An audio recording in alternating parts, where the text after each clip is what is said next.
competition, how the pools are going. But we do know that the Droids yesterday, I believe, finished 2-1, and the Eagles were not too sure. And it looks like the Droids are going to cruise to their third victory here very shortly. So, I mean, we're in the second half, mid-second half now, and I hate to say garbage time, but the way it's going right now, this game was a garbage time. Oh, there's 8 seconds left in the game, excuse me. And garbage time right now, as Shoop's probably going to launch one deep.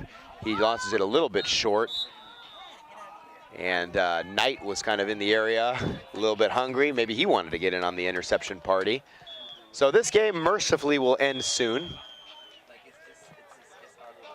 as we're ticking right on time. It's already 9:30 in the morning, and so with games starting on the hour every hour, it's been something like that, you know. So for the Droids, an uplifting victory, and for the Eagles, maybe a little bit of a hit to their morale, but that's okay. So you got a lot of games. Each team playing 7 games at least this tournament, so you got a lot of games and a lot of opportunity to get your reps in. And the Eagles, you know, facing some very high-level competition, like maybe they don't see so much of in their parts. And Eagles coming here, both the Eagles coming here, I think it's their 2nd year in a row coming to NBFO, and the Droids their 3rd year in a row coming to NBFO. So we really appreciate both these teams, and that's the game. It's been all Droids all the time. Thanks for joining us for that little second half of the broadcast. Coming up next, we're gonna have a real good one. If you wanna hang out and watch, we're gonna have the Chinese men's national team taking the field right now. Yeah, you heard it right. China men's national team. And they're going up against, who are they going up against? The Apex, the Jet Force from the US compilation team. That's gonna be a real good one. So tune in just a few seconds to see the Chinese men's national team. These guys are looking huge coming up against Apex Jet Force in just a minute. We'll see you soon. So I was able, because your name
All right, welcome back to the live stream.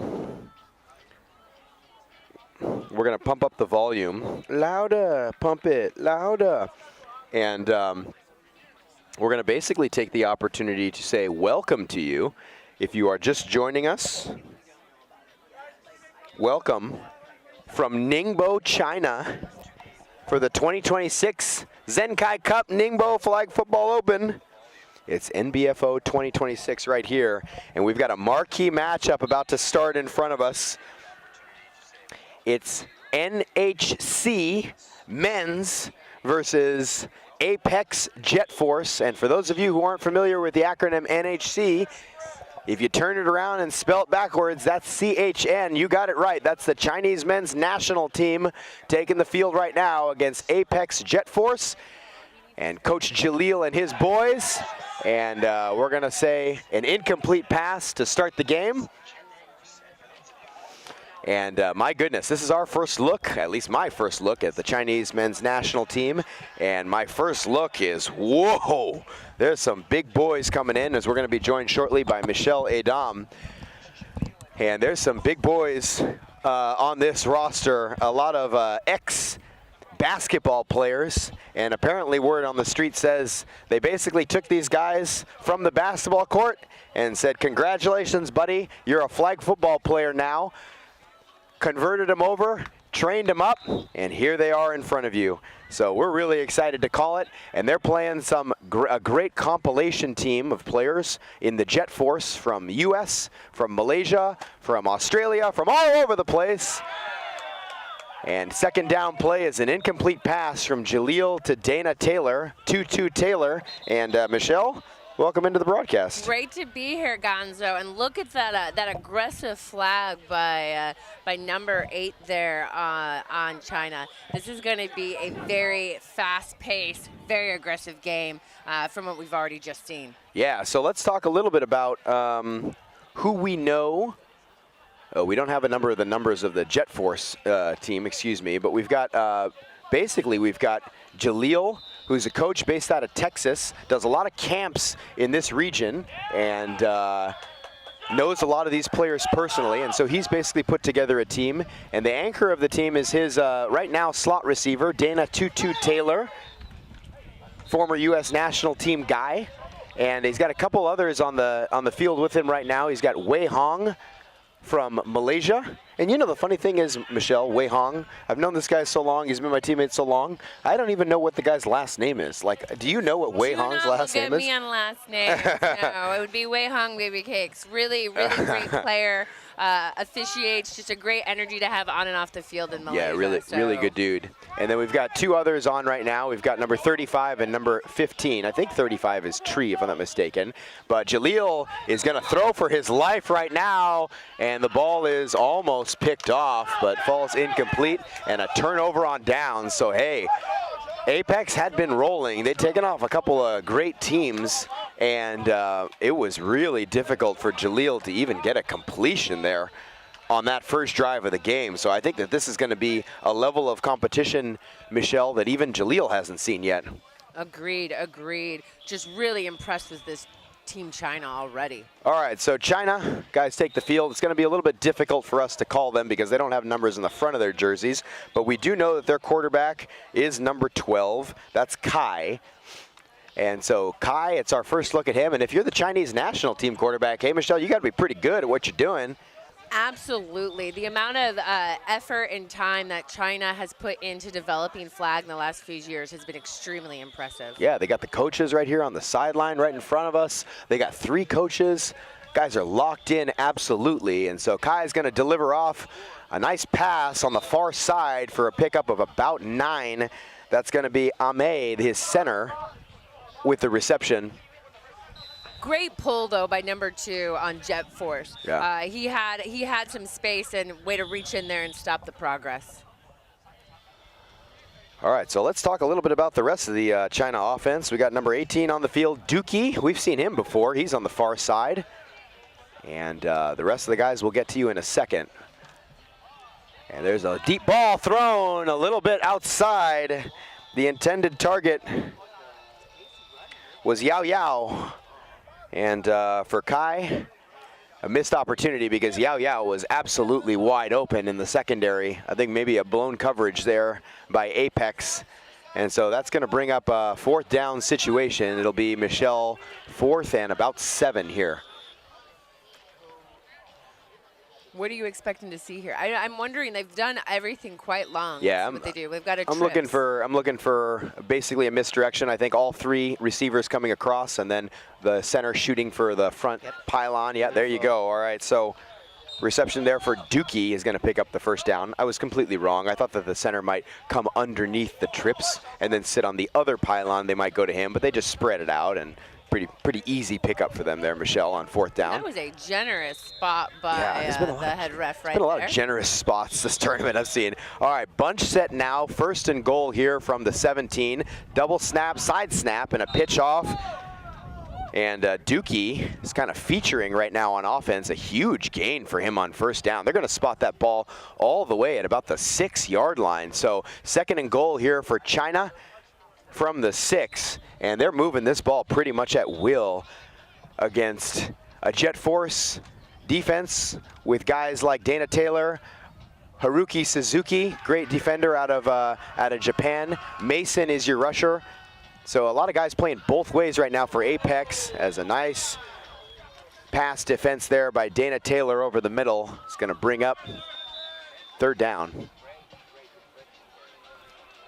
That is honest. Yeah, it's nice to see some life. Like you said, China was just marching down the field. Great to see Jet Force good in a hand on it there with Dana Taylor. Let's see if they can hold him here. All right, so Kai's right back under his center. Bunch formation right in the middle. Hand off inside, and that's going to be a China touchdown. Whew, he walked that in there. It's Chu. It was a quick handoff right in front. Chu had the option with the ball at the 6 to either run it or pass it. He saw the lane, and he kind of cut through there a little bit like Ezekiel Elliott hitting the hole, huh? Exactly, right? I mean, he was just like, going to go a little right, a little left, and walked his way right in there. Full running back play. Kind of read his blockers coming down. All right, China's going to go for 1 here as they take an early lead. Kai's looking, firing high, wide open. And the catch is completed to Yao Yao. So it's going to be 7-0 here for China. And let's see if Jaleel can settle his guys down, because he didn't gain a single yard on that last drive, and that is very un-Apex-like. And so let's see the personnel. Wei Hong is going to stay in. Dana Taylor is going to check out. Kentaro Kamoto checks in. And I think Ralph Flag POV Peralta is in as well, if I'm not mistaken. He is.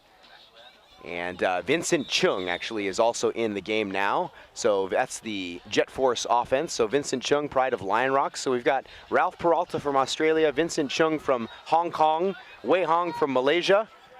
You've got Kentaro Kamoto from Japan, and Jaleel from the US. Quite the epitome of an international roster, Michelle. Exactly. Flag is definitely global. All right, Kentaro's in the slot now. Oh my goodness, the rusher is so tall. The ball is almost intercepted there by Zhang. And I think Jaleel is really struggling right now because he's got this rusher in his face. Exactly. The rusher is number 6, and that's Fu. And Fu is legitimately about 1.5 feet taller than Jaleel. Absolutely. Legitimately. Yeah, we had Wei Hong came in the center, and I just don't think Jaleel, admittedly Jaleel was looking to his right, but Wei Hong was relatively open in the center, and I just don't think Jaleel could get and look over Fu. I mean, Fu is coming in fast, and that is probably, what, 6'5", 6'6"? No. Hey, I mean, this guy, Fu, I'm not even joking. He's got to be 6'6". He's 6'7". Oh. He's 6'7", most likely. And Jaleel is really struggling. Everything that he's thrown has been a sidearm. As you see, a handoff to Vincent Chung and a collision there, and Chung is a little bit shaken up. Everybody's a little bit shaken up. People grabbing their legs. Zhang is grabbing his leg. Vincent's grabbing his leg. You're good to see everybody come up safely on that. So it's going to be a pickup of about 5. But actually, they're going to call that on Vincent Chung. Offense, And so that's going to move the ball all the way back, I don't know, somehow to about the 2-yard line. So man, Apex going the wrong direction. I think net yards for them right now is about -3 in the entire game. Entire game, yeah. Total yards, excuse me. They're struggling to get started. We do see that a lot. A lot of the American players are not used to the IFAF rules, a little more aggressive style play. Those of you that are familiar with basketball kind of think from a charging standpoint, you cannot initiate contact, and the defender was planted and in place, and offense tried to run through him, so hence the illegal contact foul. All right, they're changing it up here. They're putting Ralph Peralta, and there's going to be a delay of game here. All the way call in the secondary, which is a little bit interesting for me, Michelle, because normally the judge behind the line of scrimmage should be.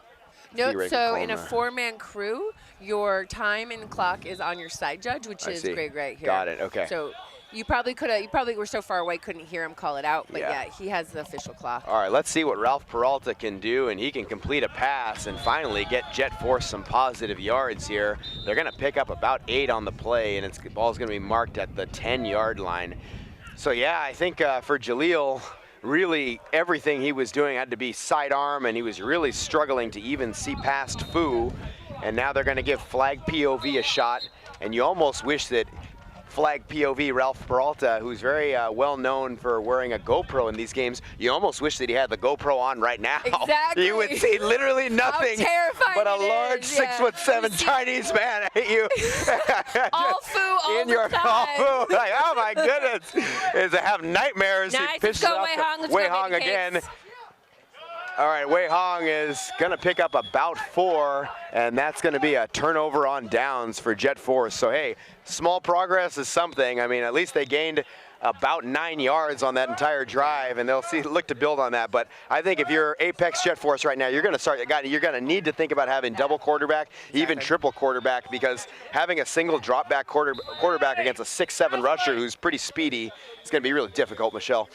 Exactly, and the thing is they do have that. So Wei Hong can play both sides of the ball, and he can also be QB. So they do have options. It is nice to see that Jet Force finally was able to adjust on that last play and see what happens next drive. But now they have to stop China. All right, so let's get a look at Kai here again.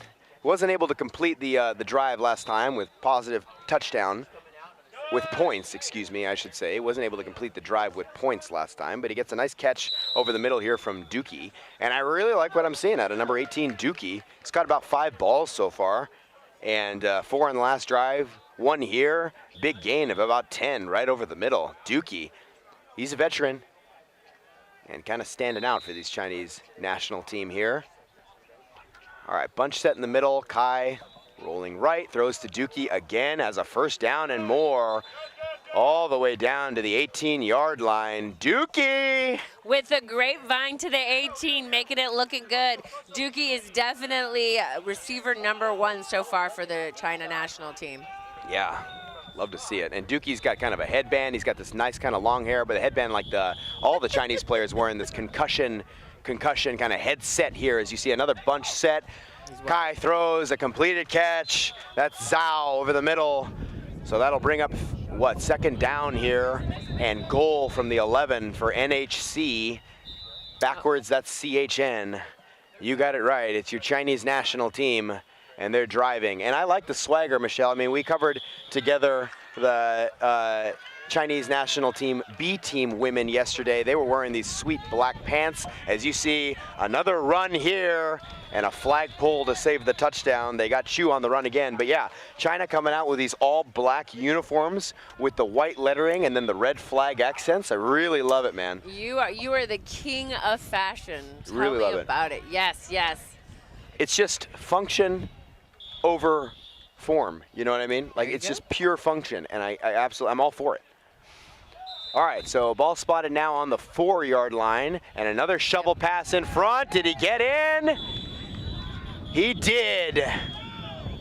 So the shovel passes, and when your wide receiver has arms that are 2 feet long, 3 feet long, it's pretty easy. That's Zhao is going to extend the lead now. Oh, and I said it earlier, and I'm so embarrassed. I said that China did not score points in that last drive. Of course they did. So that brings the score to 13-0 now. So that's really my fault there, my bad. going for one here. They've got 2 to the right side. Kind of a stack set to the right. Hey, Michelle. Yeah. Looking for 7 in the back with those big arms. Going all the way across. There we go. Great for Jet Force, stopping them from getting that extra point. Nice I was coverage expecting there. in that back corner pylon. I was thinking that they would send Chu again as he got the first touchdown, but no. And unfortunately, the China team was not able to convert that extra point. And it looks like Jet Force is coming out. Is Jaleel gonna? We'll see who they're gonna have take the snap. Nope, Jaleel's going out to the left. So let's see what Jet Force has in store for us on this drive. All right, Ralph Peralta back under center. Vincent Chung, the center now, and they're going to pitch it off to Vincent, who's going to pick up about 5 yards. New entry for Jet Force is J-Man. He's wearing number 28. He checks in for Wei Hong. The rest of the guys are the same as the last drive. So we've got Kentaro and Jaleel rounding out the Jet Force offense. And for the China defense, we want to get a look at these guys. I see Jiang in front of me. I see Fu rushing, as always. And there is another double snap, and Jaleel making a move here. He's going to spin. And he's going to pick up 7 yards, and a penalty is called. Yeah, that's a rough one. So it looks like we're getting another illegal contact. 8 might have had a little bit of LeBron action. Jaleel was spinning off from, because we're right here on that. So he's a little frustrated thinking that maybe it was an impact. But you just have to be careful when you're rushing through as the runner. You cannot initiate contact and cause any sort of impact. I really don't agree with these calls. I mean, I think the refs had done a very good job of not inserting themselves into the game, and I just feel like on that one, you got guys running at full speed. They're trying to slow down, but when other folks are kind of there to be in a position to take a charge, and it's just very ticky-tack to me. How is the guy supposed to stop himself? What's the impact of the play? We were talking to Greg Evers yesterday about this exact call, and Greg says, we want to go beyond just seeing the contact and to think actually, what was the impact? Was there a real impact of the collision? And if not, we're not going to call it. Yeah, and I don't know if I saw too much of an impact on that. I mean, and then the other thing is, you think, right, if someone falls, right, so we can claim a degree of impact, but then also, are they getting an advantage or disadvantage? Yeah. And in that case, he had already been flagged. He was spinning, coming to a stop. I agree, but then also, you just don't know the angle that the angle we have isn't necessarily the angle the ref has. Yeah, that's true. So. And then I think a lot of these players are now to the point where they're getting coached to start taking these charges, and you'd hate to see flag football devolve into like what NBA basketball is these days, where it's just a flop buffet. And so, yeah, exactly. I don't need a bunch of LeBron Oscar actors. Yeah. I want to just so play football. I'm really opponent of these kind of incidental collisions at the end of plays kind of tend to happen. But there's a huge penalty there. It's going to be called on Zhang. That's going to give Jet Force their first down of the game. Chung caught the ball, spun free, and was breaking loose. And Chung kind of grabbed his shorts and then climbed up to grab his flag. Yeah, I mean, we got a little bit of show here. He had the shorts, and I thought he was going to keep the shorts. Yeah. I want to know who's making Vincent Chung's shorts, because those things on any normal brand would have been ripped in half. But Vincent Chung's shorts are standing the test of time. Absolutely. Let's get a zoom in on that logo. Dang. I think they're decathlon, actually. Well done. Yeah, they are. They're the decathlon shorts. Oh, exactly. All right. He is. Decathlon shorts withstanding a large Chinese man pulling on him pretty hard. All right, 1st and goal here now for Apex from the 16.5. They're going to want to score here to keep pace with China. Peralta's back, throwing, got Jaleel over the middle, and a big chunk gain is going to be about 9 or 10, and they're going to spot this ball around the 7-yard line, Michelle. Looks like the Nope, 10-yard they're going to spot it back at the 10, actually, a little bit kind of conservative spot. Now, one thing, we were talking about the foul, but I do have to say, like, they putting Ralph in, Jet Force has changed up their offense, and they were absolutely clicking. They got the first down because of the penalty, but they were already driving down the field, looking much better than the first few drives. Ralph Peralta certainly has changed the look of the Apex offense, and unfortunately, he just fumbles the snap there. So you talk good about a guy, and he does something. Luck. All right, so for Peralta, he's looking to shake off that little snap drop. And it's going to bring up 3rd down now, so 3rd down and goal. And you almost think it's like a youth team playing a men's team, the way the height advantage works out. But hey, I'm here to assure you that Apex probably has a lot of years on these China guys, but China certainly has the size advantage here. All right, Peralta's got this one now. Looking in the middle, it's got Chung for an Apex touchdown. Excellent. So Chung really was the superstar there, was able to break through, drag the Chinese player despite being held, and then just makes that touchdown. So well done. So Vincent Chung from Hong Kong, nothing too fancy, just basically slanted to the middle, and Peralta delivered a strike. And I don't know, maybe a little bit of blown coverage from China there. There really wasn't too many people in that vicinity. It's kind of an uncontested catch. And there's the extra point, and that one is caught and good. Kentaro Komoto with a great catch in traffic. And so that'll bring it to 13-7. Apex hanging around a little bit, eh? Nice drive there for the Jet Force. And we're going to get our third look at China coming up here soon. We don't have an eyes on the clock, or do we? No, we don't. So we don't exactly know, but hang on one second, I'll step out. I was just going to say, how is that? All of the refs in the middle of the field would be a clear indication that I believe it's halftime. Just for those of you that maybe are tuning in and didn't watch the live streams yesterday, during group stages, so we have so much football to play here in Ningbo, and to get in as much football as possible, we've slightly adjusted the time during group stage. So on group stage, the first half is going to be a running clock. Then the second half, you will have a 2-minute warning and your traditional pro clock where you'll have stops for certain situations. Also, the other thing during group stage is that instead of 2 1-minute timeouts during each half, you're going to have 3 30-second timeouts over the course of the entire game. So that is ensure that we get as much football as possible over the next 2 days. So we're two days into a 3-day football fest here in Ningbo. We will be streaming on 4 fields all weekend long with Chinese and English commentary. So definitely stay tuned. And it looks like also we've got shorter half times, I believe, as well. I think it's only a 1-minute halftime versus 2. And with this, we've got China starting off on offense. And Gonzo is back with me to give you the fabulous play-by-play. All right, we're locked in now. Just taking a quick break because we didn't have a break last game too much. So Kai back in the gun. He's got a slot receiver in motion. That is Dookie, his guy. And they're going to fire to the outside this time in a completed catch for 10-yard gain. That's Yao Yao on the outside. You know, Michelle, I like this guy, Yao Yao. He is, in my opinion, the most stylish man on the team. He's got this beautiful black hair, and he's clearly, like, gelled it up. And it's hanging, I mean, this headset that he's wearing is like crispy white. He's caked it's up crispy too. white. You're jealous of the cake. And that's what you know, he's lifting weights, but then he's got white cleats. I love it. And they're going deep to him. Can Yao Yao get it? He can! It's a China touchdown! Yao Yao! That's my boy. Styling and scoring. He's like, you know what, Gonzo? I'm more than a pretty face. I know you're jealous of my hair and my cakes. Watch me play. Absolutely fabulous. Honestly, that's a beautiful ball. The placement.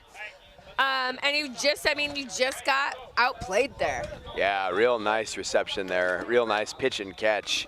And so China dialing up the launch codes against the Jet Force early in the second half. And it's going to be a 1-point extra point attempt here. As you saw Kai kind of drifting out, and the extra point is going to be good to Ame. And so that's going to take him to 20. Sorry, Gonzo. Apologize. All right. As you noticed, right, so we did talk about Dookie was getting a lot of looks, but on the scores, China is really just moving the ball around, right? Yeah. We were saying Dookie was getting a lot of the catches, but on the scores, I love the fact that they're incorporating all their players. It's going to be difficult for the defense to adjust. Yeah. And they're taking shots against the secondary of Jet Force with Jaleel and Dana Taylor and completing these shots. It's China really on the rise right now in the flag football scene. You see Jaleel spins his way for a gain of about 5. Yeah, you saw Jill took off he threw off his gloves and is absolutely locked in. Boys, give me the ball. I'm going to take it. We're going to start marching down this field and responding. All right, so they're going to mark Jaleel a little bit ahead, and it'll be second down here for Ralph Peralta and his boys from the 12-yard line. So Peralta's got 2 quarterbacks back, and he's going to fire this one a little bit too far for J-Man. He was thinking about getting it back to Jaleel, but instead decided to take the corner route to J-Man. And J-Man thought he was kind of grabbed a little bit, but the ball was probably overthrown quite significantly. So J-Man checks out now, and number 7 is checking in. And number 7 we don't have on the program, unfortunately. So, all right, so Vincent Chung now is the second quarterback, who's way out in the middle of the desert on the far side, and the throw goes underneath to Dana Taylor, who's still got his flags until they're pulled around the 22. So what, we're third down, third and about 3 till mid. So Apex is doing a nice job of getting all their guys playing time, but it looks like right now they've got kind of the package, probably the A package that they like, with Dana Taylor on the field and Jaleel and Vincent Chung. Those 3 guys are probably their 3 biggest weapons on offense. And they're trying to talk it over and see what they can do here. They got to get this first down. And really, they're just trying to keep pace right now. They're just trying to keep up with a Chinese team that is really good and really tall, and a flag is thrown here. Honestly, Dana disappeared. Dana is not a small player, but between the 2 Chinese defenders, he was in a Chinese defender sandwich and absolutely just disappeared between the 2. The coverage was great. All right, so on that 4th down play, shielding was called against Jet Force. So that means they're going to forces the turnover. And so we turn our bodies and go back to the far side of the field to see Kai and his Chinese giants about to come back on offense. So Dookie's in the slot. Yao Yao is out wide. Ame is the center. Plenty of time. And the throw goes over the middle to Dookie, who's got a big completion there all the way up to the 19-yard line. So we didn't mention Wang Yang is in the game now. Wang Yang. We have Yao Yao, and we also have Wang Yang, new entrant at receiver. He's in the slot spot right now. So Dookie and Yao Yao wide. They gave it to Wang Yang, and a diving flag pull by Haruki Suzuki for a gain of about 2. Absolutely, Suzuki is his ability. Oh. Look at this, Michelle. So look at that. Wang Yang has such long arms. They spotted him a good 3 yards in front of where his flag was pulled at the hips. Unbelievable. That is, yeah. 3 yards. Wow. All right, bunch set here. And now it's a 3rd and very manageable for China. You kind of look to see if they're going to take a deep shot here. Let's see. Nope. A nice rush from Mason. And it is. It's a sack. Oh, they called it. Yeah, exactly. It is a sack. It was close. That good on the white hat. He was right there watching, and so China just got sacked. Ball is now back on the 19-yard. No, we're not. Good. Let me see a 14-yard line. There we go. Let's see if I can do my math this morning. So that's Jun Min Park. We know him as Mason. He's a guy from South Korea. Plays for Dokkaebies. He also played for the Shiesty Buffaloes at R4P Cup a few months ago, and now he's playing for the Apex Jet Force, and he's the primary rusher right now. 4th down here, and a catch and a first down for China. Ame delivers the first down, and China is on the move. There was no one around him. He had it. Was just wide open there. Went out of bounds right after the pylon. Yep, China just continues to pass that ball around to multiple receivers and just great execution. Yeah, so that's one that Jet Force probably wants to have back. They had a real good opportunity on 4th down there to make a stop, but instead, the stout Chinese offense is still rolling. All right, Yao Yao is back in a running back spot, 2 quarterback look. Kai's got the ball, he's going downfield. He's got Dookie, a bit too short. And the pass falls incomplete. Dookie was wide open, working against Jaleel, who's telling his guy that there's some blown coverage type of situation. And it'll bring up 2nd down here. But Jaleel is not happy in the Jet Force secondary right now. I think he feels that his guys aren't on the same page. Absolutely on that one. That was, I mean, Jet Force looked out there. That was another one. Dookie was all by himself. Ball was a little short, so he wasn't able to get it. But yeah, there we go. We got Jet Force talking. Jaleel's got the guys moving. Let's see if they can defend this pass. All right, they get it back to Dookie here, and he's going to pick up about 7 as we have Chu back in the game, checked in for Wang Yang. And so it's 3rd Kai, down. Ame, it's Chu, it's Dookie, and of course it's Yao Yao. Chu and Yao Yao, the outside receivers. Dookie is in a slot right next to Ame, and about 7 yards back is Kai, and a double snap to him. He's eligible to run, but instead he gets it back, and a nice pass defense by Haruki Suzuki over the middle. It's going to bring up 3rd down here. Wow, number 7 really was trying to get down to run his route, and he was jammed up, just absolutely jammed up by number 2 on Jet Force. Unfortunately, I do not have the roster, so I don't know who 2 is on Jet Force. We don't know either, but excuse me, it's now 4th down. And new rusher comes in for Jet Force. And we're going to see double quarterback situation here for Kai. Triple quarterback situation now. Chu's got the ball. He's throwing, intercepted or nearly intercepted. It doesn't matter. It's going to be a turnover on downs regardless. And so, hey, it wasn't on the the early part of the field, but Jet Force defense finally pulled it together. Absolutely. I guess all of Jaleel's imploring brought the boys together, and they forced a turnover on downs. So right now, for those of you that maybe are just joining, we have the China team 20, Jet Force 7. We're in the 2nd half of the game. Jet Force have been struggling to get it together to really give them a response, but let's see in this drive if they can. All right, so quick pitch off here to the center, Vincent Chung, and flag is pulled after about a 10-yard gain by Jiang. So yes, the biggest factor in this game has probably been the rusher for China, Fu. He's maybe 6'7", maybe 6'8". He's 6'7"? 6'7". And he was giving Jaleel all kinds of problems, and so Jet Force switched their quarterback to Ralph Peralta, and things are going slightly better. As there you see a big tip down by the center rusher. Probably played center in his day. This guy's absolutely enormous.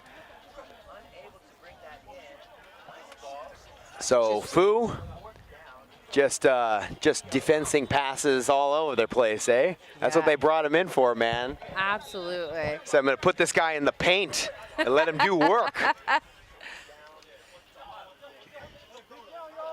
So let's see, Vincent was really a key player in the score in the last drive from Jet Force. Let's see if they can leverage him here. And it looks like they've got something up their sleeve. Yep, so it's snap to Vincent. We'll snap here, yeah. And Jaleel diving. So that's going to force 4th down here now for Jet Force. They're pinned at the 14-yard line. So it'll be 4th and 11 here. And yeah, I mean, Michelle, you know, Jet Force, they started off in kind of their standard drop back package. They hadn't been doing a lot of 2 quarterbacks in the other games that we'd seen them play in yesterday. But because of this rusher, it completely augmented the offensive strategy. And now Ralph Peralta finds himself at quarterback. Vincent Chung's dropping back. There's all kinds of guys. Jaleel has mostly moved to a receiver position as you see Chung drop the ball and a turnover on downs. So Jet Force cannot capitalize on that offensive possession, and momentum goes back to China, and the NHC guys on the sideline are fired up. And you can tell the frustration with Jet Force. So Jet Force is a compilation team, but it's a compilation team of very experienced players. And mistakes like that definitely are a little bit more grating when you've got a bunch of really experienced players on the field. All right, so a handoff to Dookie. Oh, a little, yeah, there's going to be a flag thrown. Huge block thrown in the backfield by Chu against David, the rusher. And I think he kind of, oh no, they're going to call it against David, who threw his shoulder into the receiver kind of on that play. And just you know, after the handoff, it was kind of interesting little contact. So, so number 7 on China wins Best Actor award. That looks like he's got another illegal contact that looked like maybe he was able to initiate there. No, yeah, I think yeah, it was kind of interesting. There was definitely contact. It definitely looked like a penalty to me. I wasn't sure who initiated because I caught it out of the corner of my eye. But hey, it's a break for China. And hey, one play later, they're finding themselves on the 20-yard line. So 2nd and 5 here for China.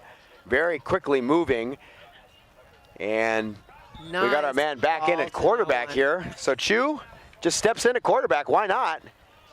Kai steps out, and Chu throws the deep ball incomplete. So it'll be 3rd and 5 here for China. It was a beautiful ball. Unfortunately, it was a beautiful ball to the back of the end zone. Yeah. Gosh, these guys are so tall, Michelle. We're literally standing on our chairs right now, and I'm looking eye level at Chu. I'm standing on a chair. So yes, Gonzo is not a tall man, is what he's trying to tell you. I mean, good Lord. I mean, either I'm not a tall man or he is a extremely tall man. Like, imagine if he worked in finance. Oh my goodness, all the girls gonna be loving these boys. Jeez Louise. All right, handoff here to Chu. He's gonna pick forward on the first down. Good look by the ref there. So Chu actually did not use his arms to reach there, but you know, even with a lean, his body was over and just had the first down there. One of the things. All right. He wants it back. So it'll be 1st down and goal now for China.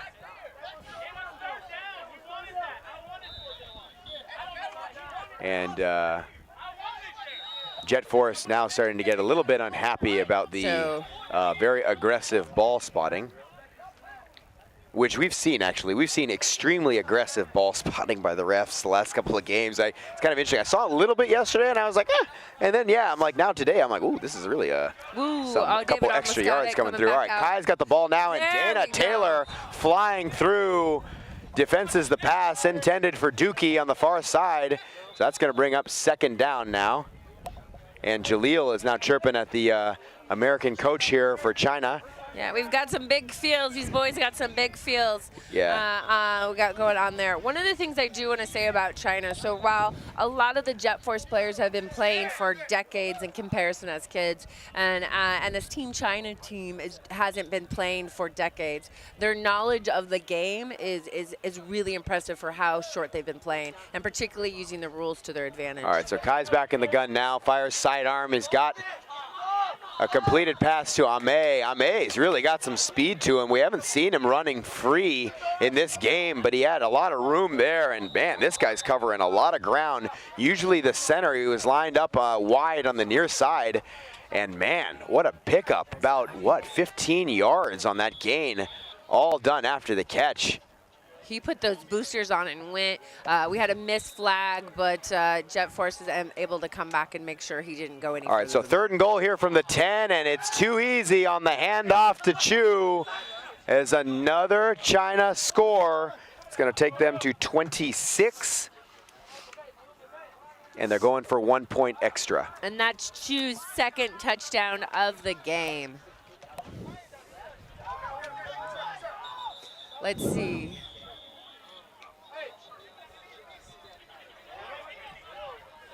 So the boys looking at the black wrist coach, they call it. A little wristband with the plays stuffed in it. And they found one that they like. And let's see how it goes. It's a bunch formation here with the slot man to the right. Outside receivers, Dookie and Chu, hand off to Chu, who's gonna throw it back to Kai, and a flag on the field. Kai is in the end zone. I figured as much. Impeding. Repeat try. All right. Yeah, impeding. Yeah. So the rusher was impeded, so that's going to make the extra point fall incomplete. So the score will remain 26-7. No. So it's an impeding the rusher. So impeding a rusher is a 5-yard penalty. Really? I think that I thought that they just ended it there. We're going to find out right now very soon. So you're declining. Oh, okay. They're going to repeat it on shielding, excuse me. So China is going to get marked back 5 yards. So they're going to take the 1 point extra point attempt again from the 10-yard line. Kind of a break for them, I guess. You know, they're pretty happy with the outcome there. I thought that it was, I mean, the offense for China was already going onto the field. So the coach clearly wasn't, there's a little the players were. Yeah, clearly. The coach was like, it's fine. Yeah. So. All right. So slot receiver to the left here is Chu. Kai is in a shotgun spot. Chu does drop back as a second quarterback. They get it to him. He's going to fire too high at the back of the end zone. So after all that, it's an incomplete and a failed extra point attempt. She had so much zip on that ball. It went all the way past the end zone and the track, all the way to the stands. I would not, if that ball was thrown at me, I would not want to catch it. That was an absolute bullet. One thing, though, we talk about China's height, and usually in a short and goal. So we're entering the 2-minute warning here with China up 26-7. So this game is well in hand now, but we're going to see if Jet Force can salvage something back with Ralph Peralta, has Jaleel and Dana Taylor on his outsides, and he's about to take the snap under center. That's Vincent Chung. And number 15 in the slot here. And Jaleel is going to uncork one for Taylor. That is an ugly ball. And a nice pass defense there by Li Hong, who was beat, but the ball was floated up a bit too high. Dana Taylor had 2 steps on him. He should never be in that fucking situation. And yeah, coach is a bit unhappy. Li Hong recovered, but if that ball was thrown a little bit better, that would have been an easy touchdown for Taylor. 3 was able to get his hand on it, but the Team China coach is not happy because he never wants to be in that situation where that receiver had a chance that far deep. All right, so bunch set in the middle here. Peralta back in the gun, and he's looking, and he's going to get a sidearm to Chung, incomplete pass. That'll bring up 3rd down, I believe. Vincent is asking some refs for some looks on some contact, feeling like he's getting a bit of manhandled. Fortunately, that's on the far sideline. But yeah, talking to the refs, asking for them to maybe take a look when he goes for a pass. What are we? Are we on 3rd? I missed the down. I believe on it's this. 3rd down now. 3rd, I believe so as well. That would be my guess. All right, so Jaleel now moves into the slot. He'll probably, nope, nobody's coming back. Everybody's going out. And the ball goes through the hands of Vincent Chung. So Jet Force unable to move the ball right now. It's 4th down and long. And this is possibly to be their last drive on offense. So the guys really want to end this one on a positive note. The game has not really gone positively for them at all. It's been really tough sledding against a stout Chinese men's national team. And Jet Force, who had been winning quite a lot, is now quite stunned by the size and physicality of this Chinese men's team. So we have a timeout. So Apex Jet Force has taken a timeout on that. Yeah, I mean, we talk about the height, and I think the height comes in a big advantage when it comes to the rusher. But on your one-to-one matchups, from a height standpoint, I mean, China's just execution is just so much better. And the height hasn't necessarily been an advantage as it has just been the how clean they've been playing. Yeah. And Jet Force has made some mistakes and missed some catches that is really uncharacteristic for them. I just think that China has got them a little rattled. They didn't expect them to put up this much of a fight and actually dominate the game like they are. All right, so it's 4th and 20 here. Jaleel's back at quarterback. He's probably going to heave one, and he makes a move and gets loose on Fu, goes deep, looking for Chung, out of bounds, well out of bounds. So turnover on downs here for China. I don't know. I mean, in that situation, I'd probably be throwing it to Dana Taylor if it were me, but I mean, threw but it to the other Vincent side. has, I mean, if anyone has made catches and really been clutch on the offense for Jet Force today, it has been Vincent. I was surprised. I mean, you're usually allowed right of way as an offense, and Vincent was fighting every step of the way to go forward. But yep. So it is a turnover downs. Expect China to control the clock here. Yeah. So Kai has got his boys in. It's in a trips to the right, and he's gonna look to throw to the intermediate distance. Holy oh my goodness, everybody colliding into the booth Nice. here. And my goodness, we had Yao Yao. Jaleel had a fabulous catch into the commentator. Good hands on that. But absolutely, that was a good time. We got to be part of the game there, huh? Yeah. Unwanted part of the game, but that's where we're sitting. If you guys are wondering, we're almost below the camera. Camera is just off to the right of us, so we're on the field level, and it's a great place to see the game from, to be honest with you. Put us right on the sideline, and we really appreciate that. I can't hear you when your face turned that way. Oh. I can't hear a word you're saying when you're turned away. All right, so another timeout here called, and with this game well in order, I guess we can talk about what game we have coming up next on this field, since China's basically put this one away. So coming up next on field 2, you're going to have Hyde and the Butterflies, actually. Hyde and the Butterflies. That's going to be a great game. Hyde from Mexico is going to play the Butterflies from Spain, and two very solid veteran squads. Hyde has a few players formerly on the Mexican national team, women's, and Spain has a couple girls probably on the Mexican national team. The way they've been playing, they're super good. And so that's going to be a great matchup. Michelle, you're going to get the honor to call that one. And I'll be on field 3 behind you. And then Corb will be scooting over to field 4 to live stream that broadcast. So coming up next in about 12 minutes, you will see Hyde versus Butterflies on this field. And just to let you know, we are live streaming 3 fields on YouTube today, YouTube and Facebook. As you see, China has some of their backups coming in who are making some people miss. That's Bulldog. Oh. The Bulldog picks up, about 20 yards. All right, we'll give you another idea. So we got on field 2, we already told you, Hyde and Butterflies. Field 3, which is going to be live streamed on YouTube, you're going to have Bangkok Ohana versus NHC1. And I really hope that we got the women's NHC1 rosters. If not, women's NHC1. If not, so if anyone is listening to this, we would yeah. love to have the roster and numbers.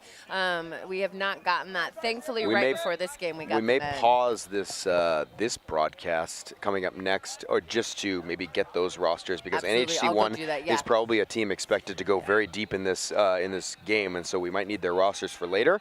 And then on field 4, which is going to be handled by Corb, another great women's matchup between Team Russia and the Ladybugs. And Michelle, bless her, is going to go out and start working on the NHC rosters for me, and I deeply appreciate her. And to be honest with you, I deeply appreciate both her and Corb Villarreal joining me in the booth here this weekend. And they've done so much work to help us prepare for this and get everything situated. And these guys are doing such a great job. And so hats off to your commentators this weekend, Corb Villarreal, Michelle Adam. They've just been really great, and it's been a great experience working with them so far. And really hats off to all the organizing team and the media team here at NBFO 26, bringing you the live stream telecast. It's tricky for them because they've got to simultaneously broadcast some of the games in YouTube and on some of the China platforms like China TikTok and WeChat, as we see Chu with another touchdown here. I believe that's his 3rd of the game. So it's been, really great effort, and we want to bring you the best. We got great competition here, 17 men's teams, 14 women's teams. So if you add those numbers together, I believe that's 31. Nope. Yeah, that's 31. And so 31 teams here at NINGBO NBFO 2026. And the competition has been great. And hey, we're bringing you guys 12 hours of football, non-stop football coverage. 12 hours of commercial-free football is coming at you, right? NFL can't do that. They can't beat that. Or can you get all the football you want? You can get it here in Ningbo, China for NBFO 2026. It's amazing. So we're having great fun this weekend, and it's been amazing to see some of these teams for the first time, see a lot of our old friends coming to compete here in China. And I gotta say, we are so impressed with the quality of this NHC1 Chinese national team.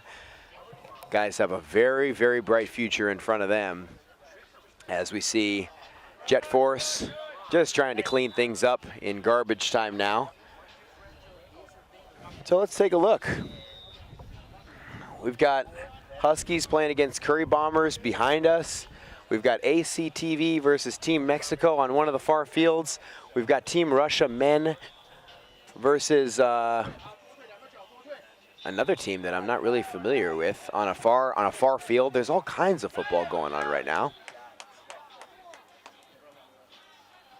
It's just a beautiful day. It's sunny.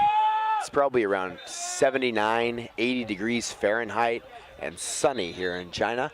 You know, they actually had forecasted maybe some rain this weekend, but man, we are as far away from rain as we can be. It's beautifully sunny, got a nice breeze coming in off of the ocean, and it really couldn't be a nicer weekend for play some football. So Jaleel, back QB, fires a missile, caught for a first down, a great throw to the near side.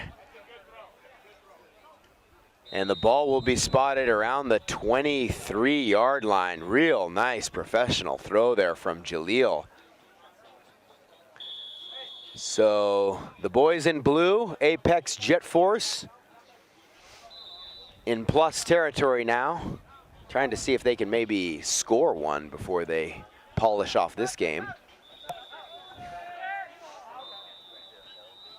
Slot receiver to the near side. Ball goes to J-Man on the far side. And the clock is running with the ball. And a timeout called by Jet Force. We know that we're well under 2 minutes, but we don't know. But we have 47 seconds left, excuse me. So we're under a minute left here. And of course, with under a minute left in the game, the clock will be stopping at any first down or any incomplete pass,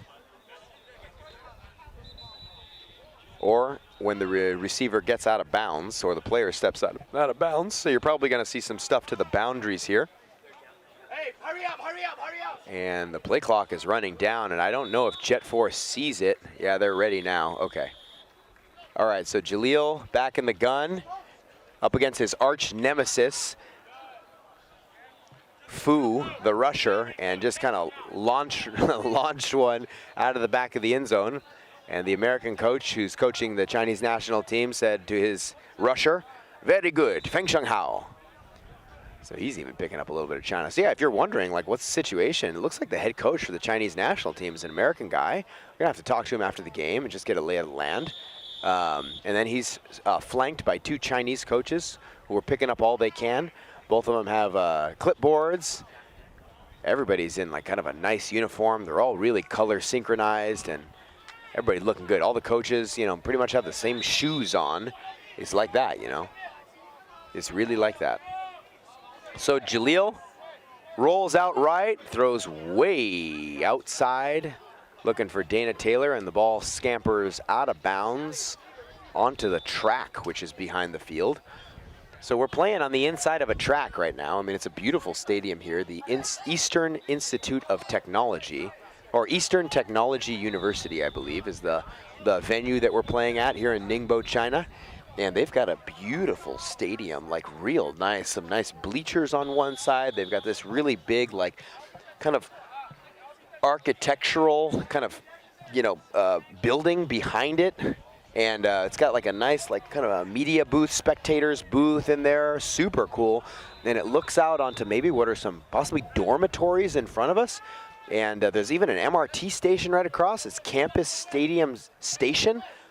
I really like it. All right, Jaleel's going to fire. and intended for Dana Taylor in a lot of traffic.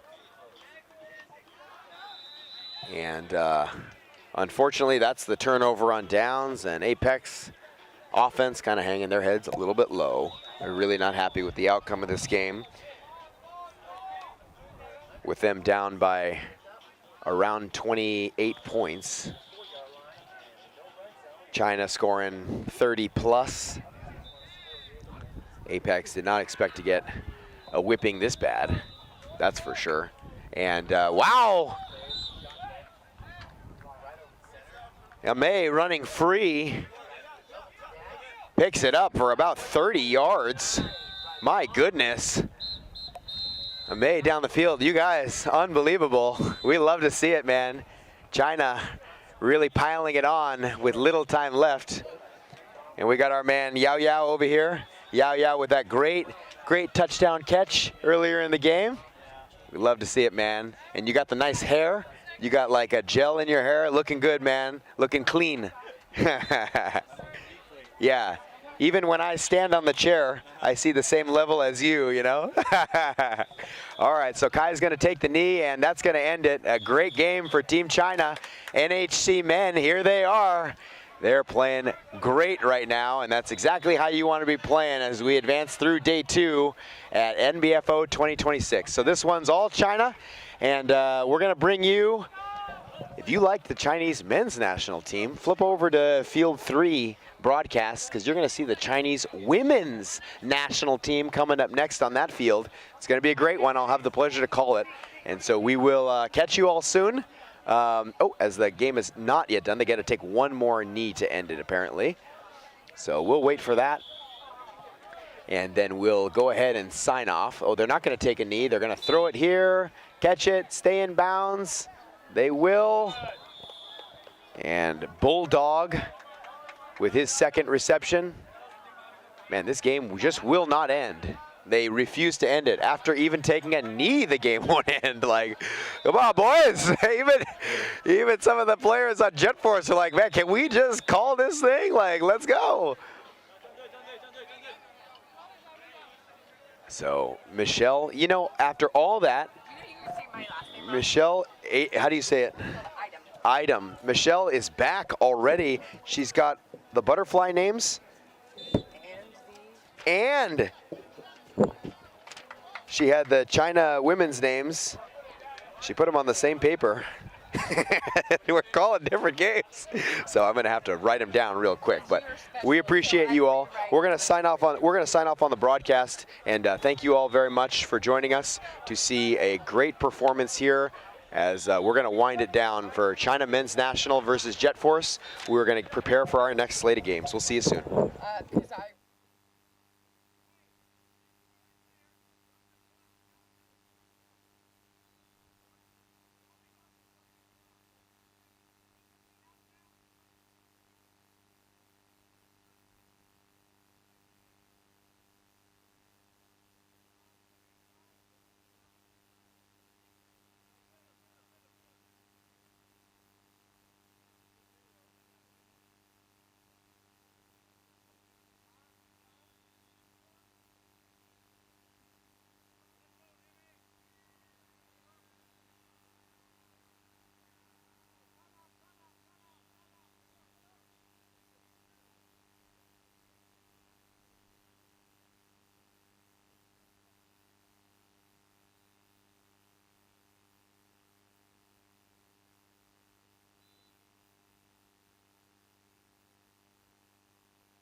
Gana 2 yardas, chicas, aférrense.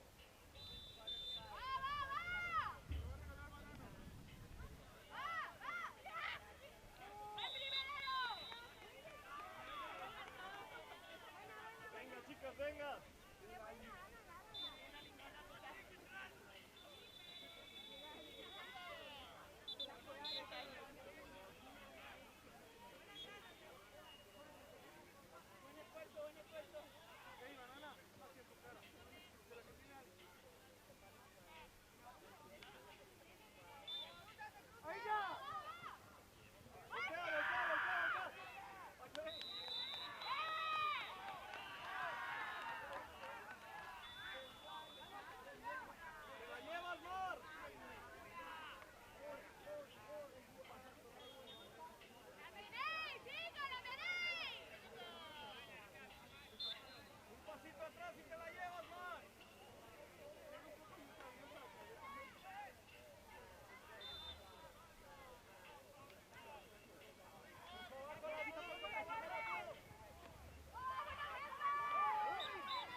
6 yarditas nada más, aprieta defensa.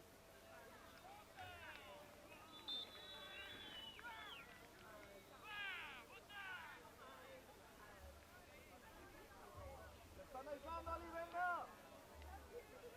Va a salir, va a salir.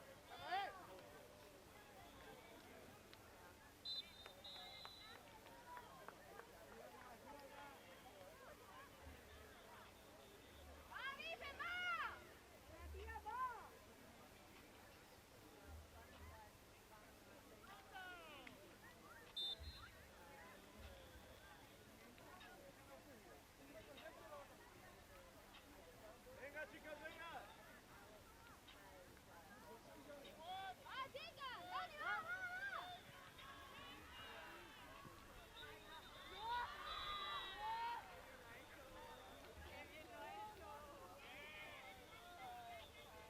¿Estás bien, Mar?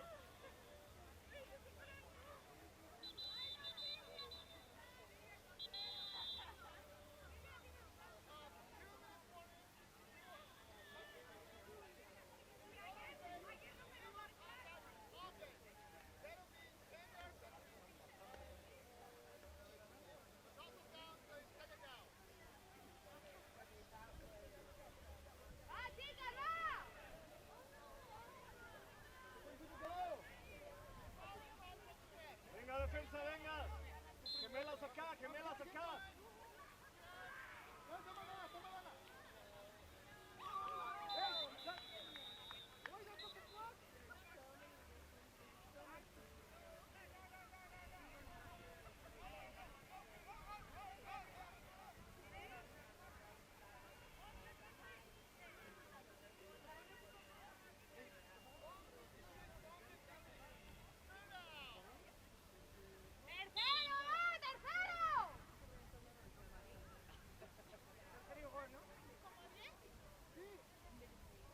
Venga, chicas, venga. Mantén el orden atrás, mantén el orden. Sáquese para adelante, gana campo bien. Tres abajo. Ahí. Vete a este lado, ataca, Dani, ataca. Tuya. Otra vez, Dani. Regresa, Dani, regresa. Bájense las dos, es abajo, venga. ¡Qué bien! ¡Excelente defensa, venga!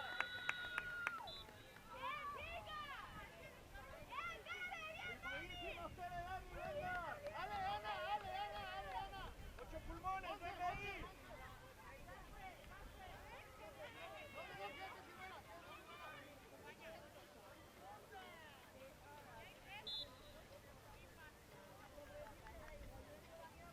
¡Chicas,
casi.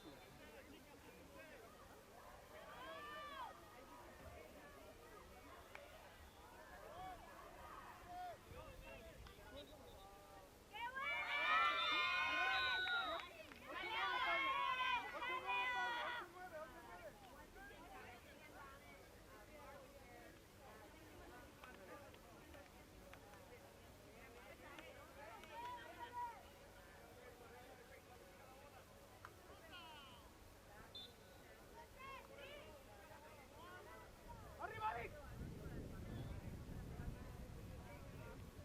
Tiempo fuera, tiempo fuera, tiempo fuera. Time out, time out, time out.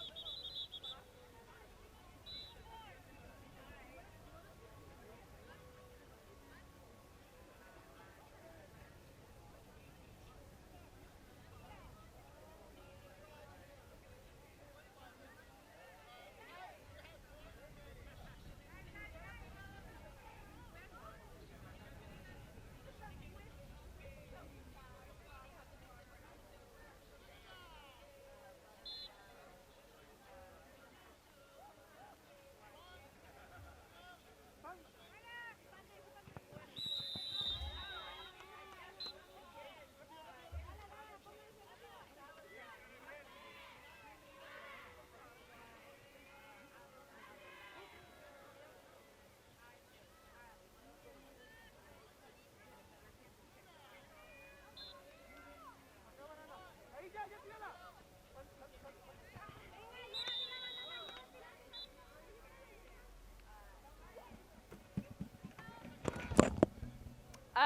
We just lost the commentator booth. That was not uncharacteristic by me. Hopefully the audio is still working on the live stream. We have medics running over. I was so shocked that Silvana missed a sideline that I leaned forward and I took out the entire commentator booth. Sir, thank you so much. The general manager for Hyde is helping out. So no harm, no foul. Everything, I think. The monitor still working. And with that, we have Butterflies, likely their last possession of this game. I'm sure they would like to score and end this game on a high note. But really, they have been fighting every play, every down, real aggressive play. Really a team that plays with heart, and that is game. Well, that is the Aspana Butterflies versus Mexico Hyde. The battle of the Latinas. I anticipate these teams might see each other past group stage. So Hyde beating the España Butterflies, but 20-6. Just beautiful, beautiful play by Hyde. But I'm gonna give Butterflies, particularly Alex, just the Heart Award. Alex and Mar, really, really well done. Regina's Patience, the QB on Hyde, as well as my Wowzers girl, Alejandra, number 11 on defense. As the ladies try to line up, I believe, and get a picture taken. So we have streaming today on field 2, which is this field here, 3 and 4. Let me go through and see where we are in our sheet to tell you what we have going next. We now have the media team come over after I turned over my entire commentator booth to make sure everything is still working. So at 11:30, we have Team Mexico. So that would be in the women's championships here versus the Malaysian Mermaids. That's on this field. On field 3, we have NHC 2 versus the Panthers. And on field 4, we have the Valkyrie versus the Unicorns. With that, I am going to sign off, talk with our commentators, and figure out who's commentating next. You will likely have me, Gonzo, or Corb as we shuffle people around. But plenty of football left today as well as tomorrow. And for now, I'm going to sign off. Have a wonderful Saturday, and hopefully I will we'll be chatting soon.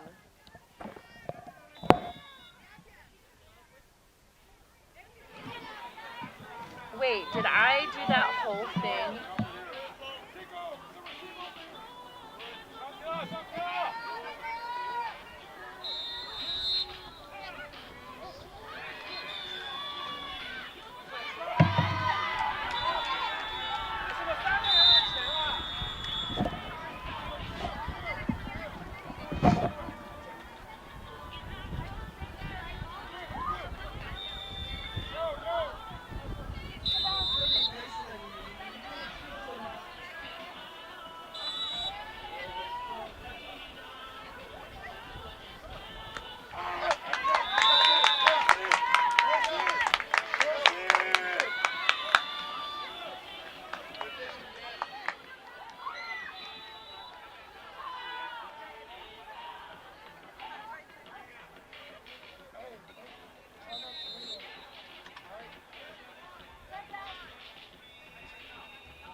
Right there.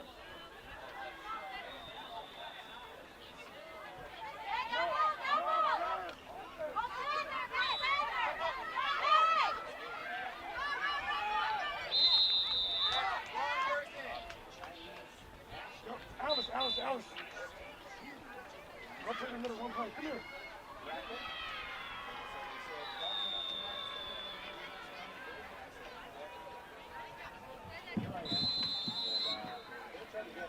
Let's go.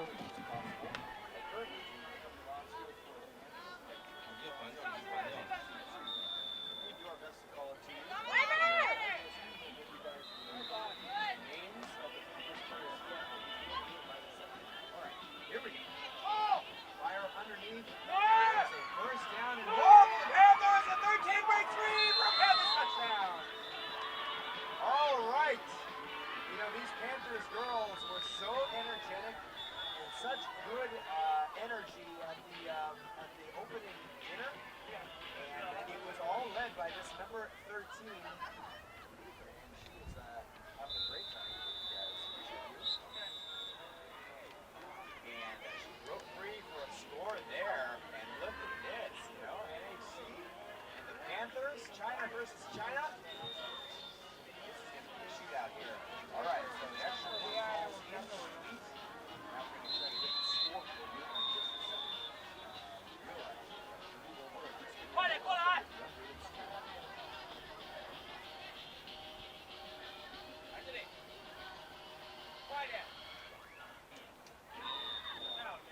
All right, so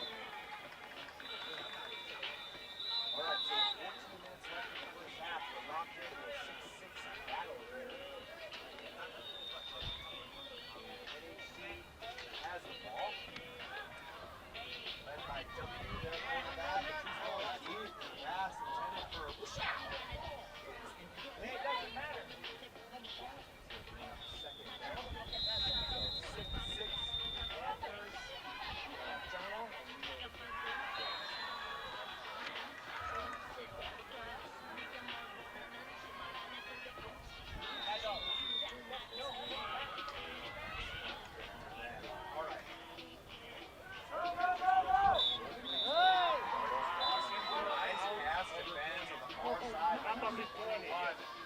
Everybody's locked in on the Panthers sideline as well.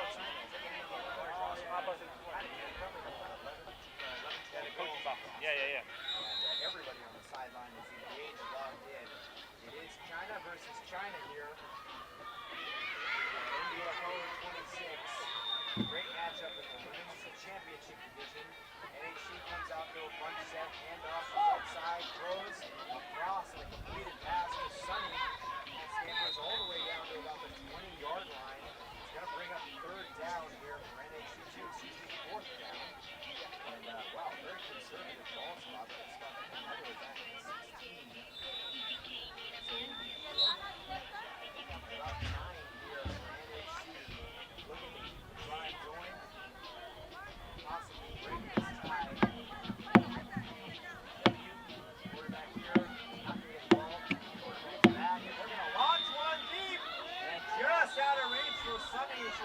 3 steps. But there was a misfired pass and a turnover on downs for the Panthers defense, and now they're going to get an opportunity to turn this thing around and possibly take a lead on their end.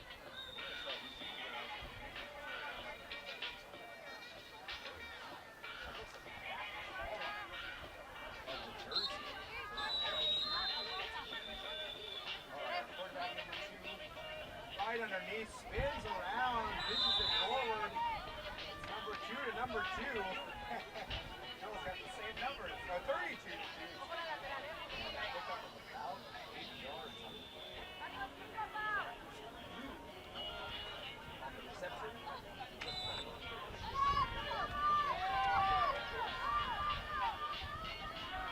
Nice goal. Hey, defense, let's go. Let's go. All right, they're going deep over the top, back to Lou again.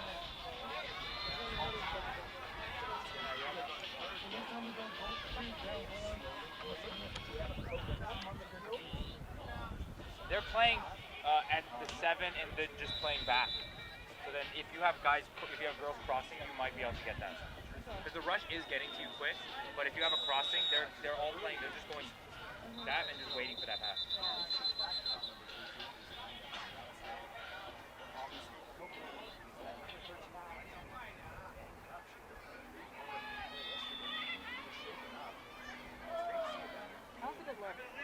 They're going deep to Coconut here. And just wide.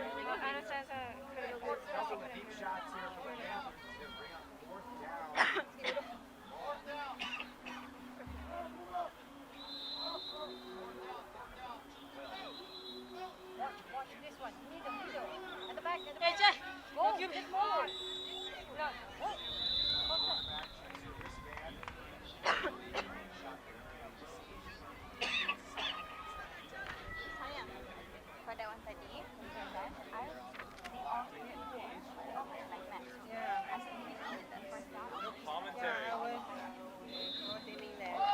Throw up high, tipped it, almost intercepted. But a turnover on downs for NHC. 55, they had a receiver open. Good. Just a miscue. Oh, there's a flag on the play. I'm here to say hello. I'm replacing Gonzo in the backside. I don't know if there's a stream going on. Ah, she's here. Okay, I was like, you ain't it. No one's calling nothing. All right, NHC is opening one up. had to go They quick. got I touchdown. I thought there was just nobody here. No, I had 3 games back to back, and I was loading. Where's Corbin? Corbin is just walking across there. Oh, he's doing that game. Beautiful. Oh, okay. Shot taken there by Currently, we're down by 1 touchdown. I think it's 6-0. Who stole my pen? Is it? Oh, it might have fallen. Hey, no, it's right here, Is it this one? Oh, it's that one. Thank There you. you go. I knocked over the entire commentator booth. Like, really? yeah, because I leaned forward and I Oh, fell no. off the chair and the entire elbow. That happened to me yesterday almost. great catch by her. Another one coming across. Did she get it? Yes, she did. Caught the extra point too. Attack on 7-4 for China. Fabulous. Thank you, Johnny. Now taking to 13-6. Hello, party people. This is Michelle Item coming from Field 2.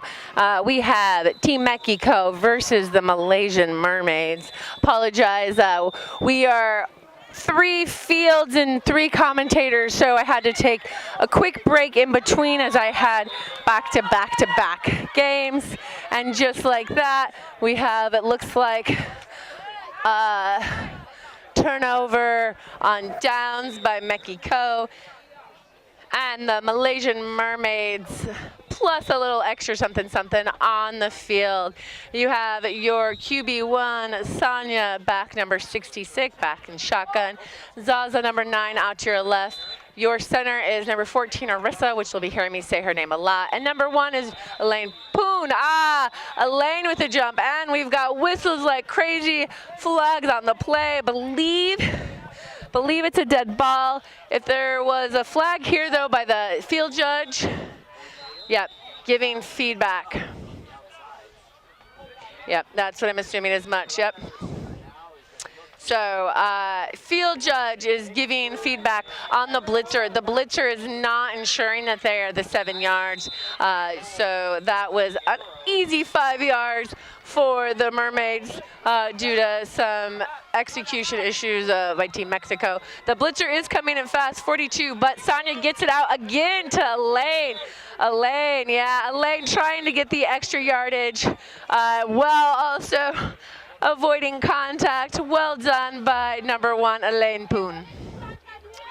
We are 2nd down, and the Mermaids have the ball. We'll call it their 21-yard line. So it's 2nd and 4 to go till mid. Sonia back in shotgun, asking Zaza to pull it in a little bit. Zaza here on the left side of Sonia. Sonia tons of time, throws to Arissa. Arissa who fights it. Absolutely fights it. 49 was like, I would like the ball and your arm. Arissa said, no ma'am, that is mine. Not only secured the catch as well. Yeah, it stepped out of bounds. There are fouls on the play. Let's wait to see. All right, so Arissa not only picked up the 1st down, but as she fought to keep that ball and run downfield, she was illegal contact by defense. Good eye on the refs, and that is an automatic 1st down and 10 yards for the Mermaids. Sonia back in shotgun with it. She looks to her left. It's not open. Sends it to Elaine Poon, who absolutely secured that ball, and it had some in the air touchdown, in the air touching with this Team Mexico defense. Mexico definitely played aggressive. As you can see, we've got bodies rolling around, but really impressed with the Mermaids. Despite the tough pressure from Mexico, the Mermaids holding on to that ball and also fighting through penalties. We have Sonia looking to her left, throws to, not sure if she thought Elaine was going to come across, not sure who the intended receiver is. Sonia definitely has her favorites. I had the opportunity to commentate their game yesterday, and Arissa was particularly her number 1 target, but looks like Sonia is spreading the ball out more this game. We've got Elaine Poon, who is Hong Kong national team member coming in. So while we call these the Malaysian Mermaids, we do have some great implants with the Mermaids. Sonia calls for the ball. She's looking. She wants to Elaine. And speaking of, we have Miss Elaine Poon. Well done. And that being said, that was perfect placement. Elaine right over the goal line. Sonia sips it in right into the numbers. And just like that, the Mermaids car back, and the Mermaids are on the board. Currently it is 6-7 with Mermaids going for 1, looking to tie it up. They are in a bunch play. Getting some feedback about the flag. Sonia helps her girl get her flag straight, gets back in the shotgun. We're in a bunch play. Mexico ready. There we go. Sonia throws to her number 1 target over the weekend would be Arissa. Play is broken up. And like I said, this Team Mexico defense is playing aggressive and strong. Yep. So there was a foul on the call, or foul on the play. It was once again illegal contact. It is half the distance. I don't know, half the distance to the goal. I thought it was illegal contact. Perhaps it was not, because they were talking about like encroachment. Not sure what the flag is there, but it is a repeated down, bunch play. Sonia rolls out to her right, wants to throw it over. Unfortunately, throws it to a non-Mermaid player, but that was good awareness. I believe. And unfortunately, we do not have names for Team Mexico. I believe that was number 11 for Mexico on defense. So with that, Team Mexico is up 1 point, but Mermaids looking to fight back. And it looks like we may have a drive-for-drive battle number 11, who just was intercepted that last ball in the extra point, pulls in that. So it looks like that was a gain of probably a gain of 5.5 there. We have second down. We have Alice from Korea as your rusher, another one of the non-Malaysian implants. Really great player, lots of speed. Alice shows rush, does not go. Ball is out. There we go. Number 18 gets the ball, or not 18. 18 defends it, tries to get it, but Team Mexico holds on to. Wow, I should probably not do 4 games back to back. All right, folks, I'm gonna have a little more caffeine and see if I can go all the time in the world. Where is the 7 seconds? Mufasa was counting it, but that was close. There we go. Mexico is able to secure that first down. Alice was there for no extra yards. But yeah, so we have Mufasa is our white hat counting down that 7 seconds to, I believe it would have been, she was the initial QB. All right, folks, bear with me. I need a little extra caffeine. Take a sip. You watch some football while I get some caffeine.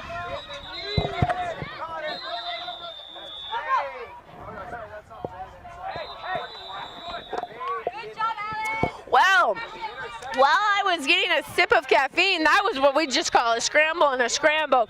So they ended up having that double QB. Alice is definitely putting the pressure on, and then also ball was thrown short by Mexico. Alice is coming up. It throws back to double QB to number 10, 10 to 11. Jasmine is there. There we go. Charlene right there with the pressure, Difficult catch to make, but Charlene was definitely there to make it even harder. We have third down, so they are still, Mexico was able to get their first down, but they've not been able to connect since then. They are on the 21-yard line. We are all fixing jerseys here. We are counting. The ball has been, yes, it should have been for 25. The side judge should be doing the 25 seconds here. Yep, there's 10 seconds there. Alice is going. She's way back. It is out of bounds. Right, so Alice continuing to put pressure on. The Mexico QB does have an arm, but the pressure is clearly getting to her. That ball was, I believe that ball was almost starting to the end zone of field 3. So Alice is having an effect. Once again, we have the Mermaids, which have 10 players and 7 coaches, all who feel the need to stand right in front of me so I can see the field. All right, they're foot down. Alice there. We've got Nini back in safety, where they're actually showing a cover 3 as it's 4th and long. You have Charlene, Nini. It is a handoff to number 10. 10 can run, and she throws. Oh, wow. Nini comes across, but well thrown ball, and that is a touchdown. And my goodness, she is hiding behind everyone. That's number 42. Once again, I apologize. We were not able to get, and hopefully as we get further into the tournament, I'll talk to the Team Mexico coach and get the names for the rosters. But like that, Mexico is up another 6 and trying to add another point here. Scrambles, ooh, my goodness. 10 scrambles and absolutely throws a bullet. I don't think number 19 was expecting it to come in that fast and is not able to pull in that bullet of a pass. And so Mexico is 13. 13 versus Mermaids 6. All right, let's see if the Mermaids. We have Ira, number 20, lined up wide right. Zaza in slot. Arissa under center. And I believe that is Elaine, yes, out on the right. Sonia's like, help. And then, and Shania knows if she needs help. And a flag is thrown. So Arissa was already out of bounds. The blitzer continued to proceed and try to get the flag off. Yeah. So so it is a legal contact against number 49 Mexico, and it is automatic first down. It also is short, so they can get another first down. Look at Elaine. She doesn't have. She's looking. Oh my goodness, Zaza. And with that, we have halftime. I believe that's halftime. So if you've heard me say this, I apologize. I will repeat it again because there's new people on the stream. Particularly, we have some Friday night football. Yep, thank you, Johnny. We have some Friday night football for our friends and family back home for Team Mexico. You are up 13-6. We have 3 days of jam-packed football here at NINGBO, and because of that, we have slightly different times. So the first half during group stage, which we are still currently in, those first halves will not have a 2-minute warning stopped clock. They will have a running clock. The second half, however, will have a pro clock. So you'll have the 2-minute warning and clock stoppage. There also is a difference in the timeouts. There are usually 2 1-minute timeouts per half. Now teams only get 3. They get 3 timeouts, but they're only 30 seconds, and they're over the course of the entire game. So that is where we are at. We are today streaming. So there are on YouTube. You have streams on YouTube. We have streams on 2, 3, and 4. We are playing on 4 fields. Field 1. We have a Chinese commentator. That too is streaming, but I believe that stream is only accessible in China. However, 2, 3, and 4, you have your American but Southeast Asia-based commentators. You have me and Michelle Idem. I have the great fortune to be based in Malaysia, where these mermaids are from. You have Steven Gonzalez, or Gonzo as we like to call him, currently is on field 3. He is our Sifu, our head commentator. Fabulous guy. He's been putting together this database and continues to travel all over the region commentating and help support other people learn to commentate. And then our other third commentator is Corb, who is been in Vietnam for a few decades there, and so he will be also your third commentator. We are still looking for guest commentators. I honestly don't want to be the only one talking to myself. So if you're in NINGBO, you would like to join us, we would love to have you. And with that, the second half starts with the mermaids on offense. Sonia gets a shotgun. We have whistles everywhere to her number 1 receiver, Arissa. Arissa tries to turn on the spin cycle, but is unable to get too much extra yardage. Great flag. Team Mexico was there with a quick response. All right, here we go, here we go. I am going to take a minute to take a sip. Sonia uncharacteristically under center there. She's got 2 receivers to her left. She's under center to pitch to Elaine. Elaine spin cycle, little more effective than Arissa. And that's what I love about Elaine. Her ability, you think she obviously was flagged, but her ability to get not just 1, but right there, she got 4 extra yards despite being completely surrounded and the defenders having full grasp of her flag. She is, I call her Elaine the elusive. Ooh, I almost thought she was going to do a false start there. She's just moving to her right. Spread out. You have 2 receivers to the left. Sonia takes it in shotgun. Elaine does a hook and go. Zaza crutches it and is able to get goes a little more lateral than downfield, but nice to see Zaza getting her hands on it. Nice to see Sonia also getting that ball passed around, sharing the love with more than a few receivers. Really hope to see number 20. She's got great hands, particularly at a long ball. Would love to see her get a catch this game. So we have her. She's currently lined up in slot position. Sonia good amount of time. Elaine making the eye contact with Sonia. Sonia saw her coming across. It's a little bit behind her, but Elaine was able to just around and get it. And the Mermaids have started the second half just marching it down with completion after completion. Really, really love to see this Mermaids team. They look like they're in sync and continue to make good, clean football plays. Got Elaine out to your right. Ira is in, tight on the slot. Zaza got pulled in a little bit, and Sonia back in shotgun. Sonia takes the snap. She looks to Zaza. Zaza's there. No one's open. Someone's trying to get open. It's all fights. She's going to get a 7-second. Oh, there we go. Well done. I've got Sonia's viewpoint, and girl just saw, all we saw was green. It was just green everywhere. Team Mexico just really, really locked down the Mermaids there. Was just not able to get any daylight. Sonia did try to look for her safety valve, her center, number 14, but Mexico was just there. Thankfully, the ball did not get picked. Sonia having a little sweet talk with her center. Let's see what we've got here and see with the Mermaids. Sonia's a little bit of a high of a snap. Looks to Zaza. Zaza's not open. Ira was open. We just missed it. But then, there we go. Arisa, Mexico.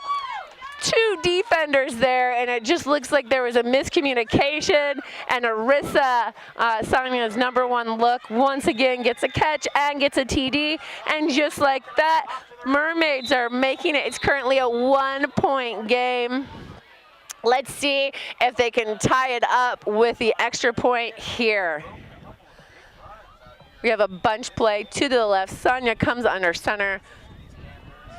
Takes a step, looks, and she's in the back corner to Elaine Boone. Well done. Elaine has been such an awesome addition to this Mermaid squad.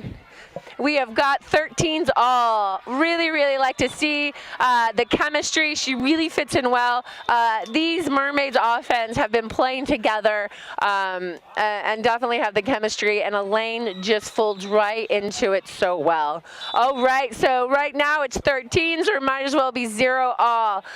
So here we are in the second half.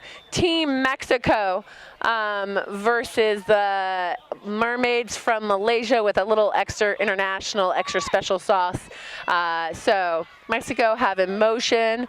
Let's see.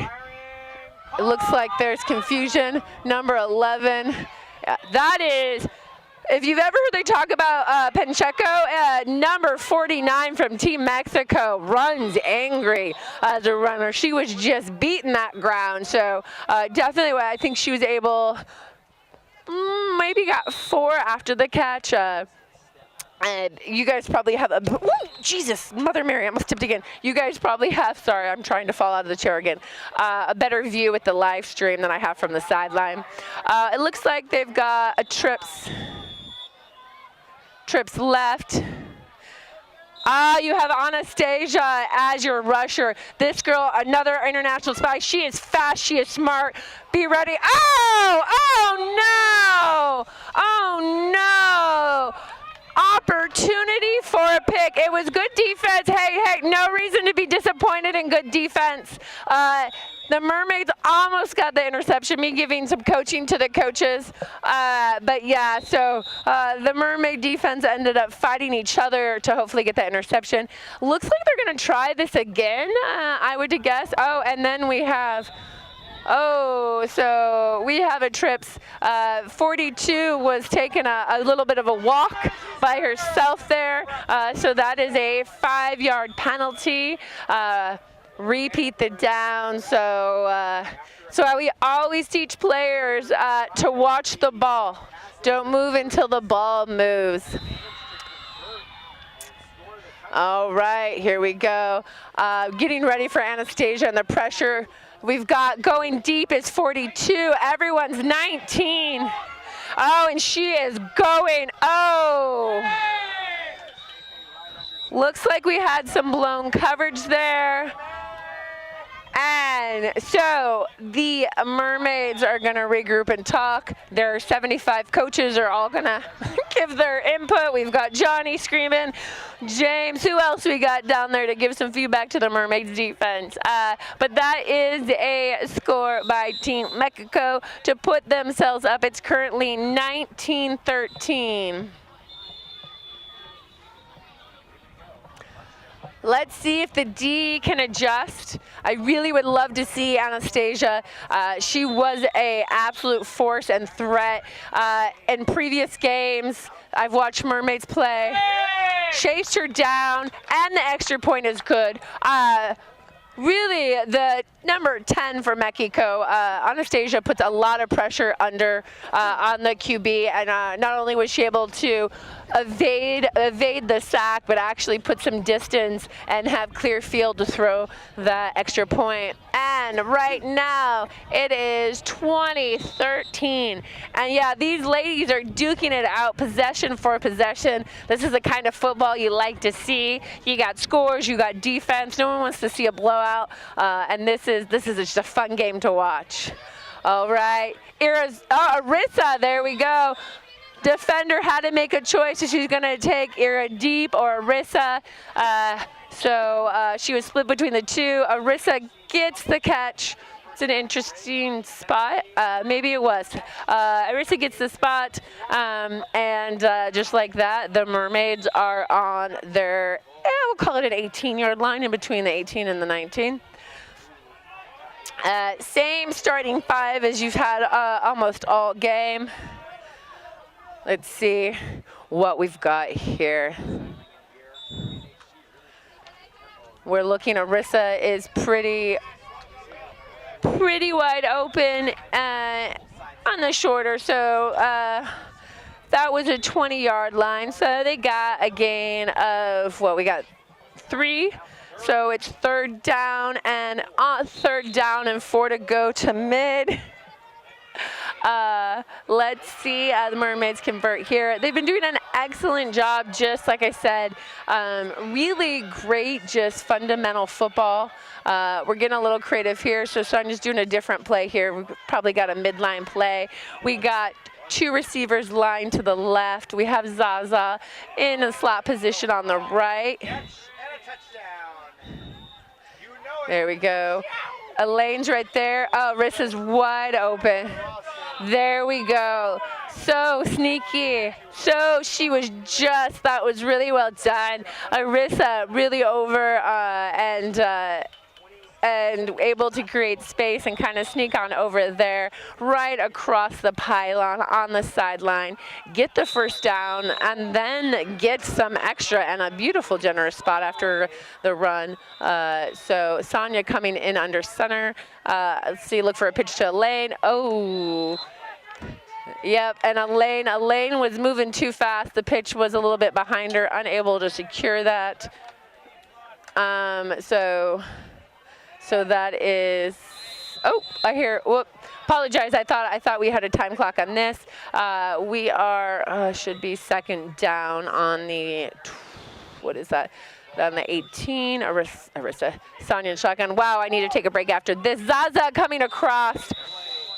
Zaza, the ball a little bit further out than Zaza could get to. Trying to come into that, but unfortunately not able to.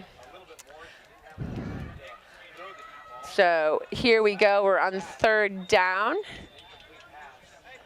Let's see what we have going on. So Team Mexico, once again, hopefully I'll go talk to the coach and general manager, and we'll get some names on Team Mexico. Apologize. We have not been able to get those yet, but we will get those, particularly as we go into playoff contention. Sonia's got time, looks right, and I think she got the flag there. I think she got sacked. Yep, Mufasa pointed down. We have a, yep, so it was a sack. Good job from Mufasa there. Really good, really. Sonia tried to ground it before the flag, but yeah, that blitzer, like I said, really strong. It's fourth down, 4th and 25 to goal. 40, I wonder if they're gonna, yeah. I'm wondering if they're going to throw a double QB play in here. I know Arissa has been working on that. Gideon, because 49 is a fast. Yep, here we go. We got 2 in the backfield. Number 49, their rusher, she runs angry and she runs. She runs fast. Wow, everyone else except for head ref was distracted with Arissa going downfield. Interesting choice when you're 25 to goal to do a quick little dump there. That's only 10 yards, but you know, maybe she had faith in Arissa's ability to run the other 20 yards. But unfortunately, got sacked before that could happen. All right, so these teams have been kind of going drive for drive, score for score.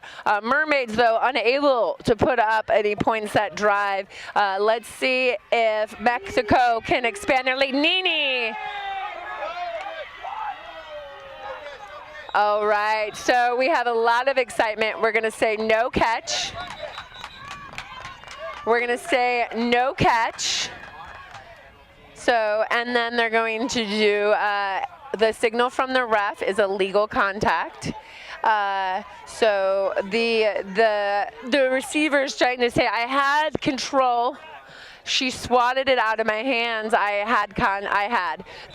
But the ref is saying, no, you did not maintain control of that ball. However, it was illegal contact, which is 10 yards and an automatic first down. So it is 10 yards from the line of, so it was 10 yards from the line of scrimmage on that. So that is why they're on the 15-yard line, an automatic first down. Let's see if Anastasia can really, like she said, she was a difference maker in the other games I watched. But that QB, Anastasia got a little bit of hitch in her giddy up. Really great props to number 10, right? She is a patient QB, but also in her ability to keep up with the pressure. But then Anastasia is a quick blitzer, and when she outruns that QB's ability to get away and create space and scramble and get open field is really impressive. All right. We have expect for a double QB because the center just took off her glove. She took off her glove. There we go. Alice with the pressure. Cherilyn tries to box her out.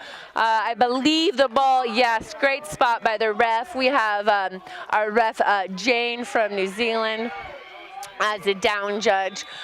So Cherilyn did use the sideline as her extra defender. However, the Team Mexico was able to sneak across the ball across midline before going out of bounds and before Cherilyn was able to get the flag. So it is first down for Mexico. QB is in shotgun. There was a delay. 16 is wide open. And she was left alone. She went through. Interesting enough, 16 came, so she had a delayed start to her route. Came from the wide right position, cross field, and then just kind of was kind of by herself the majority of her route, and was able to pick up, what, I would say 10 yards there. QB's plenty of time. Alice is there. Ball out. Cherilyn was locked in. Love, like I said, I don't get to see her play much. She's not a usual player on the Mermaid. She plays across different teams. So it has been a joy for me to watch Cherilyn locked in defensive mode. So great. But yeah, her eyes were locked on that ball. She was hoping that she was going to be able to grab it. And she has had 2 INTs last game, so I think she needs to give me an INT, but we need Alice to pressure that. We need the rusher to put some pressure. The ball is, unfortunately, looks like defense struggled to communicate there. Receiver was wide open, and Team Mexico has put another score on the board, and they're up by 13 at the moment, going for 1 point. it just doesn't look like Mermaids have the pep in the step that they had during the first half, at least on defense. And Team Mexico looks like they're taking advantage of that. Alice coming through. Alice almost has. Look. Oh, there we go. James so excited. His woman breaks up that play, number 59. And the extra point is no good. And with that, the Team Mexico is up 26-13. Let's see if the Mermaids. All right. We have timeout, Team Mexico. It is the first timeout of the game. That means they have 2 more timeouts in this half. All right. While they're taking a water break, I am going to drink my lukewarm monster and hopefully get some caffeine and the ability to say words in a coherent sentence. Probably not going to happen, but I'll at least try to get you vibes.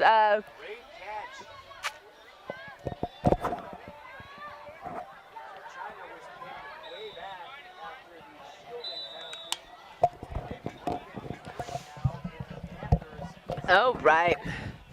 Everyone here is hydrated, ready to go. And let's see what we got going on here. Oh, we brought here we go. Chairlin in number 3 is out wide left. Zaza is slot left in tight. Arissa under center. Elaine Poon out 2, and then out to Arissa to a 1-yard gain, if that. Yeah, so it looks like Mermaids are changing up a bit. I will say their last drive, they weren't able to convert for a touchdown, but the way they marched to the first down, like the play was good. It was good fundamental football. So hopefully they can do that, but and score this drive. So we have Zaza in tight left. Chairlin as well was right. It's out to Elaine, and I told you, but Mexico is not going to be tricked by my elusive Elaine. Number 11 is there and pulls the flag. Like I said, in most situations I've seen in Elaine this weekend, you will think she's flagged, and she's able usually to get another 1 or 3 extra yards, but not that time. Mexico was there and got that flag. We have fabulous. We just had the whistle blown for the 2-minute warning. So let's see how the Mermaids respond to that, knowing they're down by 13. The clock will start on the snap. Arissa turns. She's looking at lanes wide open. Zaza with the first down. Zaza with some more. Well done, Zaza. Great to see that. The clock stops with the first down. So clock stops with the first down, so no reason for Zaza to get out of bounds because the clock already stops. So some of the coaches on the Mermaids screaming to get out of bounds unnecessarily because clock stopped. We'll start on the snap. 26-13, one of the 7 coaches told me. I think there's only 5 of them. So she has 2 to the left. Sonia throws it up with a long ball unfortunately, to the sideline. So the ball, I think the intended target was Elaine, but ball was out of bounds by some yards. Clock stops for an incomplete pass. Hopefully I'll be able to hear time. We've got Zaza tight left, then 2 receivers to the right. Clock will start on snap. Sonia back, waiting for it. Look up. Elaine! Oh, let's see. Yep, that's what we're going to see. Clock stops for the penalty. Elaine gets it, but her spin and her attempt to get some of those elusive yards may backfire on now. So, no, it did not. Yep, so they were both, it was just from a momentum standpoint, waved off the flag. Really good on the ref there, explained to the white hat, said, hey, there looked like impact, but was it an advantage or was it something that would warrant a penalty enforcement? And they waved it off and said no. All right. I do not know what the time is. It is rare when I can't hear Mufasa. I think he's one person that's louder than me. But as soon as I get the time, I will let you guys know. In a bunch play, Mermaids, Elaine, Charlene, reach.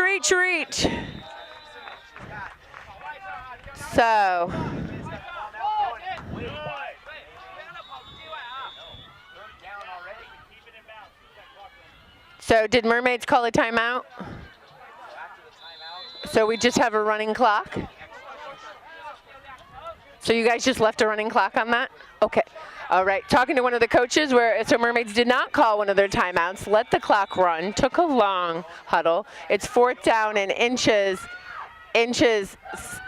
Yes, Elaine. Oh, Elaine is doubled.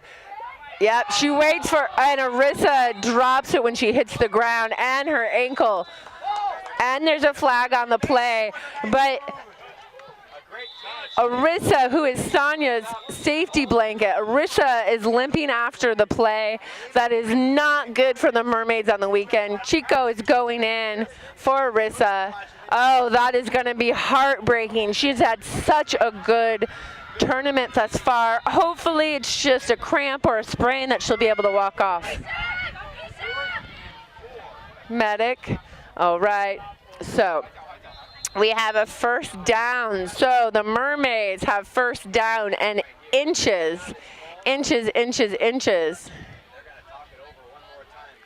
All right, bunch play. You guys got nothing, I got nothing. She rolls out to her left. Elaine, Zaza. Oh, played absolutely. It looks like Mermaids are going down play after play. Zaza got timeout. Medic on the field. Zaza holding her head. Oh, this is heartbreaking. So Team Mexico just playing the ball, playing aggressive defense but clean defense, and Zaza got sandwiched in there. Not sure if she hit a knee or she hit the ground, but unfortunately, this drive is taking the Mermaids players out one by one. They're keeping the downs but losing the players. It's got to be rough. Zaza not looking good, looking a little dizzy as she comes off the line, but Nemi is with her for the folks in Malaysia. We've got her with the medic tent for those of you that worried. Now let's see if the Mermaids, how they do here. Hopefully we don't lose another Mermaid to this drive. This has been the assassin drive for the Mermaids. All right, Sonia having a little talkie-talkie, a little kiki with each one of her players. All right. Oh, there we go. Do we have finally, we're going for 1 point. So right now it is a 19-26. The Mermaids going for 1 point. Oh, you know what? Great that they were able to score on that. That would have been even more of a heartbreaker. But yeah, that drive took more of the Mermaids than I think anything else. With 2 of the receivers now in the medic tent.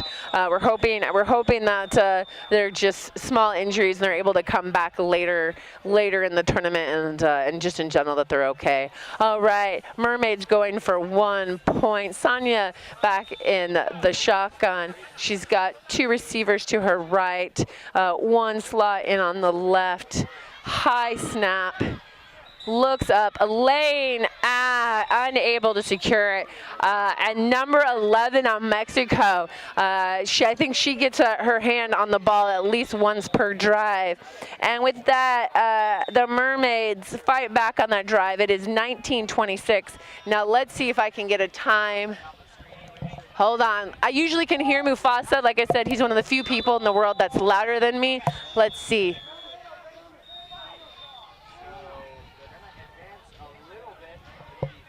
What? Or knee? I don't know what that is. I got nothing to do with the time.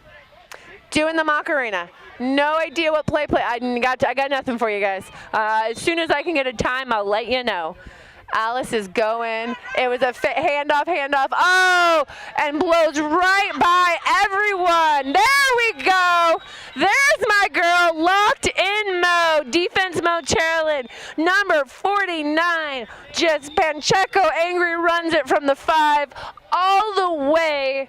Actually, probably was behind the 5 because it was a fake handoff. So from, I would say, the 4-yard line all the way, cross first down, and is on the 21-yard line. We've got, oh, they didn't call it, okay. We have 2 QBs back, handoff, and she's running again, and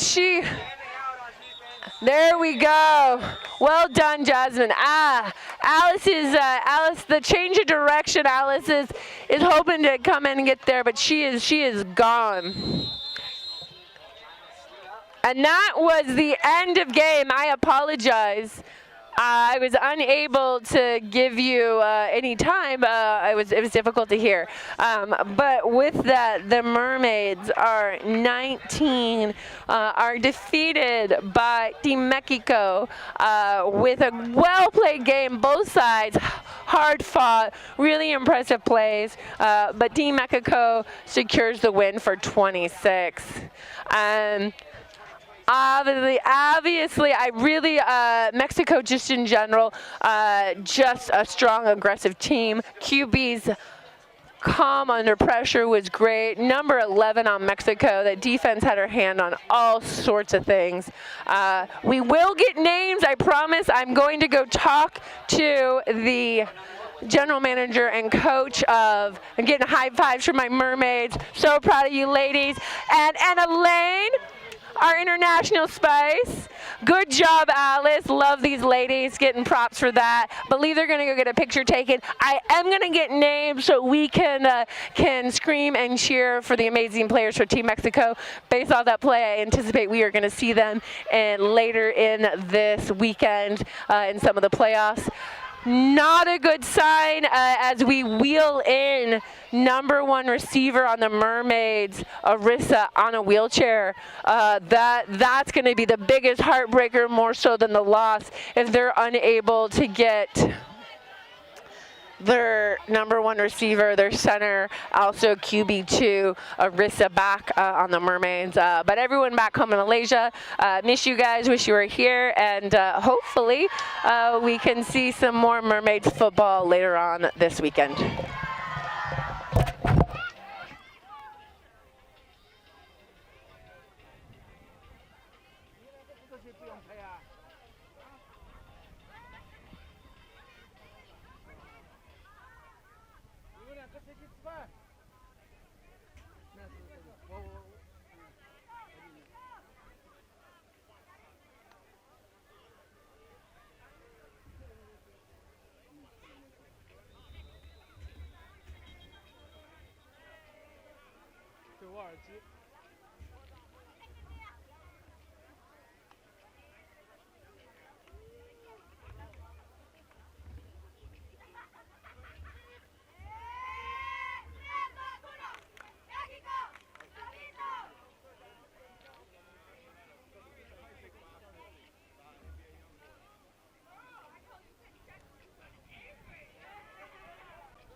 All right, hello, hello, hello. Here is Michelle Idem coming to you now. Apologize, we have 3 fields streaming, only 3 commentators, and I needed some water.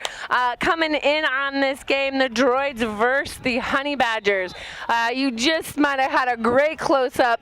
The cameraman absolutely catching overthrown ball past the first down. Well done. Exciting game with the Droids and the Honey Badgers. What's the score?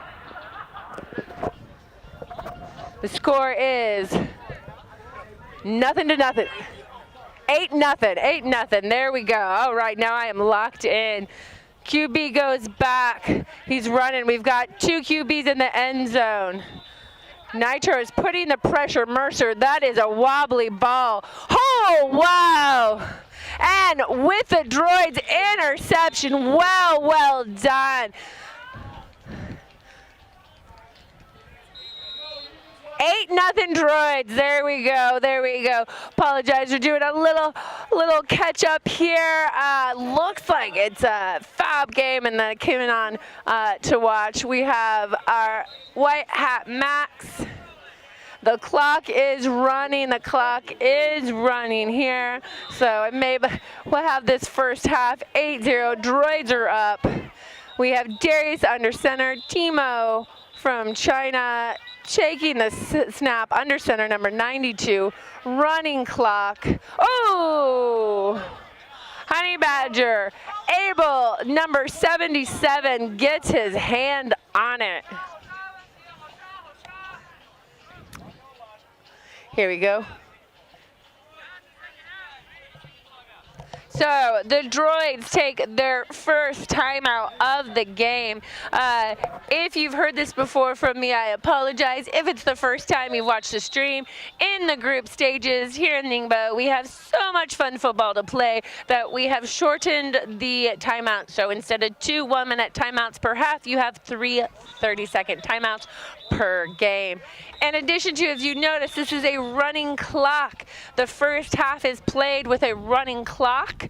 That means the time does not stop in the last 2 minutes of the first half, while the second half will be a pro clock, and it will do stoppage after the 2-minute warning. That becomes standard. All right, Timo has 2 receivers to his left. He looks left to Darius, to Leon. Oh! Oh my goodness! What a catch, exactly. Yes, yep. They're saying no catch. The ref, so your down judge comes in. Leon reaches out, has one hand inbounds, maintains control and possession as he lands out of bounds after having possession and control inbounds. He did fall, but this is a running clock. Good football knowledge if it was a 2-minute warning, but it's a running clock. So 45 seconds and running. All right, this is a bit of a long huddle considering it's a rolling clock. We've got a bunch formation. Timo does a little pitch, and 8 tries to go. All right, we have a penalty. And because it's a running clock, I'm anticipating this conference is going to take the rest of the clock. So they're...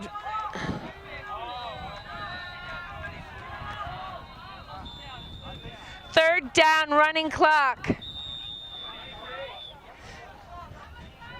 23 seconds. Yeah. They stop time.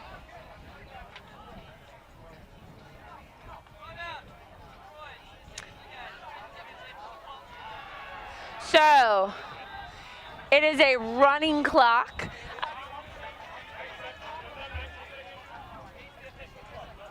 So droids are talking.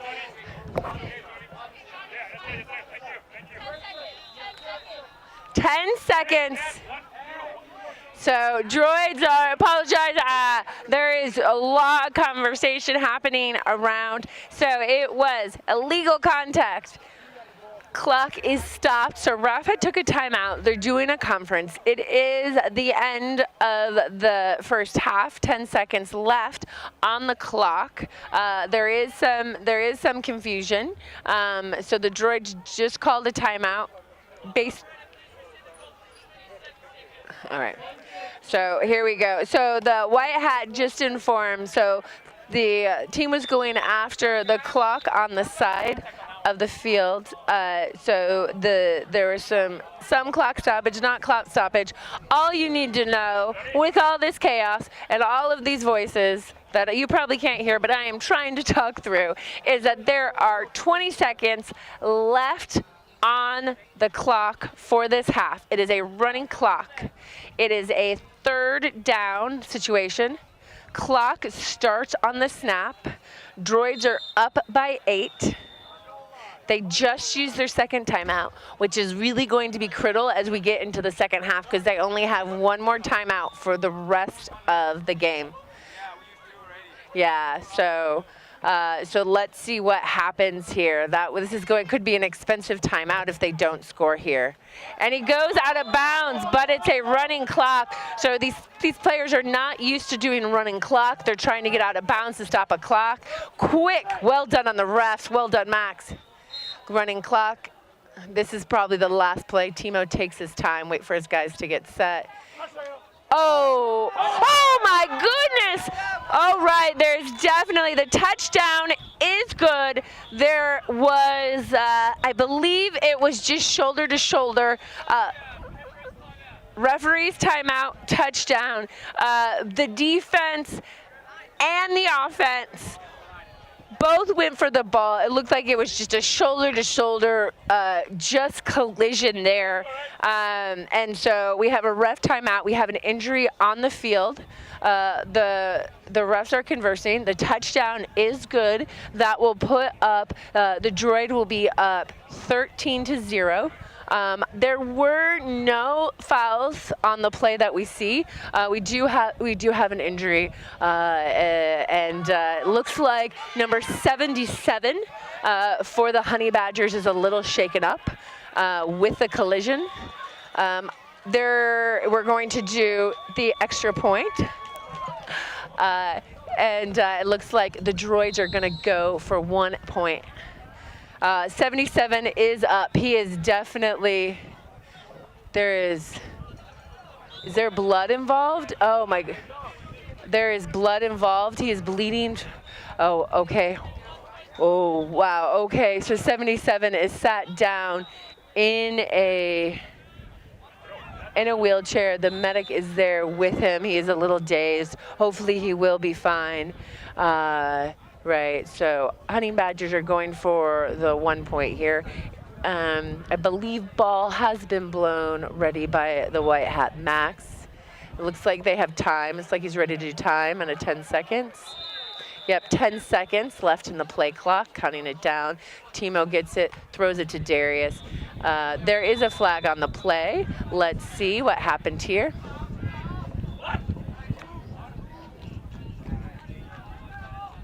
It looks like it's at the line of scrimmage. Let's see if it's a shielding.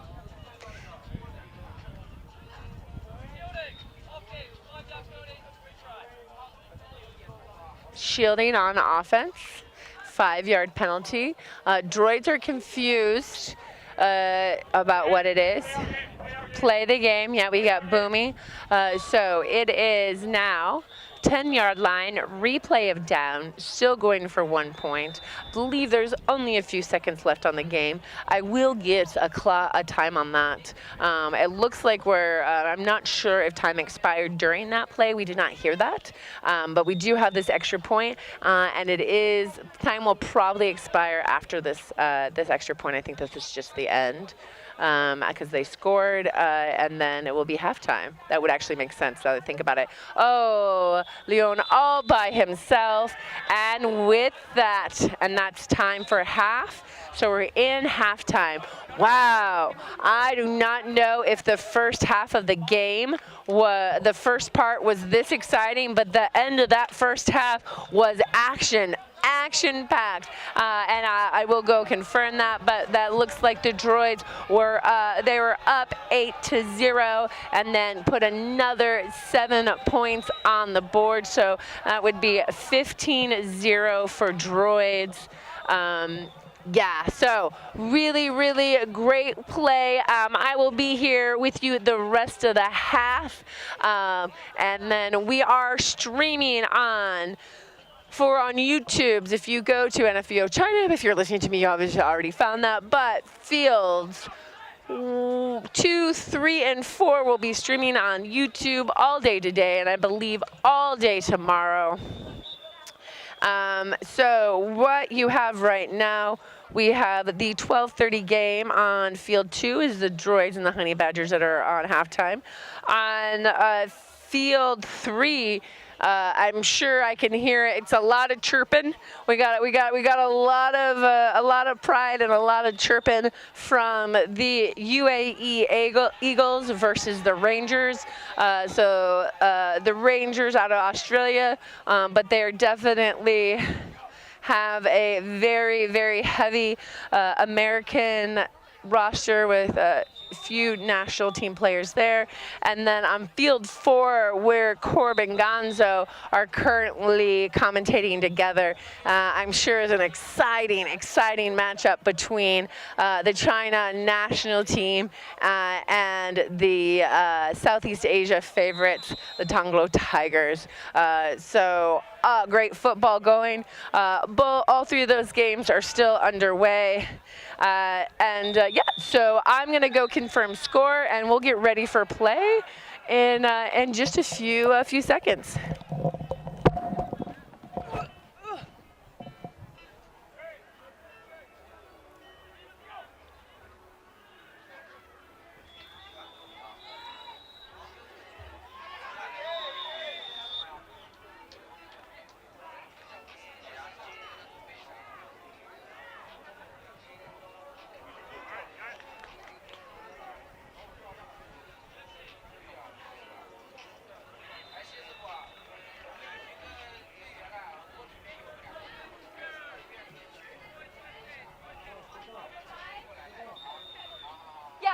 That's why I went into that's why I thought it was 14, not,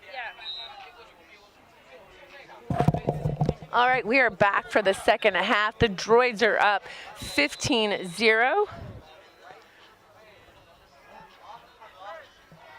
And we have so many whistles. It looks like everyone's starting at the same time. Yep, whistle is blown. Time, there's 10 seconds to go. There we go, we're 5 seconds. He's about to get a delay a game, and yep, there we go, delay a game. Yep.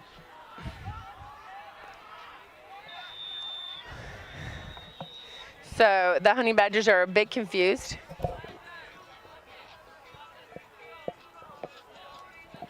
So some of these teams, and I know back in Malaysia, were used to not having a full 4-man crew. Or we're used to the head ref, even if you have a 4-man crew, being a superhero. But in terms of proper IFAF mechanics, you'll have your, look out for the side judge, it almost got taken out by the medic. Your side judge is going to keep your play clock, and they will communicate with the head ref, who will then communicate to the QB. But there is often some confusion. And they expect the head ref to have it and count down, but they'll give you time, and from that time call you have 10 seconds. So Honey Badgers pick up a few yards on that possession, and then Heath gets it out quick to the middle of the field.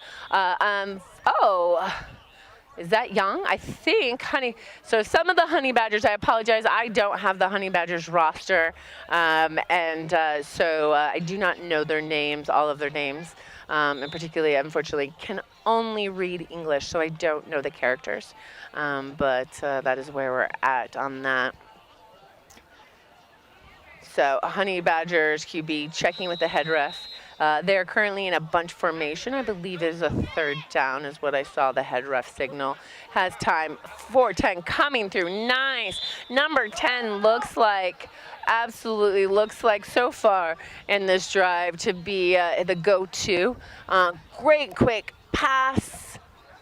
Took him a while to let it go, but it did zip downfield, and it got them the 1st down. And the ball is spotted on the 19-yard line.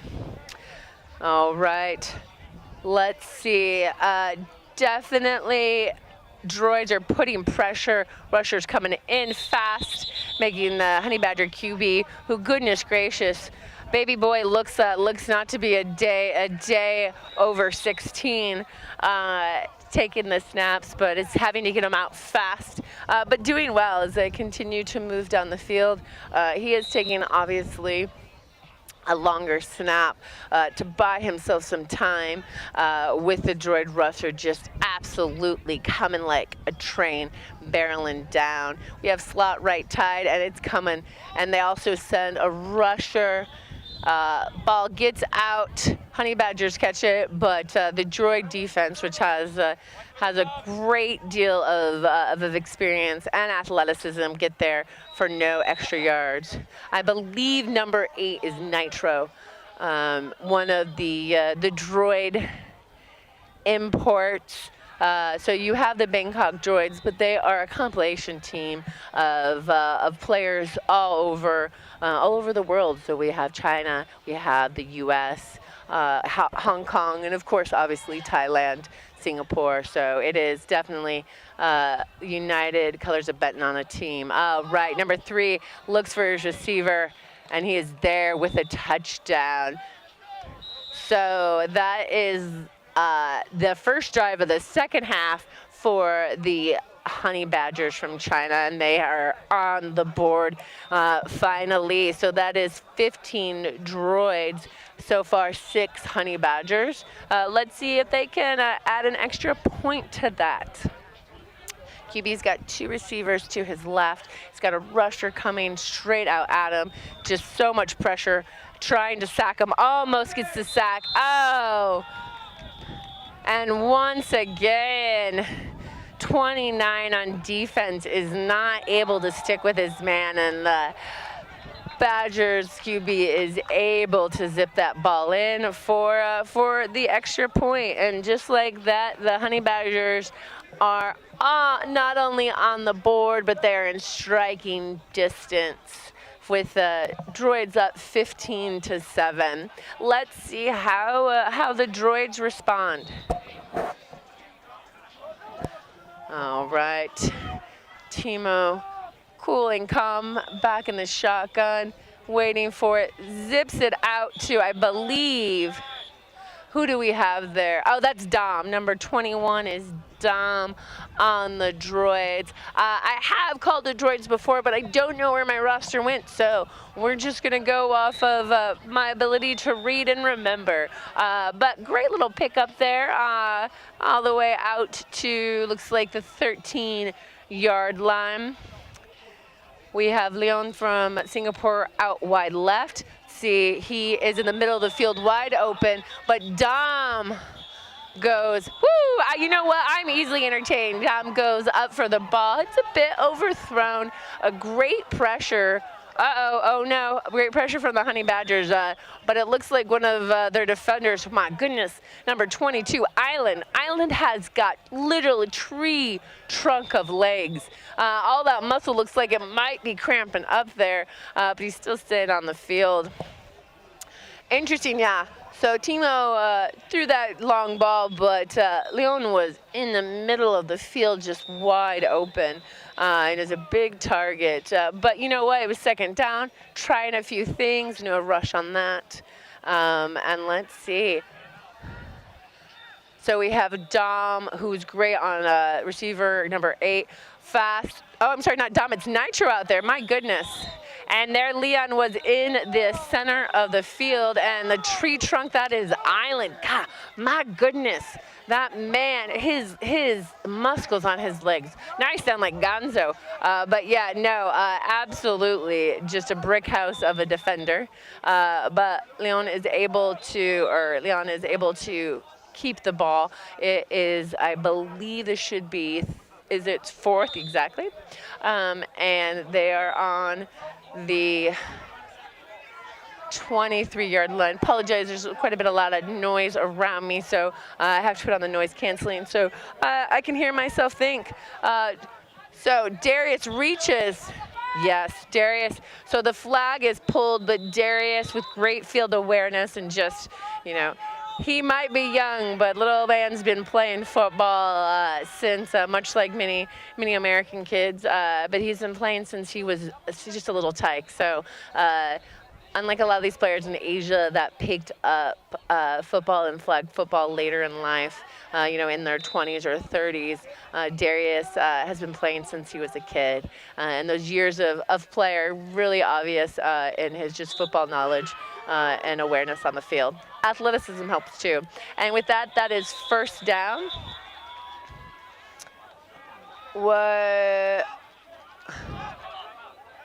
So we have a timeout on the field by the Honey Badgers. So Honey Badgers' first time out of the game. It seems like there was an issue with equipment. I just don't know if the defender had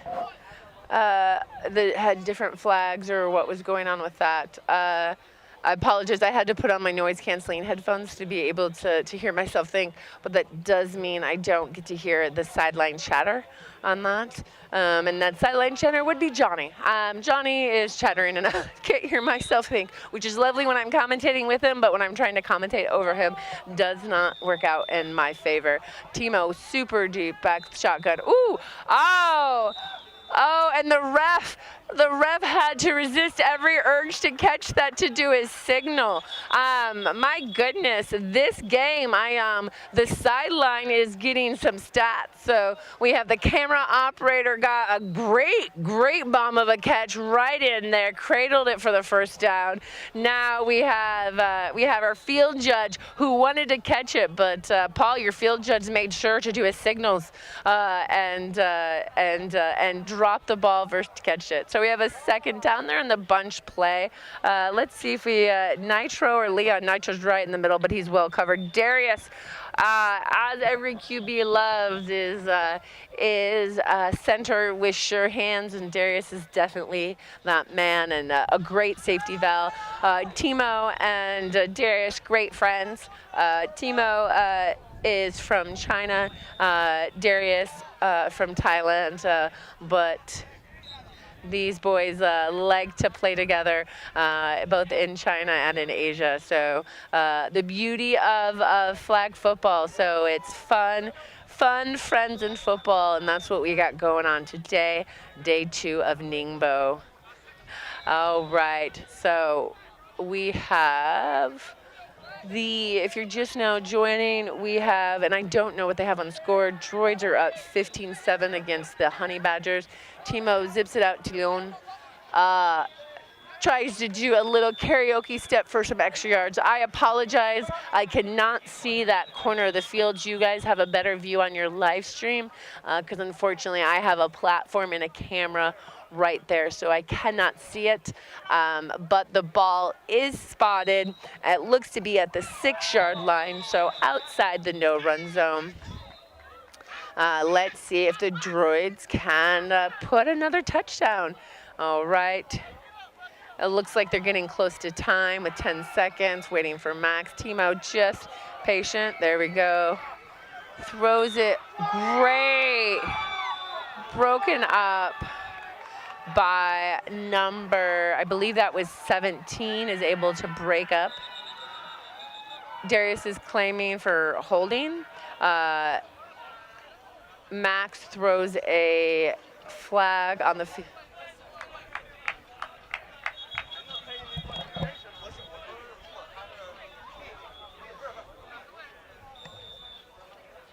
After play, so it was turnover on downs.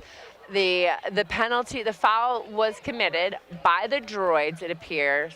I don't know if it was unsportsmanlike or if it was illegal contact. The enforcement, though, is 10-yard. So they are on the 15-yard line, and it would be still first down. Try is good. We've got a trips right.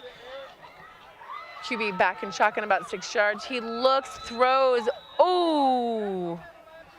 There we go. 41, though, was was almost in his lonesome. Dom is nervous. He went up, and then he looked back and realizing the droids looked out there. QB did not get the pass to his intended receiver. And he's like, bro, yeah, you can see talking to number 2. He's like, you need to get back there. Like, we got lucky. So, yep. That is the downside you have with compilation teams. They don't play together as much, so they don't know what they tend to do. Their habits. So communication is even more key, which also becomes a challenge if you have language barriers.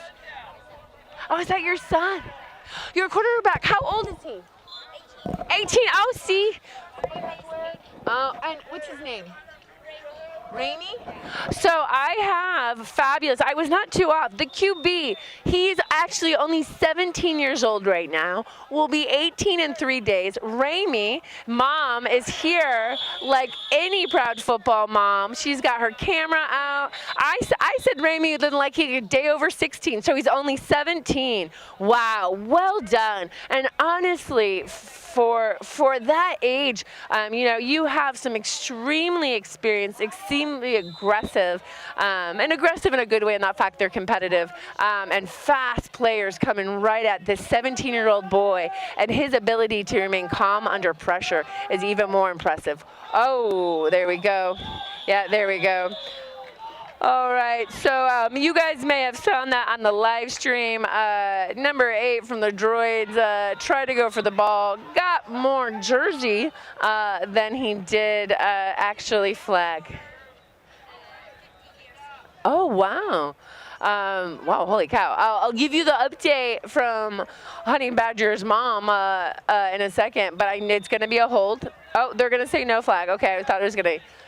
So I think they talked about in the tech that he did have his jersey, and then they decided to converse on whether he released it, and so there's no flag. That being said, all that razzle-dazzle means the ball is spotted on the 19-yard line. Rami?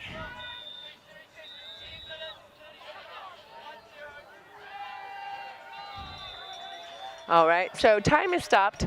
There is a clock on the field. They're trying to get the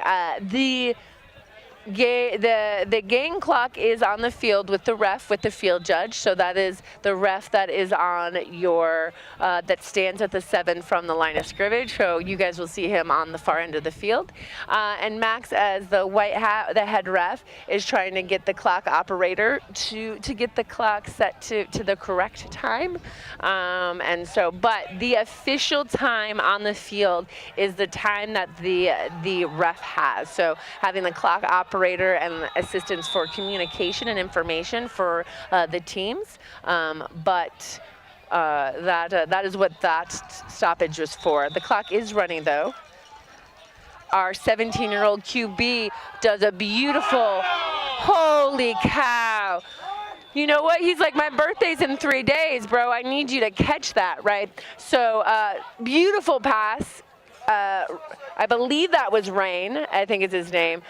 Really, I think that's what I read there. But did not hold on to that, just kind of slipped through his hands. But, good look, beautiful pass. Droids on the defense are getting lucky, really on that. Their coverage isn't where it needs to be, except for Dom. Dom is a saving grace right there, gets there fast, pulls the flag. Number 21 on the droids. We are on 3rd down. The ball is on the Honey Badgers 11-yard line. Here we go on this. Dom talking to his defense. All right. Leon is coming on. Leon from Singapore, national team player out of Singapore. Really strong player, really athletic. So going to defend this against this young Honey Badger squad. Leon picks up 15, goes out to the right. Oh. Rami goes off to the right, was unable to convert there. That was a 4th down. Down judges, everyone was thinking that it was the fourth, except for, thank goodness, our down judge is there. I will get his name. I actually have not met him. I've been lucky to meet a lot of these officials, but we are in fourth down there. Ball is blown for ready to play. But what Remy's mom was saying, he has been playing for 15 years and he's almost 18, so sounds like he might be young in years but not young in experience. And I'm about to get taken out by a trolley of ice bath. There was pressure. Oh, except for, oh goodness gracious, please no. All right, Tarantino. All right, it's so.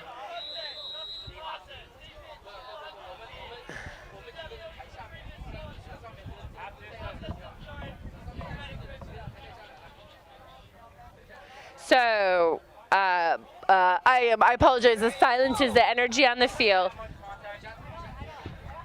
So, the pass was incomplete on the fourth down.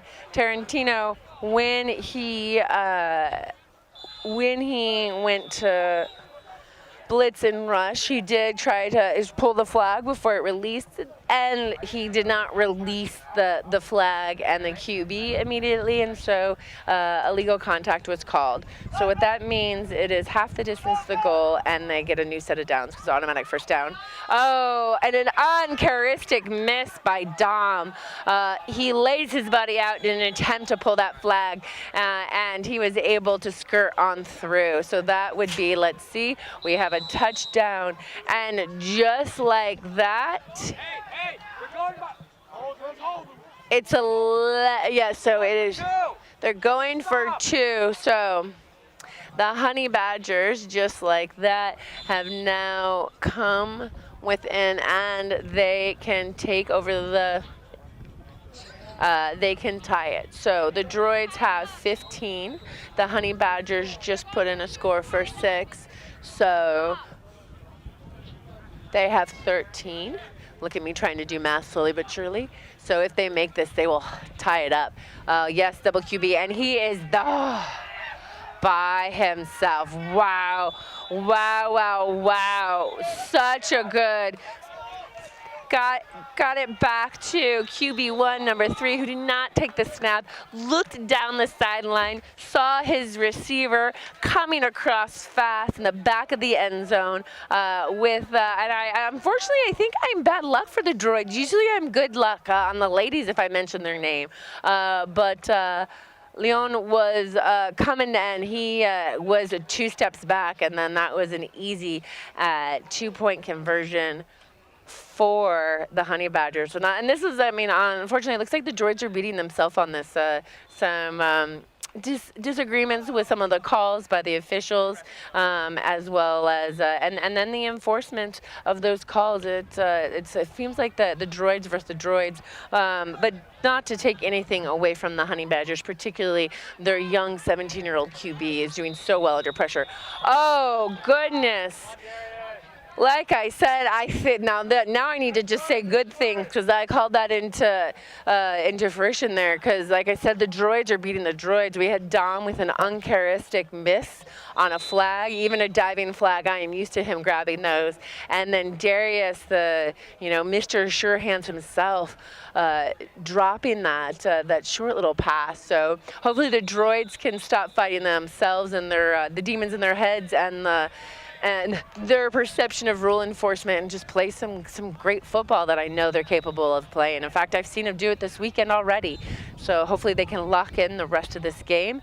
Because right now it's basically the start of the game. Score is tied 15-15. Oh, there we go. Dom, there we go. There we go.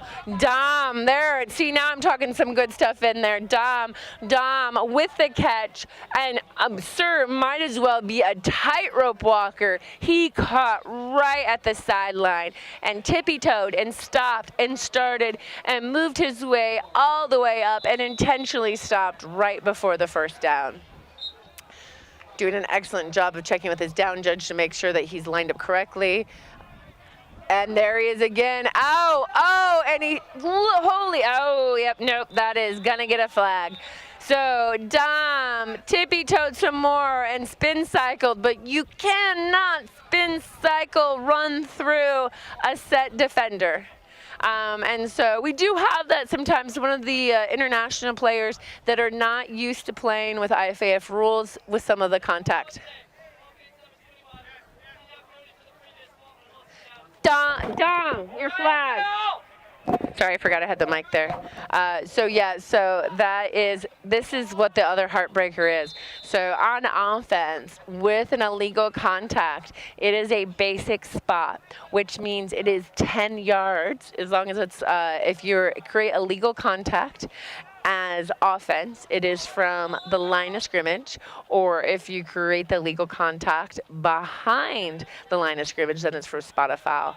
So Dom, not only does his catch and the run after not go from, the enforcement went from the line of scrimmage. And so just like that, the Droids are on their 15-yard line.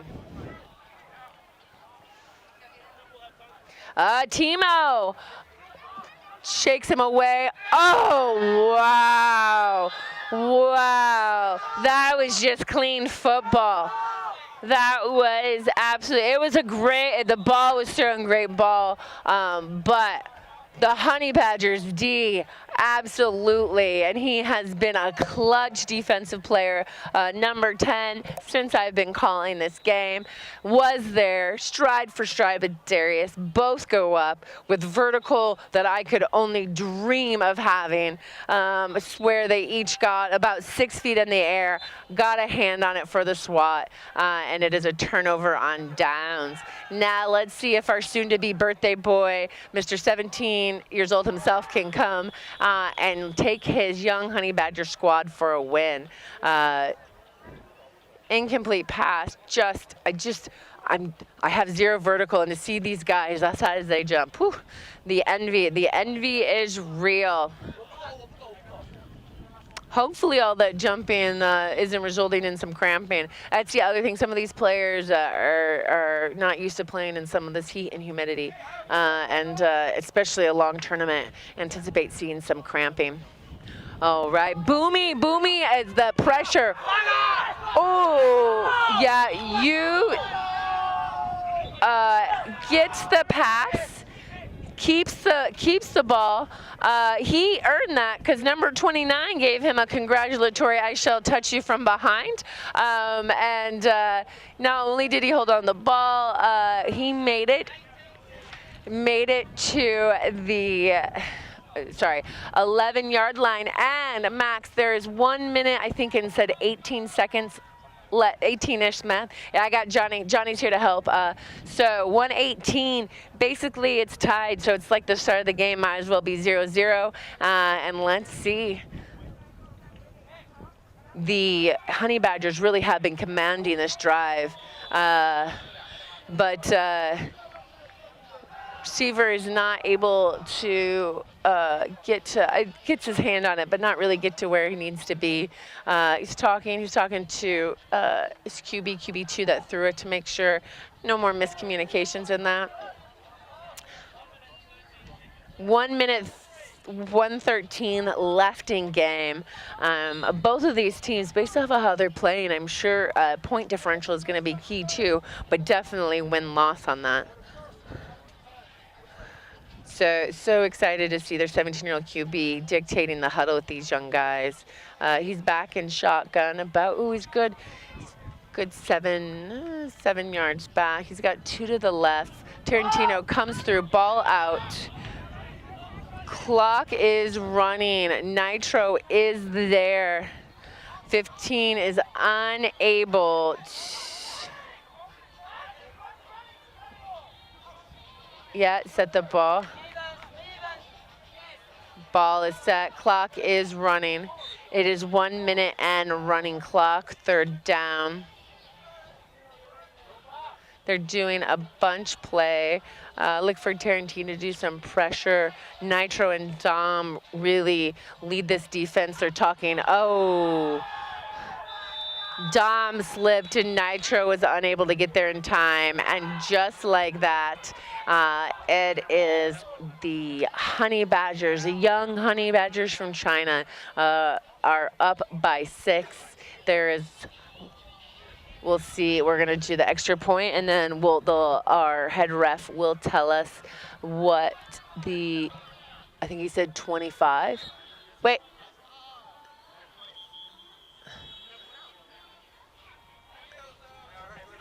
Wait, what is happening? It should be a 1-point conversion. I don't know why he said first down.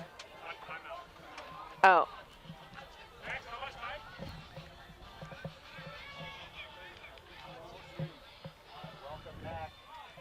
All right. Bunch play. I think there's about 20-something. Oh. Was he out of bounds? He was out of bounds. So, no good. So, yeah, that's right. So there's 21 points to 15. It's a 6-point. I think he said 15 seconds. What was time? 3-5? Oh, thank you so much. Ball. Droids need to get the ball. It's usually easier to play with the ball. So there is 35 seconds left. Ooh, oh wow, all right. Like I said, the non-players' catches in this game have been really impressive. I really think this is the MVP. We've got, that was a decent bomb of a catch with the down judge catching. We've got the cameraman. We had the field judge. Yeah, I'm expecting I might get a pass pretty soon here. All right, let's see if the droids can come fighting back. They just don't seem to have the pick up in their step. Oh, but Dom is able to get his hands there, but not get his hands around it. So let's see what we got going on here. Okay, so let's see how much time stop. Fabulous. Max is great when he's white hat, and I make sure I can get the time. Second down, 28 seconds to game. Second down on their own 5. Timu has that cannon of an arm, but can his receivers get there? All right, and gets the first down and gets out of bounds. There we go. And there's Dom. Smart football knowledge. Time stopped with the first down. Wow, and they were able to execute that in, 3 seconds? There are 24 seconds left in the game. The Honey Badgers are up by just 6 points. That is first down, basically just half a yard over mid. So this has been a fun game, and this next 1 seconds, I think I said, is going to be absolutely entertaining. Oh, wow, zips it in. And they're saying a complete pass, and they call a timeout. Timeout. So timeout, droids, third and final timeout. Remember what I said, because during group play, we have adjusted. There are only 3 30-second timeouts all game. The droids made a surprising second timeout call during the drive in the first half. So they have no more timeouts. They only had 1 timeout left for this half. Second and goal. Believe it's around the teenage. I didn't get the full. He gets out of bound. Well done. And well done with the refs and the signaling, ensuring they stop the time as soon as the runner is out of bounds. Third down.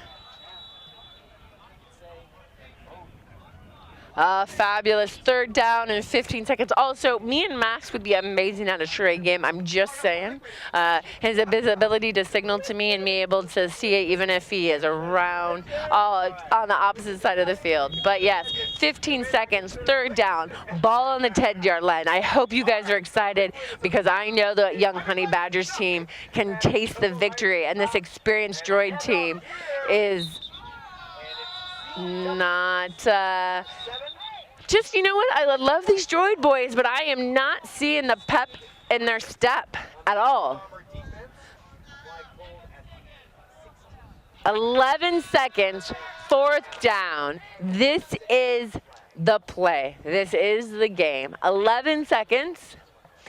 If the droids are not able to score, that means that the Honey Badgers are up 6. If they are,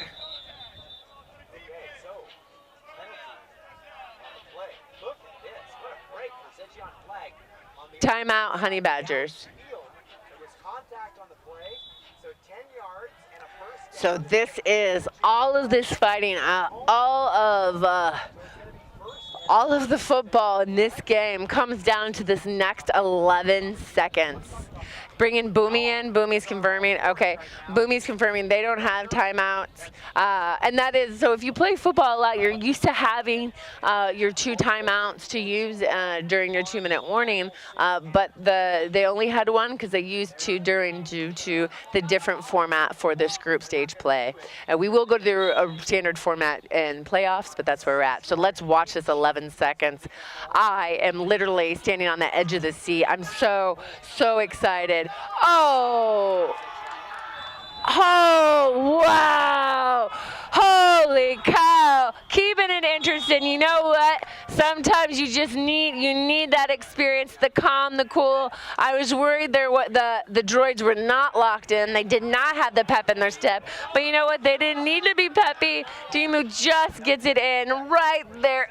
Just the corner right over the pylon. And like that, it is a tied game.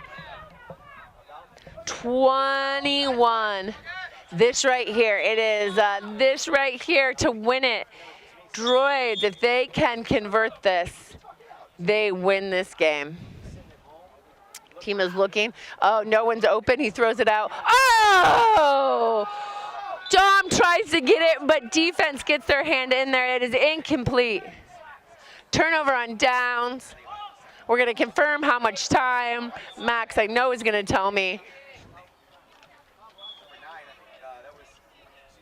6 seconds. I think that's what that was, 6 seconds. Oh, I thought there was maybe 2 to 3, but there are 6 seconds left in game. You got a young Honey Badger squad. It is currently a tie game, right? Do you kneel it out and take a tie? Do you go for it, but run the risk of this taller, it's a bigger, I would say a bigger, more aggressive D on the droids versus the Honey Badgers. That being said, these kids have speed, and despite not being as tall, there is some leaping that is happening. So, do you need it out? Nope, they're going for the win. We got Boomy. Boomy coming in to rush to put pressure. Gets it out fast and gets out of bounds. And with 11 seconds, that's plenty of time to play with, right? So you can get 2 seconds, right? So this is it, 2 seconds. This is the last play of this game. Is it a tie? Is it a win? Do they throw it? Do they get it intercepted?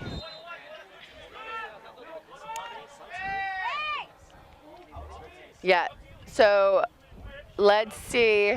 Droids are seeing if they're going to switch out or not. 2 seconds left in the game, tied game. Right now, if they're going to, so it looks like droids are keeping this in. They have Boomy, Captain Boomy, in at Blitzer, Leon. Then you have ball on the field, ball on the field. I like how I'm screaming. I apologize for screaming into the mic. I am locked in like I'm on the sideline and you're there with me. Hopefully anyone that I just screamed in your ear, apologize for that. This is an exciting end. Whew. Too much fun with the football here. Interesting though, yeah. This young Honey Badger squad seem a little bit confused as they have in. Their QB, who turns 18 in 3 days, is locked in. Come back 15 for a double play. There's 2 seconds left. Wow, is it a safety? It is. Leon, this is what you're afraid to do. This is what, do you do it, do you not do it? And with that, it is a tie game.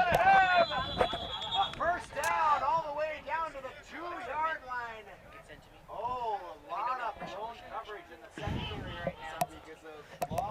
Yeah. Oh, apologize talking to Carb there. He's got the Russian man. Woo, my goodness, I was not with you for the first half, but that second half, it had emotions, it had ups, it had downs. Really got to say. Are we doing playouts for a tie? Or are they going to shake hands? Yeah, no. So I think it's just a tie for this game. They're going to shake hands. This young Honey Badger squad really put up a fight. Really impressed, and then especially number 3. I think Ramy is what his mom said. His mom, so he's been playing for 15 years. He will be 18 in 3 days. I don't know if the droids appreciate the fact that a 17-year-old just schooled them, but number 3 from Honey Badgers, absolutely for me, gets.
We are only halfway through day 2. We still have our voice. We're still having fun, but stick around. There is no game on field 2 at this moment, but there will be one later. And if you want to see some more flag football, field 3 and field 4 on the YouTube are currently playing. Until later. Way to go today.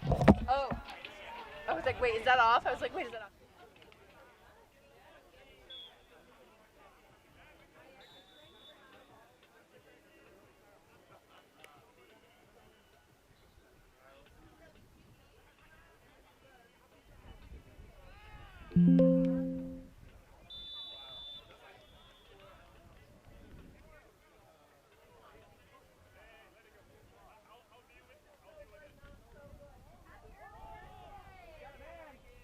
Touchdown!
All right. Welcome back to NBFO. Welcome back to Ningbo, China. I mean, hey, Gonzo here, and I'm so happy because I have the best reffing crew ever about to do this game, and they've been so gracious and really helpful to me to let me take a little bit of a break to allow us to start this game on time. I really appreciate them, and really thank the refs for awesome. You know, one of the things I love about Asia, we have one of the best commentator-ref collaborations ever, and I really appreciate these guys for it. And we've got a great matchup coming your way right now. Let's go. We're knocking the table for only one reason. It is NHC 1. This is the Chinese women's national team A squad versus Team Hyde from Mexico. And Hyde has a bunch of former Mexican national team players of their own. And man, we're really excited to call the game here. And for us, it's the first time seeing Hyde. So we're gonna try to introduce you a little bit to their roster as we see Regina Albaran, who's their quarterback, drop back in the shotgun and deliver a little bit too high for her intended receiver. She was looking for Danae Mendoza. Also with Hyde right now is Silvana Munoz, Andrea Monesivais, and Ximena Padron. This starting offense for Hyde, as you see a rocket delivered over the middle, caught by Mendoza. So man, I kind of like what I'm seeing here out of the quarterback play, huh?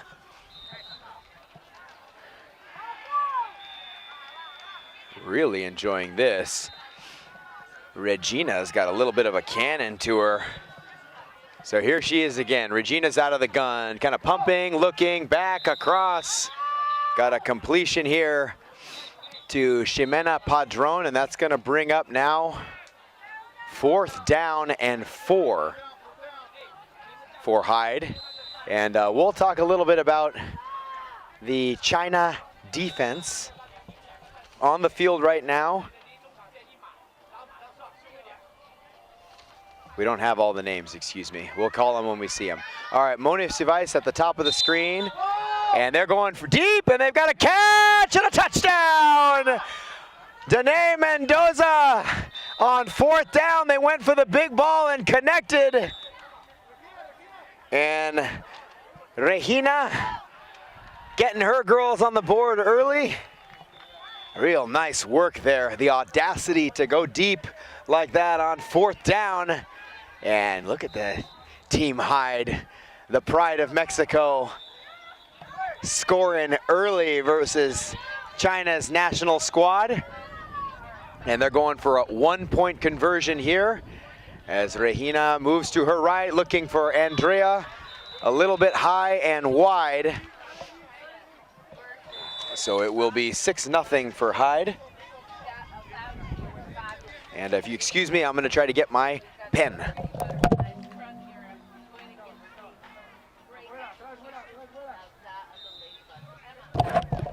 All right, so the Chinese girls take the field right now. And a quick sling. Pass is intended for number 15. And New is the quarterback for the China A squad. She's got a nice arm on her as well. And for these China girls, if you were watching this field earlier, you saw them doing the best. And yeah, we really like the look of them. So New delivers high to Ray, number 6. But to be honest with you, I'm really interested because it seems like maybe some of the girls might be changing their jerseys. I don't know. Because I'm thinking that was maybe Yum, who was wearing number 3 earlier, but I'm not sure. So we're just going to have to go with it. And we'll ask questions later. So New is going to pump fake and go deep. She's looking for Lynn. She's got her! Stumbling out of bounds at the 6-yard line. Blown coverage in the Mexican secondary. And Lynn, they are changing jerseys. the Chinese girls are changing jerseys on me, and they're changing their jersey numbers, and because of that, we're gonna not be able to call the Chinese player names here, but we're gonna do our best to remember who they were earlier. That one's Lin, and Lin now gonna run forward and pick up about 1, so it'll be first and goal here. Sorry, it'll be second and goal here now from the 5. And if you're wondering, this is a little bit of a commentator's worst nightmare where you got all the rosters locked in and then all the players have increased the difficulty level for me, changing all of their jerseys and jersey numbers. So here's a shovel pass up to the up girl. I believe that's Yum. So if you were with me earlier, you could remember that we were trying to memorize players by what their accents were on their clothing, and so that's still what we're going to try to be doing. So I believe now we have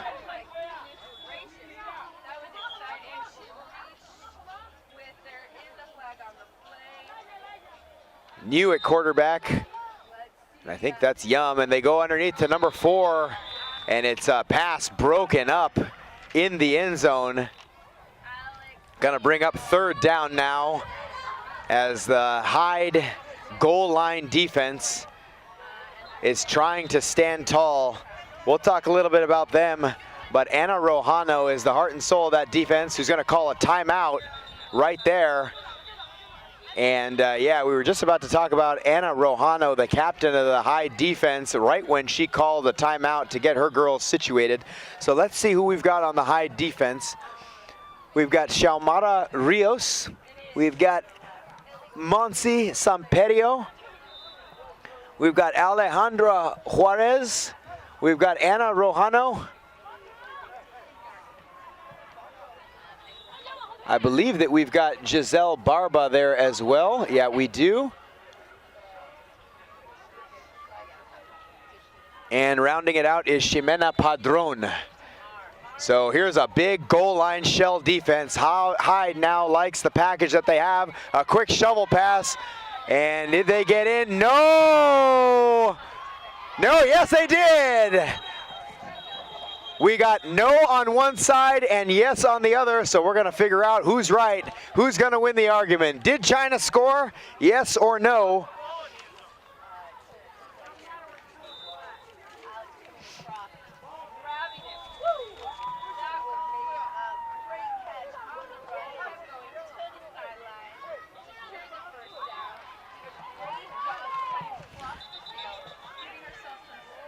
And my goodness, they called it off. So it is a turnover on downs for NHC, and the Hyde defense standing very proud right now. The girls from Mexico firing in all cylinders, and the coach from China is not happy about that, as you see a completed catch here on the right side to Silvana. So Regina wasting absolutely no time as the Hyde girls at the end of every play go over to the sideline, and the coach for Hyde is drawing up every single play for them. Very interesting strategy, some we haven't seen. Kind of a cool one, I like that. All right, so Jimenez is at the top of the screen, and Regina is gonna go to her center, but the ball's thrown a little bit too high.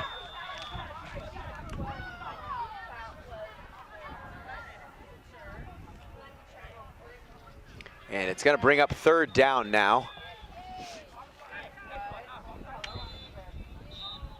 So if you excuse us for a second, we're gonna do a little bit of a strategic move to try to get the offense for Hyde noted down.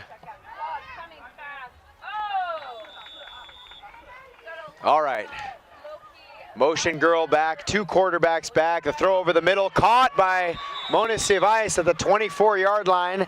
So Andrea's gonna get Hyde very close. It'll be 4th and inches here. So now Hyde has an opportunity and they wanna convert.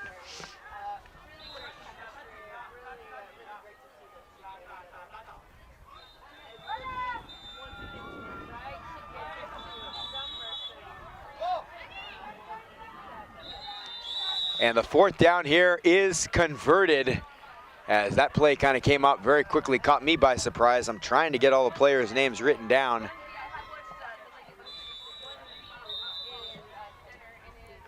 As we're just doing our best. First time we've seen Hyde, and probably not the last time, so we gotta lock ourselves in. All right, 1st and goal here, we got it. Top to bottom, it's Monisivais, Mendoza, Munoz, and the throw goes to Monisivais, who's got another 6-ish yards. So it'll be a 2nd and goal for Hyde, now from the 16-yard line, as Pardon is coming back as a 2nd quarterback. They're gonna fake it to her, now get it to her on a wheel. She's gonna run and get the flag pulled well in the backfield. We're not even gonna bother to try to call. We knew her name before, but now it's just a sea of nothing. All of the Chinese national team players have switched their jersey numbers out, and so we no longer have accurate numbering on them. Oh, that's too bad. They should make that illegal next year, to be honest with you. All right, Regina's back in the gun. She's got Padron back again, and she's gonna go high this time. Down to the sideline, but ball is thrown just wide and out of bounds.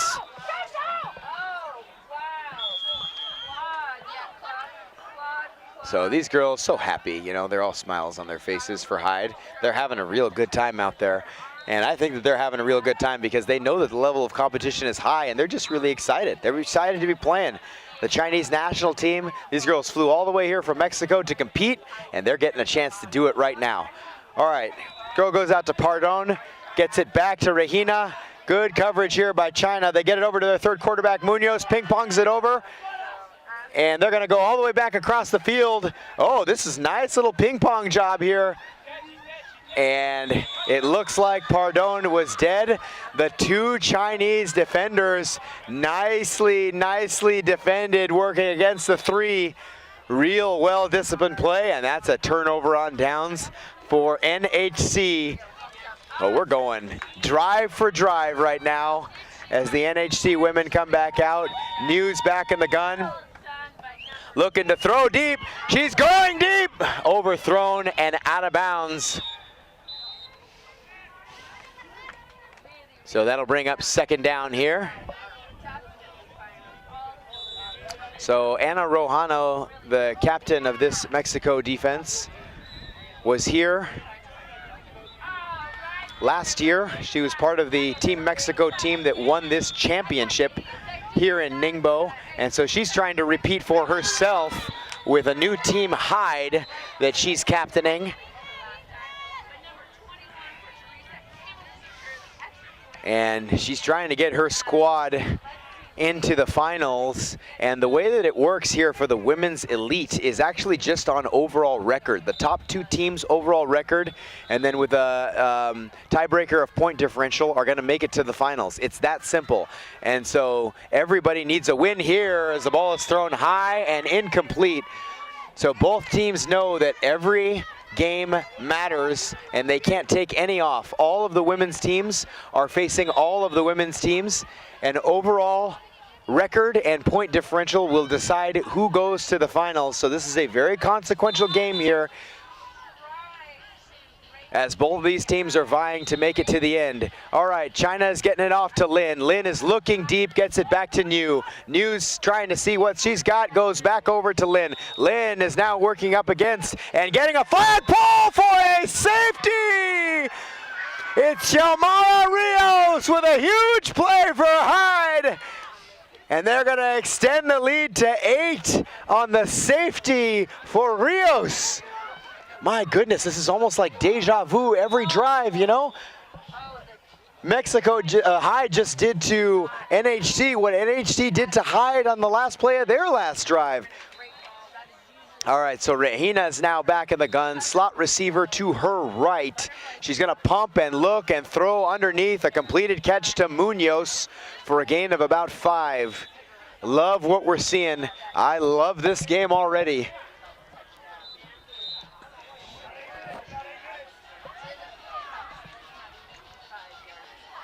So the Hyde girls go over to the sideline and take a look. All right, Andrea Moniz is out, and Alex Mendoza is in her place as there's a throw high and incomplete. Will bring up a fast third down here for Hyde. So most of the Hyde girls residing in Mexico City, and have a couple of folks who were able to join them. So Andrea Moniz is one of the joiners. She lives in Monterrey, Mexico, and she knows a couple of these girls on this team because they used to play on the Mexico national team together in 2022 and 2023. So when Team Hyde submitted a team to come here to Ningbo, they asked Andrea if she'd like to join them, and she said yes, of course. Andrea was here last year playing for Love and Thunder, and now she gets an opportunity to come back to play with Team Hyde as we see a completed catch up near the first down marker for Alex Mendoza. And it's going to be 4th down and short here for Hyde. It'll be 4th and 2.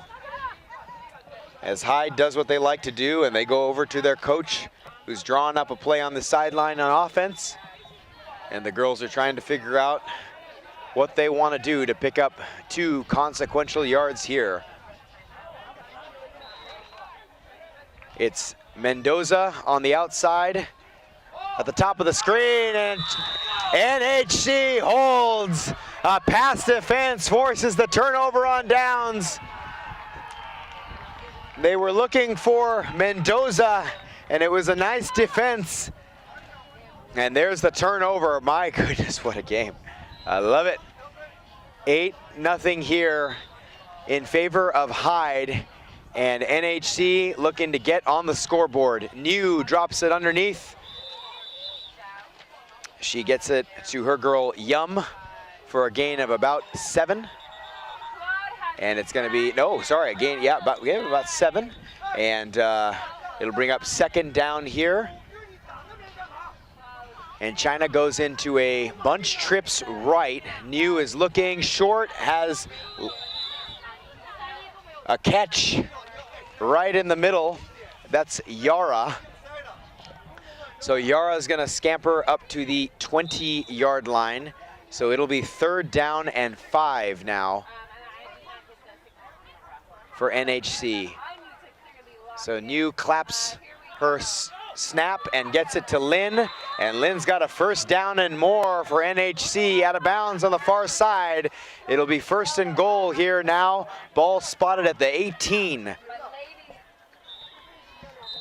Our reffing crew doing a great job to keep the pace of the game fast, which is what the girls seem to want right now. And another bunch trips right. So a side snap here, another side snap. They're going to get it to Lynn, and Lynn's going to take off and run, and a diving flag pull there by Alejandra Juarez to limit the damage to 3 yards. So it'll bring up 2nd and goal now. Ball generously spotted at the 13-yard line.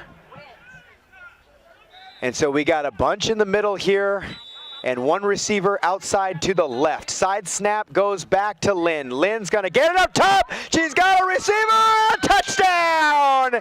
It's Yum to get China on the board.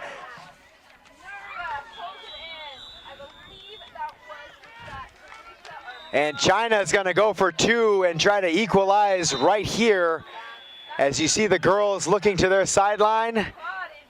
And the Mexico women know that they wanna keep their lead. It's time to preserve their lead.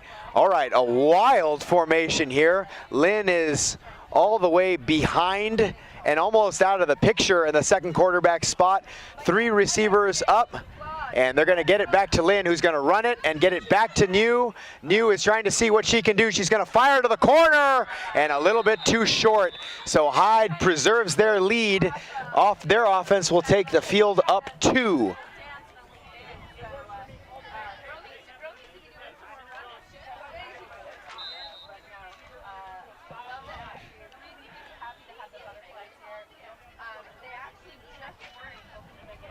All right, Regina is back. She's got the girls back in, Alex Mendoza still in, and everybody else stays the same. It's Mendoza at the top of your screen, Padron, excuse me, at the bottom. And of course, Munoz is snapping, and it looks like the clock is gonna be stopped here as, the China coach is having a word with the ref, talking things over, and so they've decided to stop things here.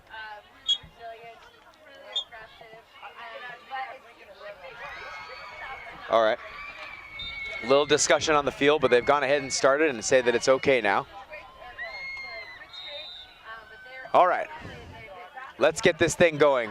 Regina's got the ball, throwing, caught by Danae Mendoza on the near side for a gain of 5. And the Hyde girls quickly get the play that they want, and they're right back out. Regina looking deep, evades the sack, throws back, and behind her receiver and incomplete. She was looking for Padron, and that will bring up 3rd down. The clock winding down, well under 2 minutes now, we believe. So 3rd down and 15 here for Team Hyde. Trying to extend their lead. They're up 8-6, and it's been a real back and forth game right now for some of Mexico's finest versus the finest of China. Nice throw up top. Did she get a foot in? No, out of bounds. Alex Mendoza made a great catch on the sideline. She might have gotten the tippy toe in, but the ref called her out of bounds. And to be honest with you, the ref was kind of looking at the China coaches to make the call. That was a little bit weird for me. I thought that the foot was kind of down. Just a bit weird. Why would the ref be looking at the Chinese coaching staff to see the call? Anyway, we're gonna not talk more about that. And that actually is going to be halftime. So we're gonna quickly take a break here at the half, and we're all gonna just take a moment to regroup and see what's what. We'll be back in just a second. We got a great game in front of us between Hyde and NHC1. That's the Chinese national team.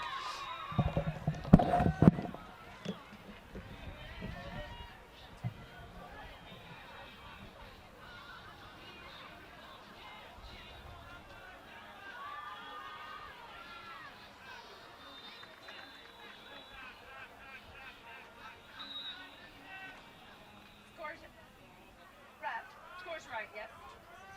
Okay, I thought so. I just wanted to make sure. All right, are we ready for some more fabulous female football?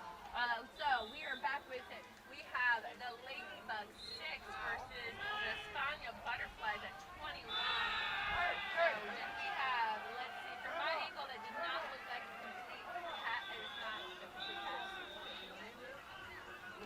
Anyway, we'll talk about after this.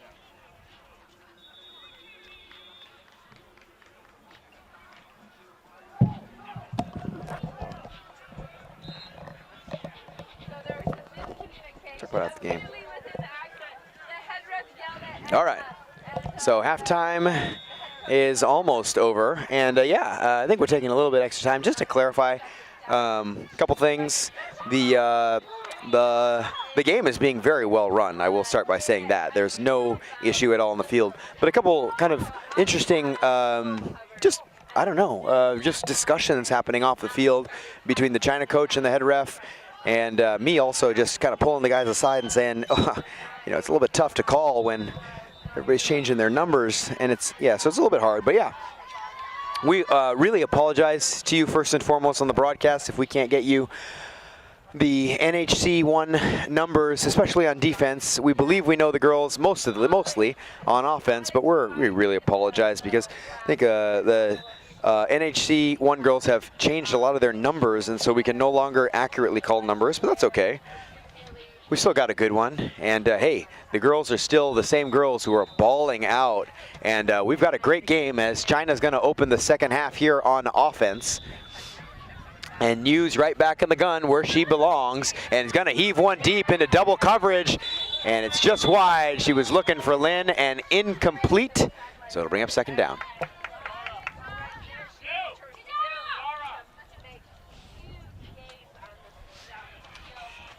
And Chinese coach just yelled out, "New Yara," and I think it meant that Yara maybe just came into the game, or they're trying to get Yara a play. I don't know.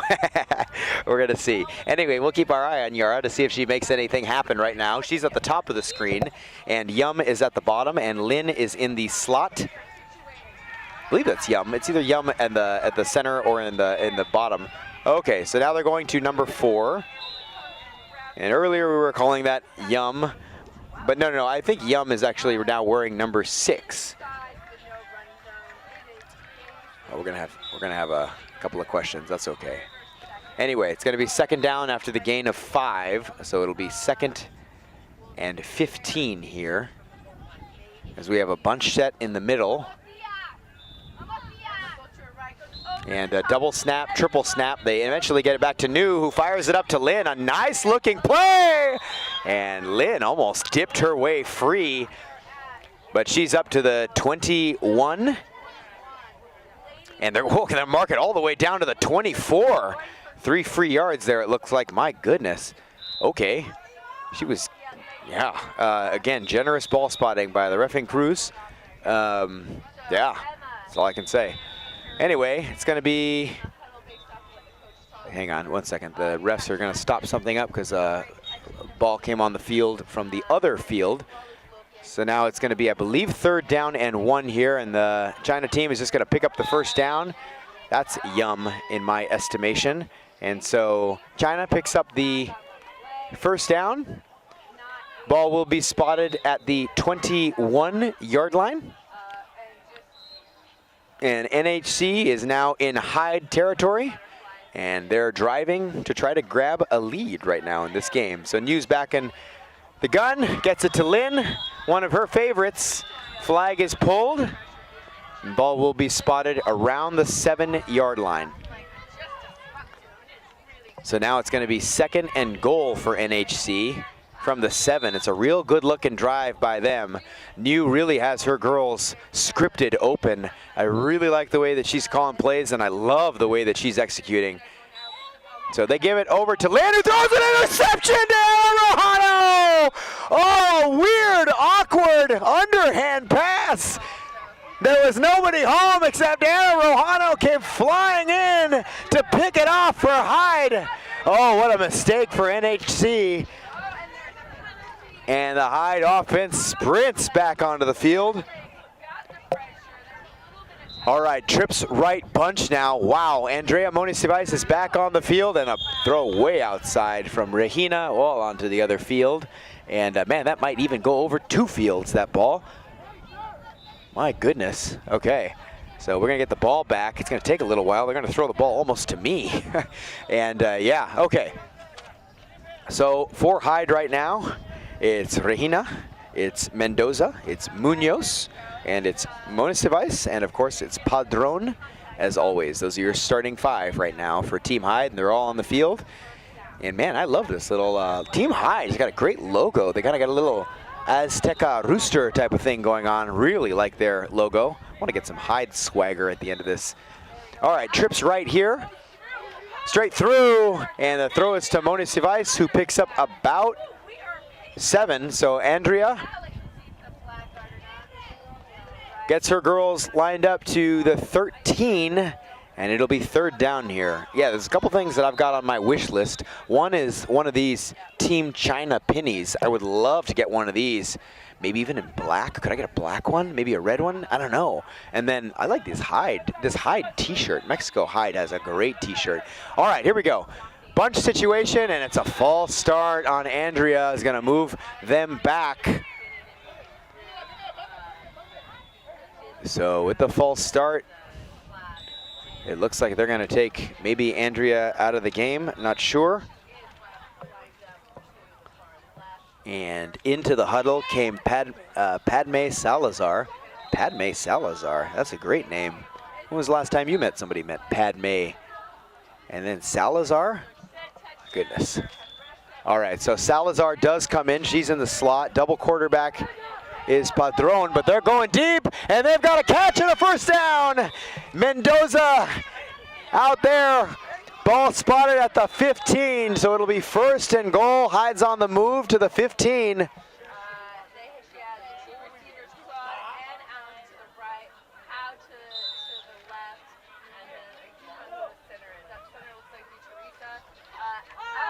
I like Regina. I like the poise that I'm seeing out of the Mexican quarterback here as she delivers a strike to Padron for a gain of about 5. So they're going to spot that one just on the negative side of the 10-yard line. So it'll now be second and goal for Hyde from the 10.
I felt it. I felt the power. I believe we have no power. Oh, power on now.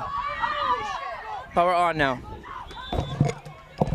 All right, welcome back. If you're just joining us, we're not sure, but we had our power was cut and on, and we don't even know if we're live, but we're going to still call it as NHC is driving a first down there. A nice reception by Yara. And NHC driving really for their life right now with Hyde up 15-6.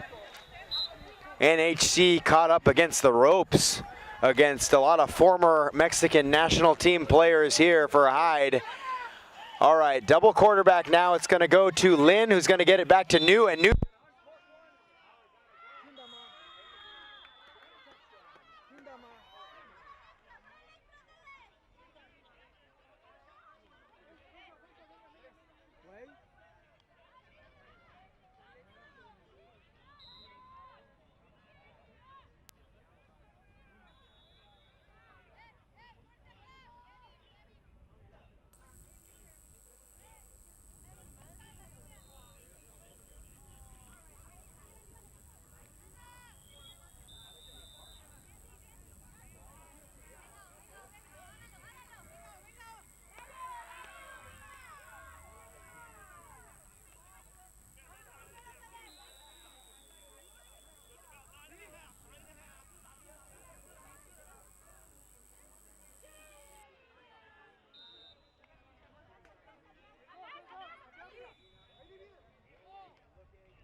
喂，听得见？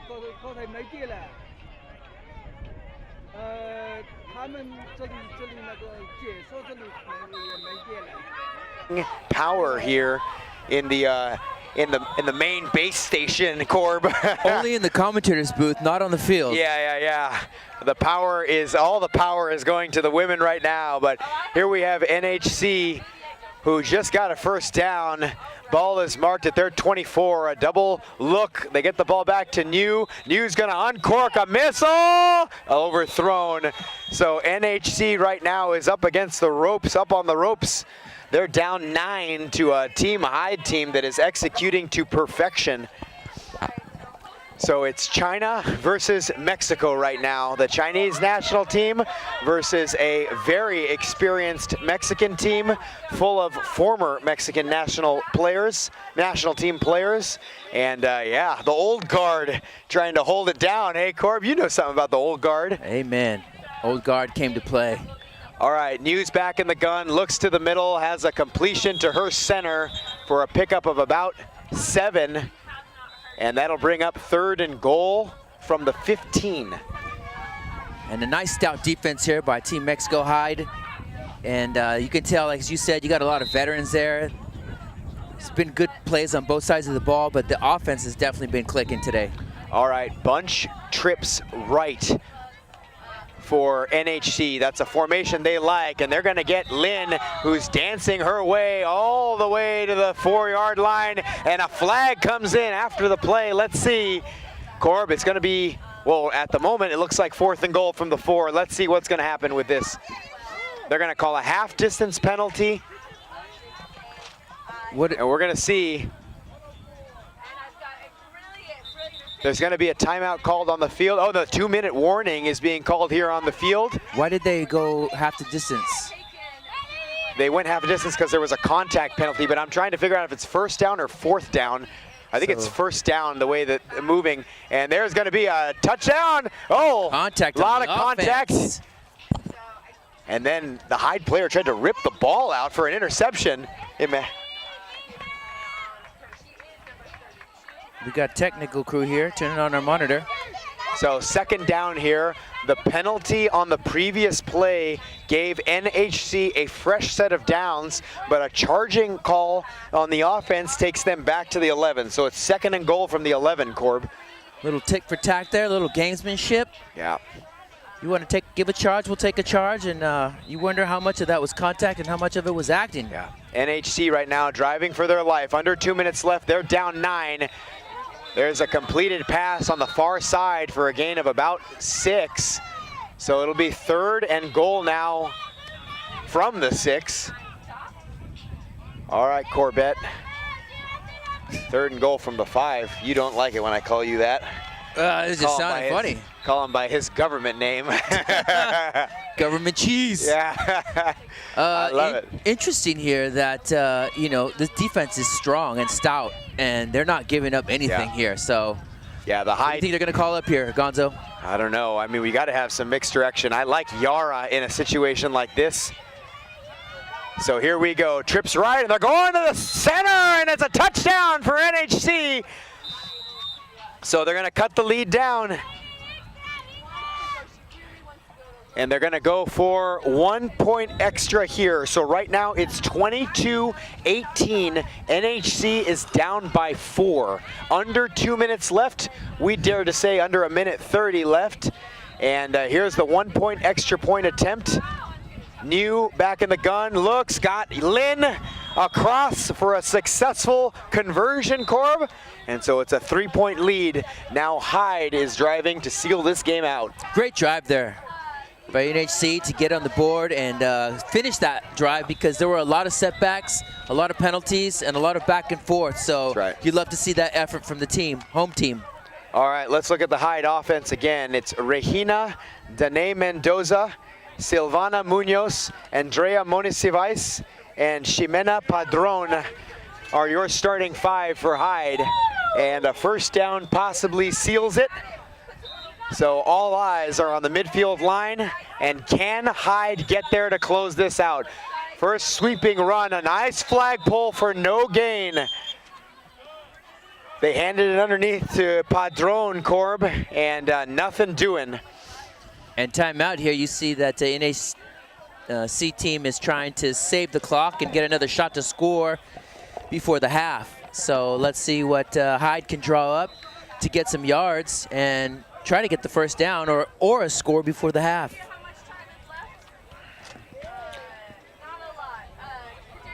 NHC has 2 American coaches, the head coach and I believe the defensive coordinator.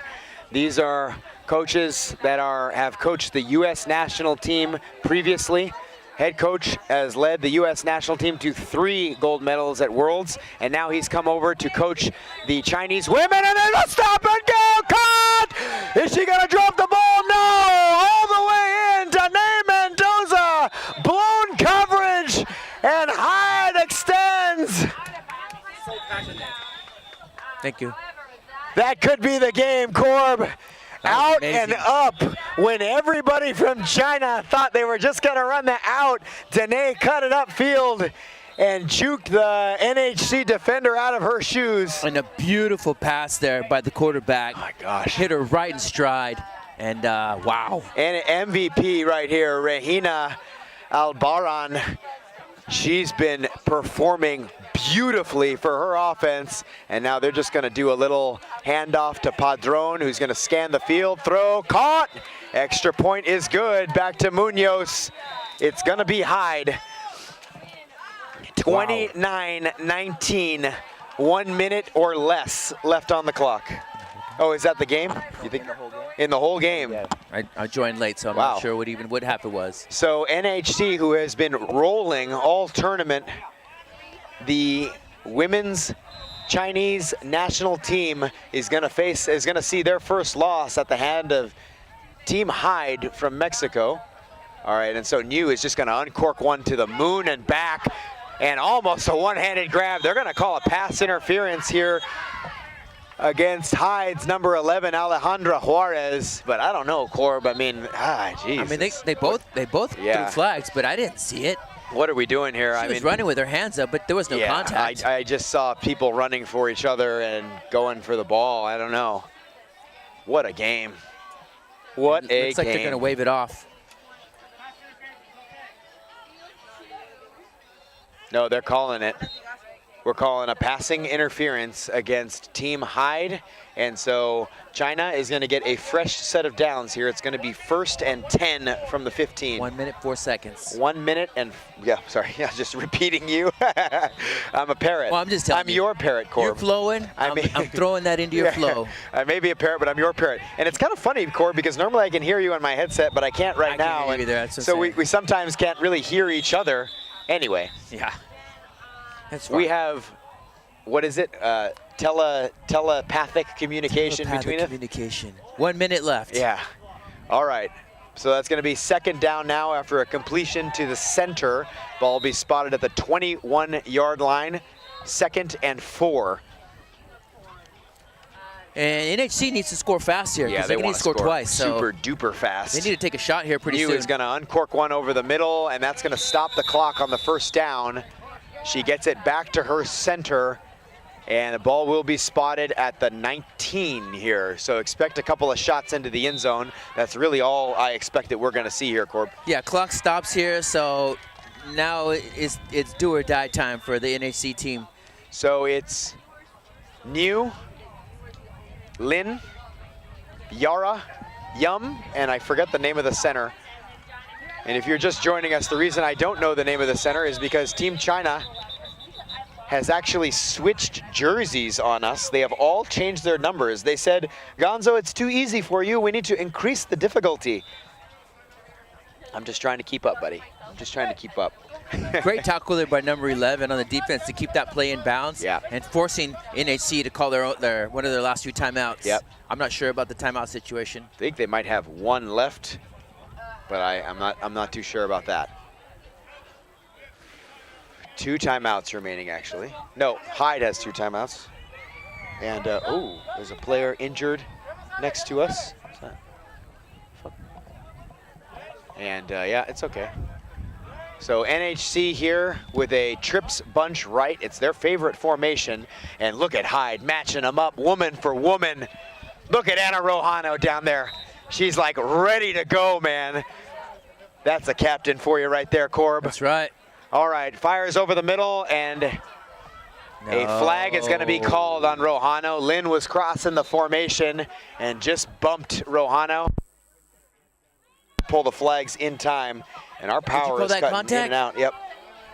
They're going to call. I think they're going to call it. Yep. They were looking for the ball. Makes sense. Going, I mean, I think the impact of that is pretty significant. I mean, if she's not there, Lynn's walking into the end zone. She didn't grab the flag. I mean, so I think it was impactful. They've been consistent. Yeah.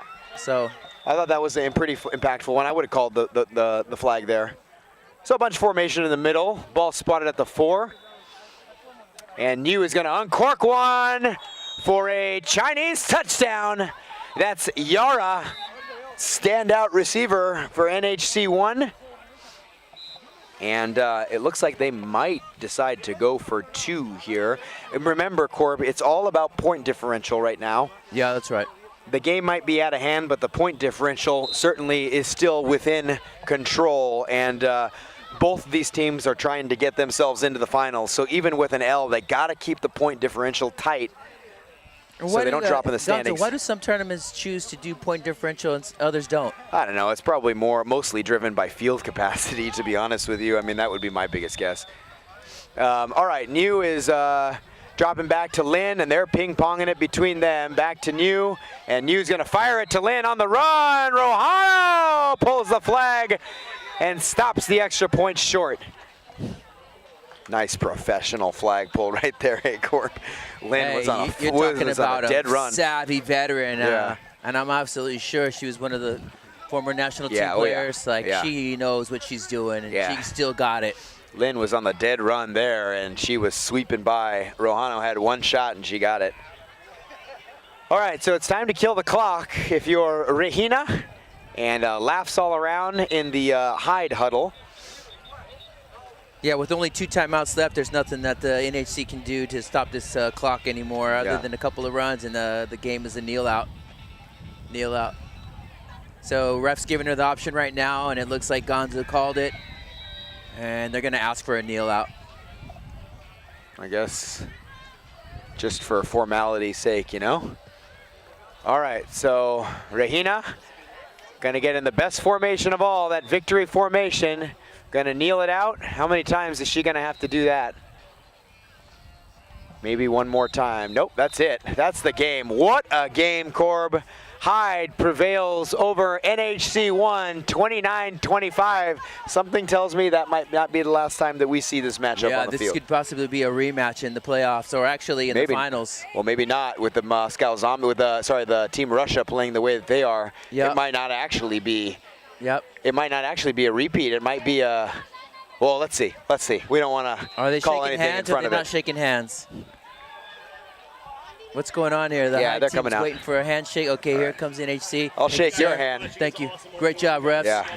Thank you. Love you, Paul Brown. Best 3 commentators in all the world. Thank you, bro. On this field. All right, I'm going to sign out and talk to the head ref for a second. And yeah, thank you very much, Corb. We'll see you in the next one.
Nuggie.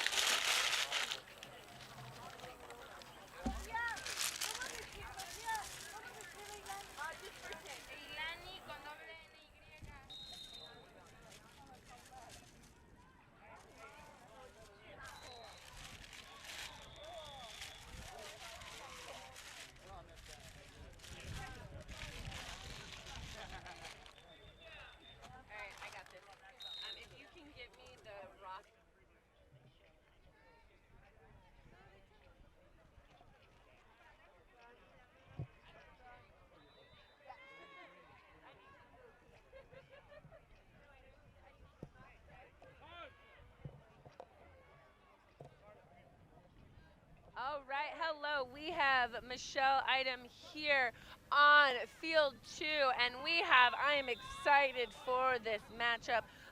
Commentators were shifting over, so bear with me while we get situated and the wind tries to blow away all of my papers, keeping things interesting. But we have, and Corb will be joining me later in this stream. But for now, it is just me. You must bear with. Helps if I turn on the volume. Good job. Good job. I was talking to myself the last 3 minutes, but now I'm with you. Michelle Item on field 2.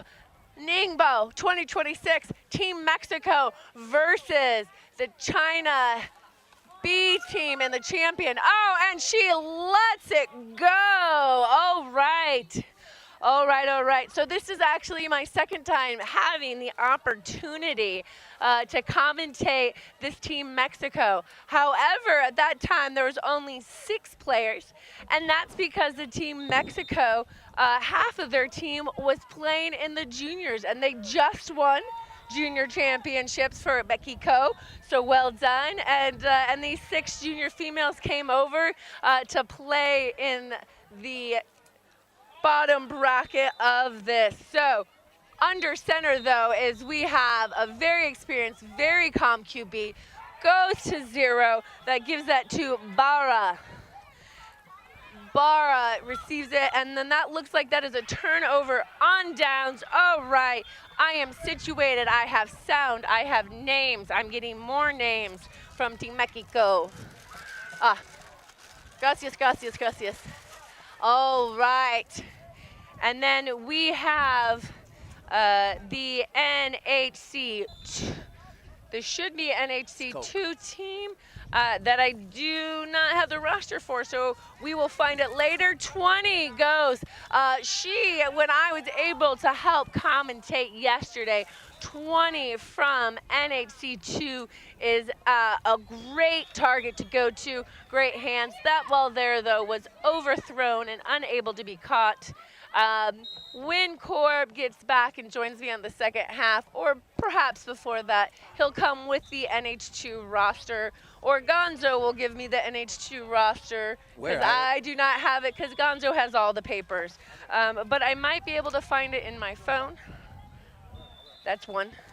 All right, cool. Awesome. All right. So we have NH2, which are a really strong team that I was able to watch yesterday. Let's see how they respond to Team Mexico. Oh, fabulous. All right. You have the QB back in shotgun, plenty of time. QB is W. W is the QB. There we go. Yes. Are you sure? Because W just ran that route. So let me check. No, the QB is not W. The QB is number 4, who we do not have a name for. So that's fun. Here we go. W is number 20, who I told you to watch out. She is often an intended target. Number 15 in motion, which is Lily. Lily is looking back to her QB, throws back to QB2, barely keeps it in bound. She's like, move, move. We're playing a little backyard football here. And W is able to jump up, use her height. Number 2 on Mexico was unable to secure it. So W is the receiver. Number 4 is the QB, who we don't have a name for. So we'll maybe get names for that. Bart will help me out with that. The coach for one of the coach of the coaching staff. All right, hands off to 4, who throws it into, who did I say? Losing my voice as I cough into the mic. W for the score. Oh, not for the score. I apologize. Second down. Looks like the ball is inside the no-run zone, spotted at the 3-yard line. Team China 2 is in a bunch formation. She rolls out to her left just a little. Number 19 gives it to, that's W. Oh, so we have 2 W's. And then number 4 is okay. Number 4, apple of my eye. And then I absolutely messed that up. I forgot W is number 19 and Jiao. So I believe 20 is Jiao. You guys clearly can understand Mom America does not do enough Chinese to pronounce that correctly. But we do have W back in the snap. Let's it go. Not sure what happened there on Mexico because she was all by herself, but that drive was we're going to have Bart help me on this pronunciation. Corbs, you got this. How do I say that? W-X-I-A-O. Zhao. Zhao. We're going to say Jiao. Yeah, Zhao. Probably not correct. Apologize. But she is going to get her name said a lot incorrectly. But she's playing fabulous. So to her parents and family and friends that might be listening back home, I apologize. Corb, are you joining me? He's thinking about it. I'm always joining you. Fabulous. I've got Corb on the broadcast with me. There Nearly we go. Pick 6. Great play there by the defense. But you had the Mexico team coming out on first down, trying to throw over the middle. And a nice little defensive play there by number 23, who is 23. Drum roll. That one is Bolt. Woo! Bolt number 23. And expect her to be making some clutch plays on the defense. Yeah, Now, number 1 there, Sophia, is part of the junior team, is not the starting QB, but here comes your starting QB, number 10, as she throws it long, to Alani.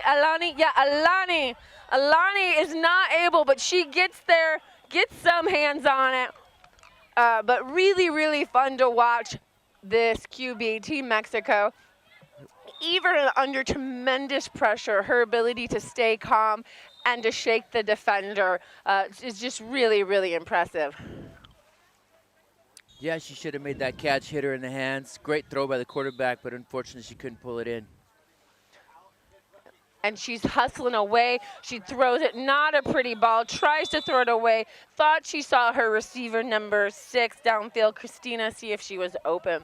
Now, Corb, have you had a chance to watch either of these teams this weekend? Well, I've definitely watched them. I don't believe we've called any of their games, but you know, the same thing happened to me on field 4. Is I did the Team Mexico men's team game, and they only had 6 players, because all the 15 and under were playing on another field in another part of the city. So incredible talent. Those kids ran the Russian team. Oh, that's amazing. Speaking of incredible talent and youth, right there you had your vet on number 10, but number 14, Alani is one of those juniors that just won over at the youth tournament, and of the 6 juniors that came over and played with the adults. Now be prepared. The rusher, I like to call her Pacheco. We've got all. We have discussion.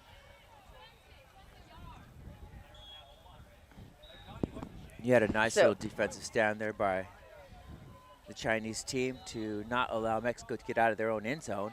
Turnover on downs, and now in a position to extend their lead. The lead. All right. Team Mexico looks like they're going to have number 2, Valentino, another youth, come in as a rusher. I've not seen, as she was playing in the youth earlier today, I have not seen her play yet this weekend, but I'm excited to see the pressure. And there she goes. It is a one-woman show. Number 20 once again. Corb, what happened there with Mexico? I couldn't see. There was a bunch of people in front of me. We have. I just saw Michelle flashing across the screen, across the field, and no one could keep up with her. So big play there for the NHC team. Apologize. Yeah, we have seemed to be collecting spectators and people asking us questions in front of the commentator booth. Makes it a little bit difficult. And once again, China makes it look easy. No Mexican defenders anywhere to be seen around. And just like that, China has 7 points on the board. Yeah, All right. looks like a battle of wills here. A couple of really tough, battle-tested teams going back and forth, but China with the advantage here early. Ooh. Number 9 jumps up from that. I believe that was that my our receiver? Good thing what does that mean? My dyslexia. That is 6. So that is Sophia, who is QB on the youth team, throwing to Christina, another. This is actually this whole lineup right now. These are all youth players. None of these are the adults. They just got done winning, and they're coming here to play against the adults. Oh! And they are learning a hard lesson very quickly. Number 23, and you've already heard it now, Bolt. I told you she would be a contender on defense, and she is. What are your thoughts, Cor? I mean, you have these juniors coming up against adult women on, these are Chinese national team. Now, granted, they're not the starters. This is the B team for the Chinese national team. But what an opportunity. Yeah, exactly. This is international play, and they're going to get great experience no matter what. I wouldn't count these girls out just yet. They have a lot of experience and a very deep talent pool. Great system for bringing up talent in Mexico. Yeah, they got their hands full here with this NHC team today, who's playing extremely well on offense and defense. Yeah, I mean, this is, I believe, the second time I've been able to see NHC 2. I was able to watch and help commentate a game with them yesterday, and really watch them execute against seasoned other teams with national team players. So really, really impressive to see this Team Mexico youth squad come out and put some downs in. If we could get Team Mexico not to stand in front of the commentators, that would be fabulous. Paola. Paola. Vamos. Yeah. He's not very tall. We can't see Paola. Thank you. Gracias, gracias, gracias. Sorry, Corb. I love you, boo-boo. I couldn't see either. I just stand on the. Sorry, we're doing some traffic here, so we can see. Corb would not like to take his life in his hands and stand on the chair like me and Gonzo do to get the best view. We have whistles, we have flags. We're not sure what happened there. There we go. Let me look. Max has got it.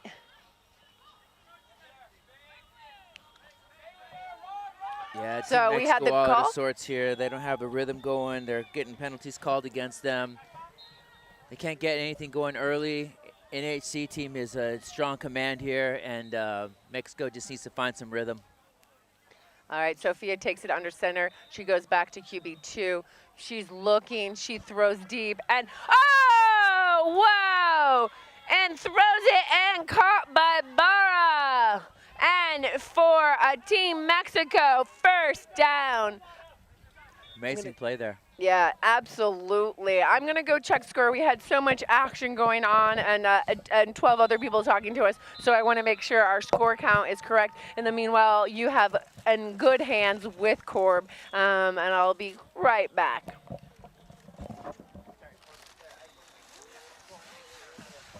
Hey, All right, we got first down here with Team Mexico.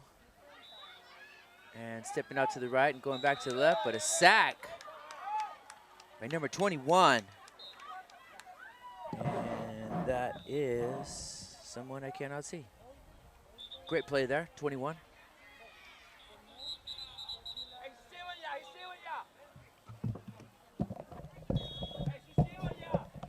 All right, Corb, doesn't sound like I missed much. What do we got going on now? Just a sack. Oh, I did miss something. I was expecting a little more excitement with a sack. Just a sack. And who did we get the sack from? 21. I don't know. 21. That's there. Arrow. Arrow. So yeah, because Mexico is on offense, so we have 21. Arrow, they make it easy. This is like a comic book. This China team is like a comic book on the defensive side. Arrow with the sack. Arrow getting all the way down. That is a sprinter stance. There we go. We got 2 QBs back in the deep field. Number 10.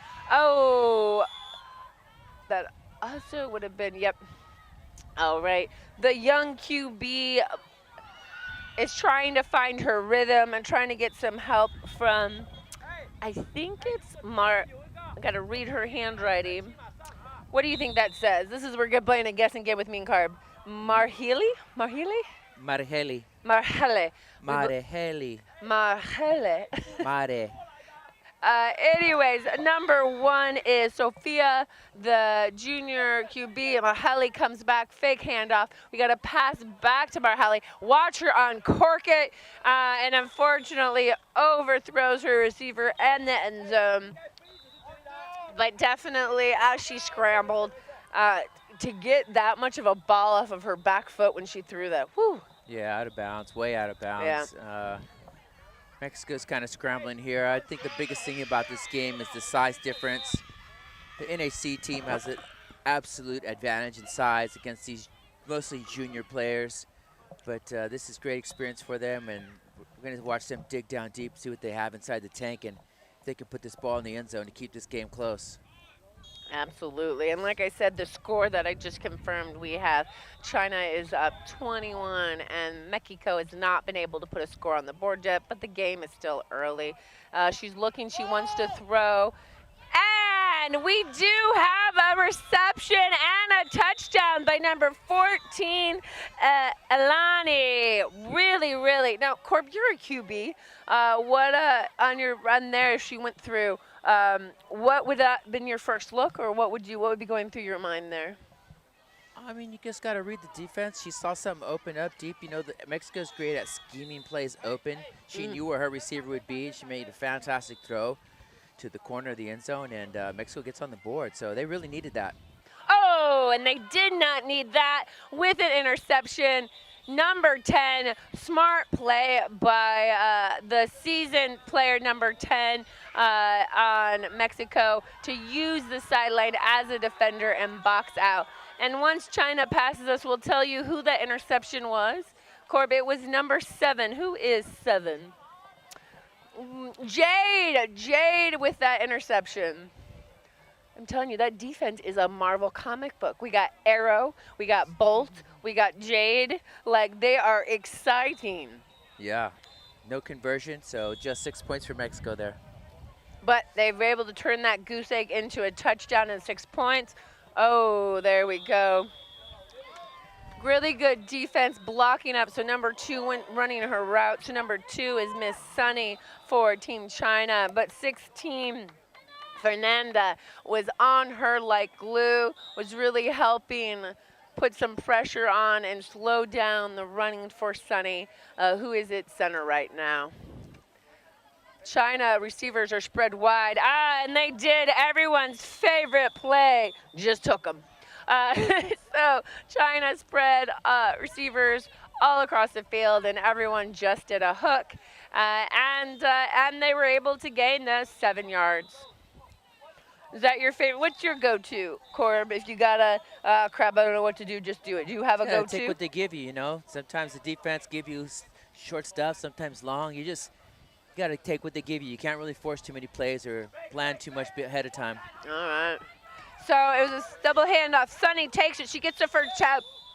She takes 2 other steps.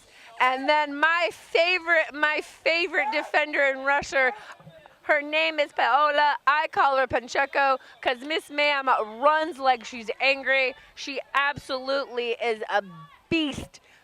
When that train is coming, you better get out the way because she is not slowing down. And she's able to stop Sunny and use that goal line.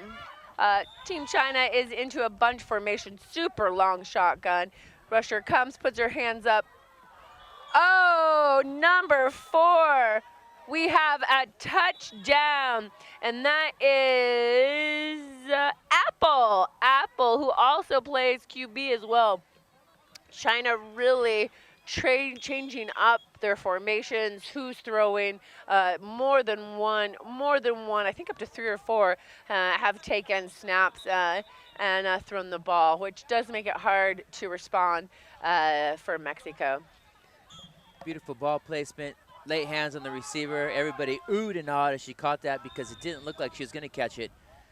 But well-placed ball and fantastic catch there by Apple to put more points on the board for the NHC team. And it looks like there's 48 seconds left in the half? Are we that far along? That's probably right. That's probably right. I know my white hat will get me updated. Max. All right, clock is stopped. It was a timeout. Clock will start on the snap. This is still group stage play, so first half is a running clock, so there is no stoppage for out of bounds or change of possession. Running clock.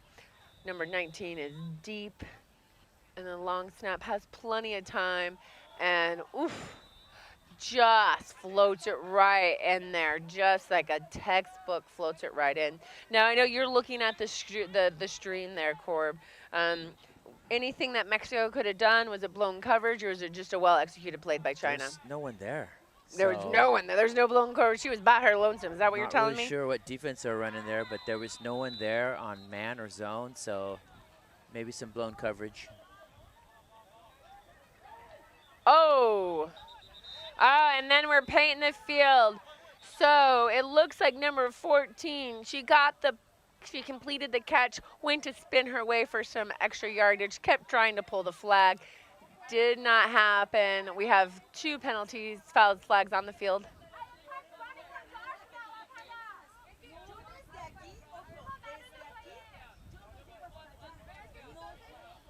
All right, so time had expired for the half. But it was, you cannot end a half on a penalty. So it was a legal contact from defense. It is a 10-yard penalty, automatic first down. Time expired during that play, like I said. So as the head ref said, there is 1 untimed down. So this is the last play for the half. And you could see the Mexico team defenders here on the sidelines having a heated discussion about who's responsible for what. As the defense is really upset about. All right, yeah, we happening. have. That was 1 time down. You cannot end a play on a penalty, and it looks like there was a little more hugging than there was defending. Yep. Exactly. All right, I did a long time since I have an untimed down, and we've got back-to-back. So once again, China defense was a little too much contact. So illegal contact, 10-yard penalty, automatic first down. This is the last play, untimed down, unless there is a touchdown, which there was not. So that is end of half. So oh my goodness, I almost ripped off the entire soundboard with my dramatic arm. So we have China 28, Mexico 6. Yeah, the young team has their hands full here. Team China looks great coming into the first half, in full control. It's going to take a lot of effort to get back into this game. But, you know, you love the coach has got his team on the sidelines, both coaches, and they're still strategizing and trying to get their heads back in the game. So Those of you that were watching the stream clearly saw the Team China coach instructing the beauty of the box out. It was not his best gorilla impression, though it did sound like it. So if you did see that stream, it was an entertaining. This is how you stop and don't foul and have illegal contact. We're gonna take a quick 20 seconds with the rest of this timeout and get some refreshment. So we will start when play starts in a few seconds.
all right, coming back for second half action.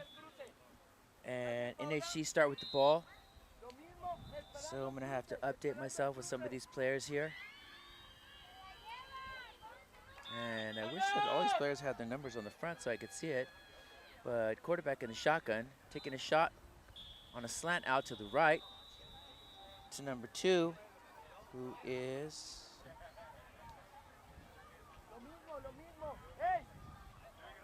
I don't have number 2. So maybe we have a new player there. That's great. Third down for NHC team. And Mexico need to stop here as NHC team is in full control. And a nice tackle there by Fernanda Nunez to make it fourth down.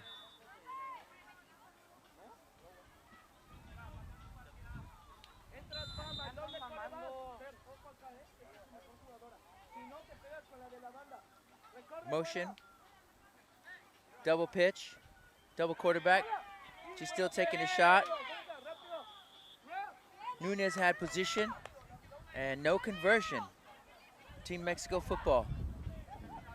It's a great way to start the second half.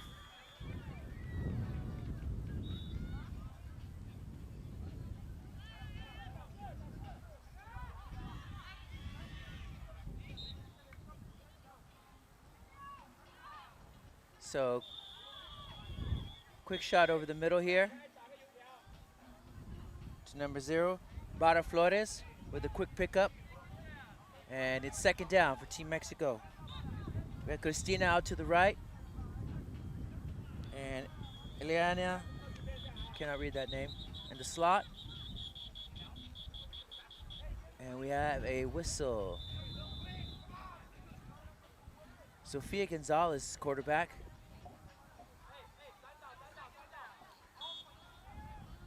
And Bara Flores, the center, in a split right position. She's looking over the middle. She sees something deep. She's taking a shot. She's got a receiver and a fantastic catch for number 14. And a squirt into the end zone for a touchdown. And phenomenal play, catch and run by Eliani to make that catch up the sidelines and get in the end zone for his much needed score by Team Mexico.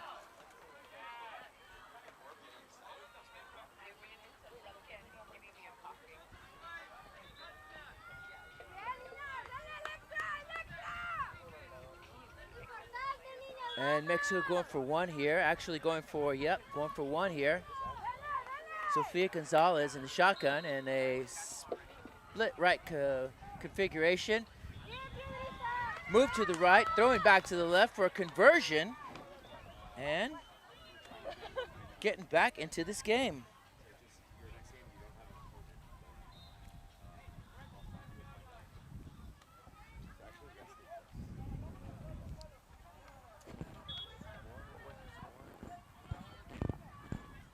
So I believe we are 28-13. 28-14. There we go. That was 8 points? Okay.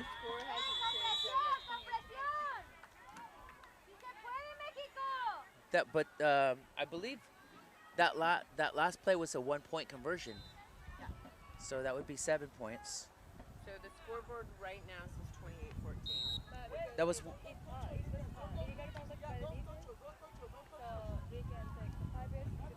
points. Oh, okay, got it. Thank you. Thank you. All right, second down here for the NHC team, and uncorking a big bomb down the sidelines to a catch and big completion. Did we lose our paper? We did. Thank you, Michelle. By number 20, Wi Xiao.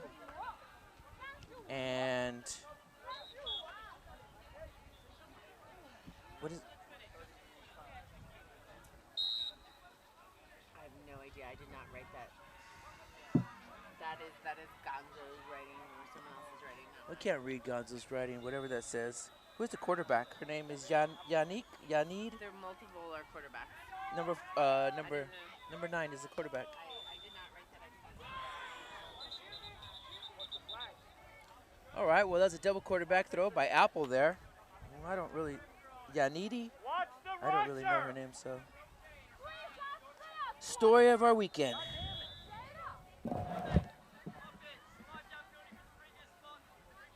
Shielding by the offense, 5-yard penalty from the previous spot. Replay first down on that last play. So, first down and 15 here for Team NHC.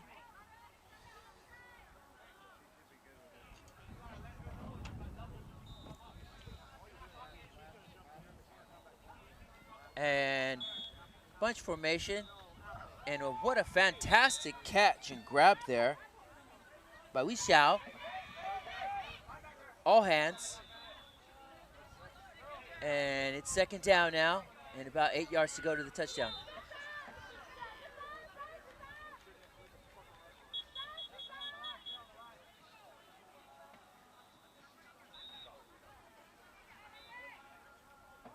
NHC coming out in a semi-bunch with 14 out to the left. Penny. And taking a handoff. Double quarterback to a throw to number 2 for the score by Sunny. Touchdown, NHC.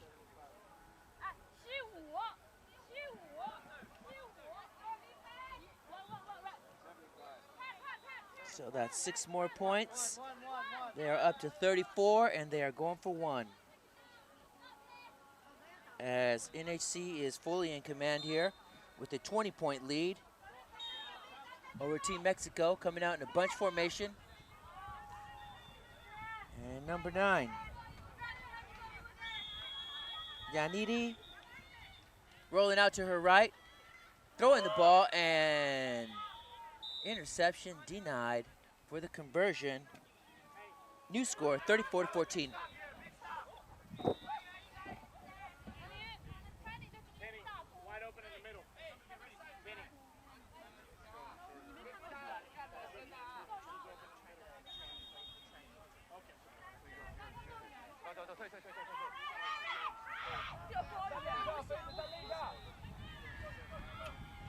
All right, Sofia Gonzalez, the quarterback.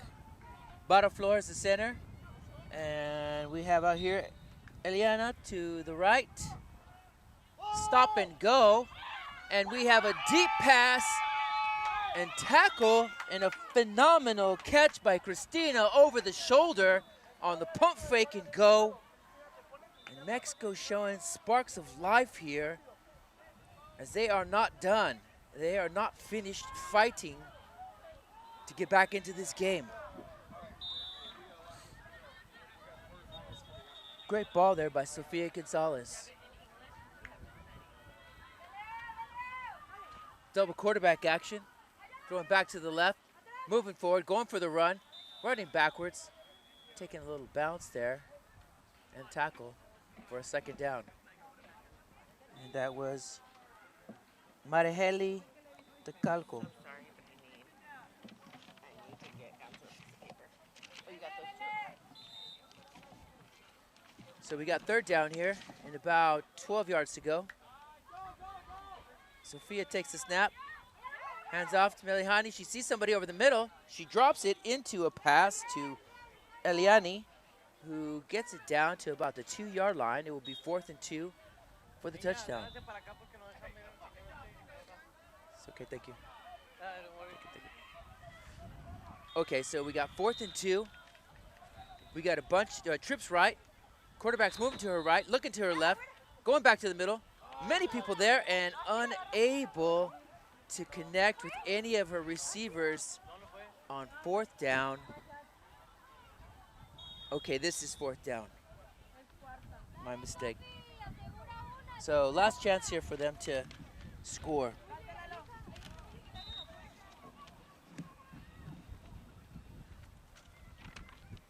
All right, looking. Touchdown. Eliani for 6. And Team Mexico women are still fighting to stay in this game. You love that spirit. And now they're going for 1. So we have China at 34 and Mexico now at 20. And going for 1. Nice snap. Quarterback looking to the left, throwing to the right. And the conversion is no good.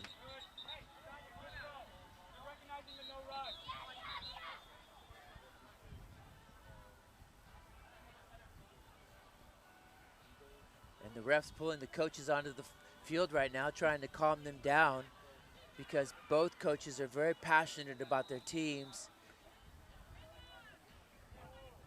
And they're trying to tell the coaches, calm down. We have a friendly match here. Coaches, ease up. And we understand the feeling, the passion on the field is something that is a part of this game. At the end of the day, it is a game. The sun coming out here.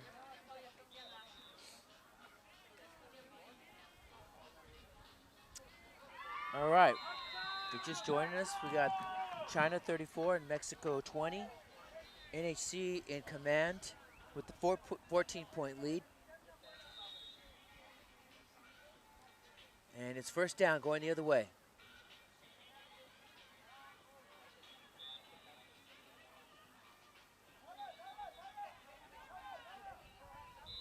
And lost ball there by number 9.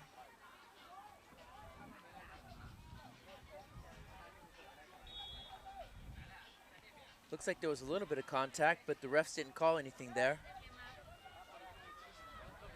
And she almost had the safety, but the quarterback dropped the ball, so it is spotted where she dropped the ball. 2nd down. Moving out to the right, shuffling to the left, and a nice little delayed pitch there, shuffle pitch.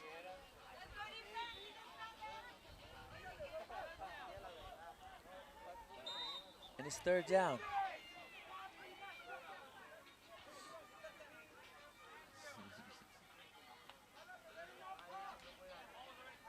Same play, this time she hands it off. She's looking across the field, looking deep.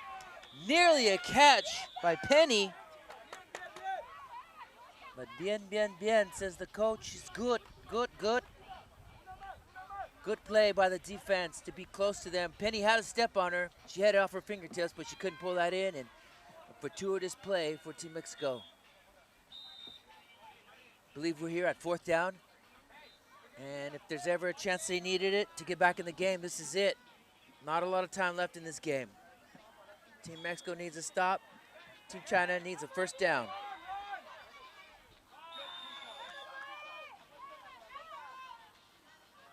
Mexico trips right. It's a tight trips. It's a little handoff trickery, throwing back to the quarterback, throwing forward to the quarterback, and the try is no good. Change of possession, and the urgency here with Team Mexico to get a quick score. They are ready and set immediately as they understand that this is the last chance for them to stay in this game or potentially get a win somehow miraculously.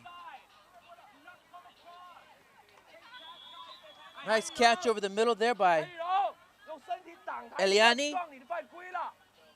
And coach is drawing up a quick play on the sidelines. Second down.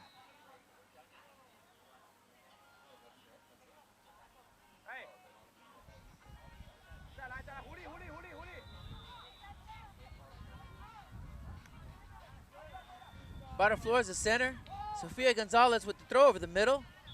And a nice catch there by one of my favorite players, Cristina. She is one of the young stars, rising stars on this Mexico team, and she can ball.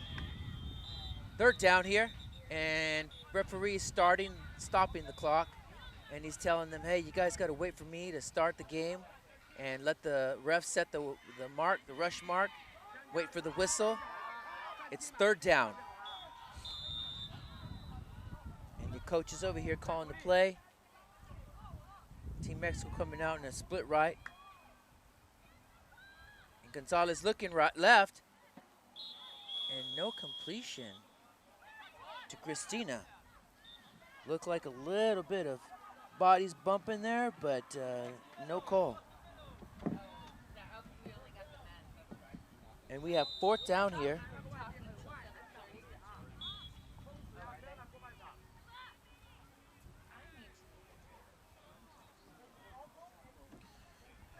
This is it for Team Mexico. It's fourth down.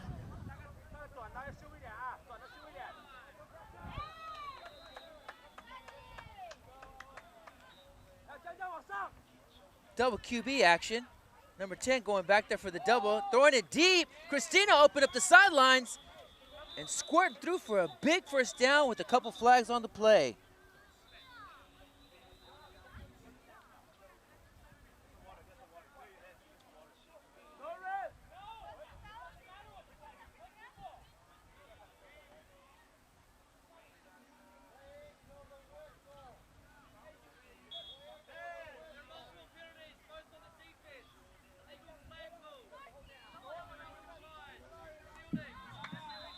Illegal flag pull, defense, shielding defense, 2 penalties against NHC. And Team Mexico is driving here, and they know that they need a score and a stop to get back into this game. Anything is possible. It's a long shot, but you love the hustle and the play on the field, and they got this lineup look. They got a quarterback rolling out to the right, and that was absolutely be a tackle behind the line.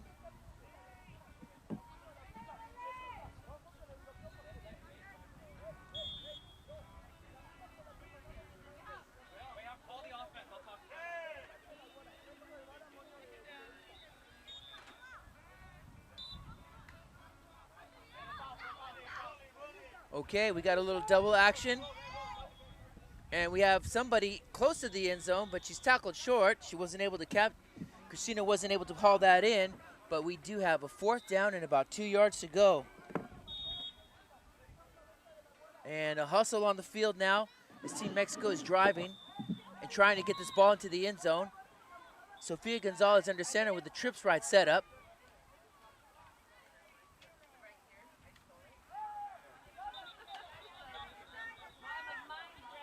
And Bada Flores rolling out to the left, but the ref is calling passing interference on defense. Half the distance to the goal line, and it's first down, and Mexico should score as quickly as possible here. Coming out in the same formation, trips right. Looking back to the left, and touchdown. Eliani over the middle. And 6 more on the board. 34-26, and Mexico going for 1.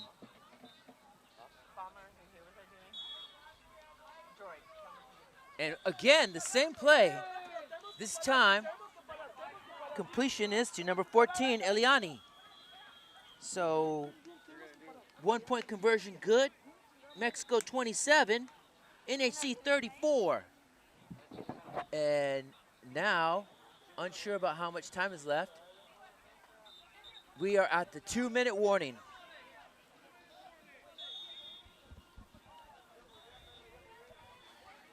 So this is it for Team Mexico, and Team China needs to run out the ball or pick up a first down and finish this game out. Team Mexico needs a stop and a chance to score one more time to potentially get back, tie it up, or get back in the lead. Quick little handoff shuffle there to number 4, Apple, and the coach quickly calls a timeout to save that clock.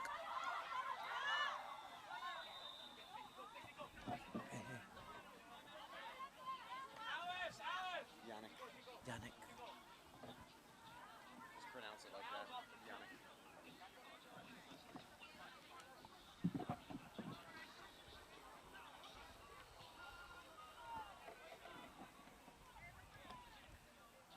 All right. So we're finishing an exciting matchup here between China and Mexico. The Mexican team has come back to get within 1 score, and China is in a position to win this game. If they can pick up a first down, it's 2nd down now. And Yannick in the shotgun, actually she's coming up under center. Fakes the handoff, looking deep, taking a shot. She wants to end it. No. Wei Xiao is running as hard as she could. You could see her straining to get to that ball. But good defense there by number 14, Eliani, to stay close enough. However, she had a step on her. She just missed the throw.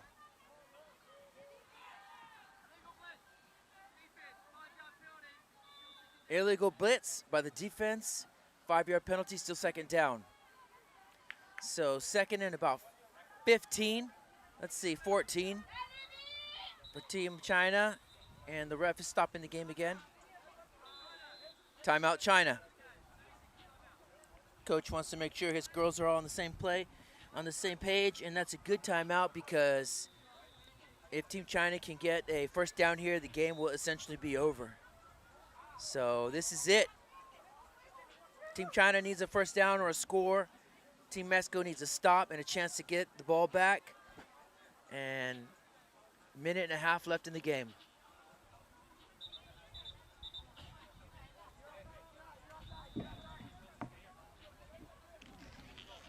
Yannick in the shotgun. China coming out in a semi-bunch with a split out to the left. And she moves up under center. And the Mexico defenders matching him, woman for woman. She rolls out to the right. She looks back to the left. And we have a runner. Number 9 gets the ball back, Yannick, and she picks up a good chunk of yards, about 10 yards, and it's going to be 4th down.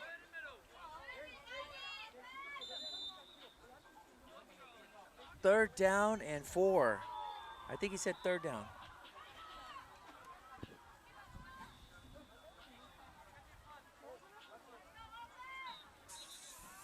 So this is it. This is the game right here. If NHC can get the first down, the game is essentially over.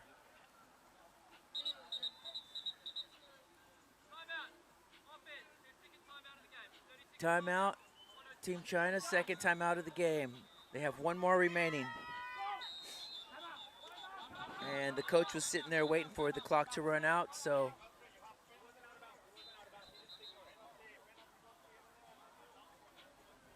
If I can get the time.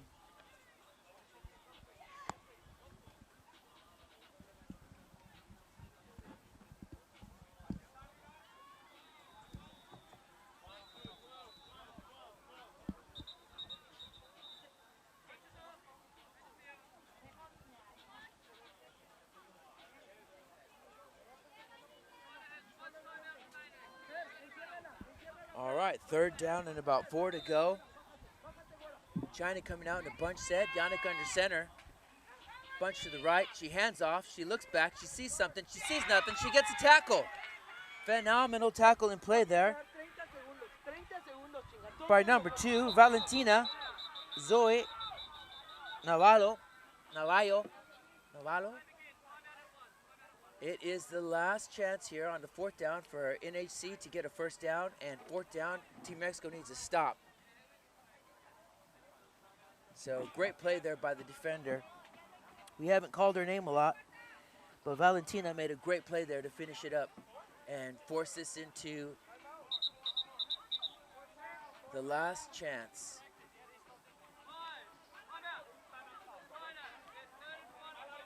And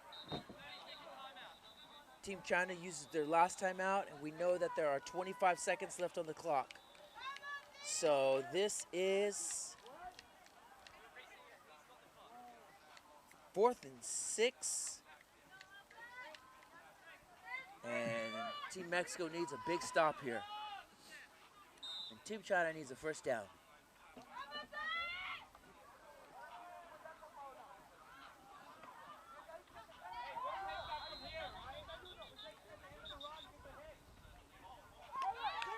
And OMG.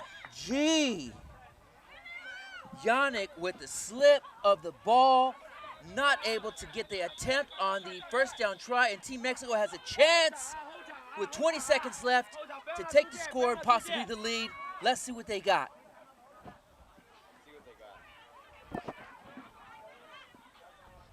Sofia Gonzalez in the shotgun here, split out to the right. Christina on the slot. Eliani on the wide out. And on the left side, we got number 13. I don't have number 13. But we got a big pickup on 1st down. And a grab call. Clock will stop. I don't have 13. Who's 13?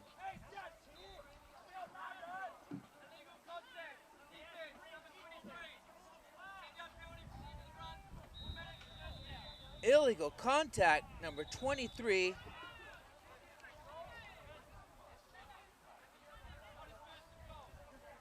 It's 1st and goal.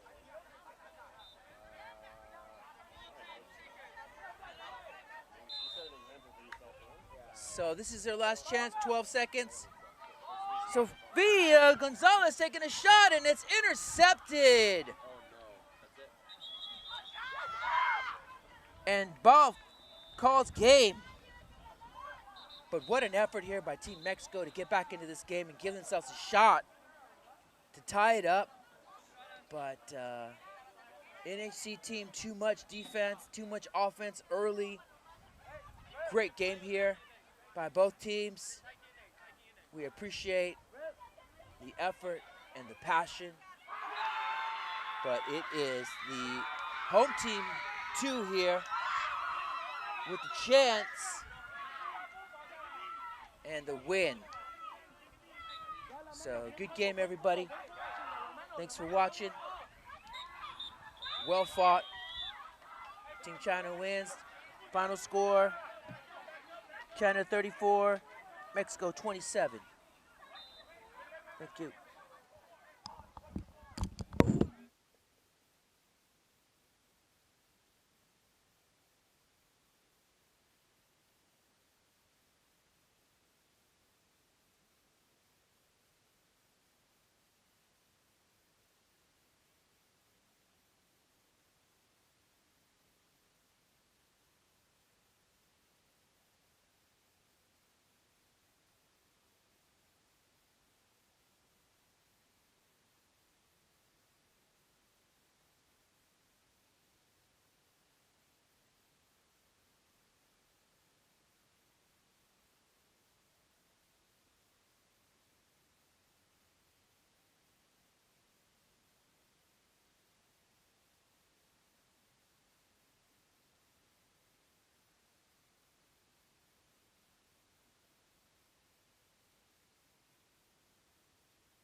I saw him going down. He needs a lift.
아까 뭔가 하라래.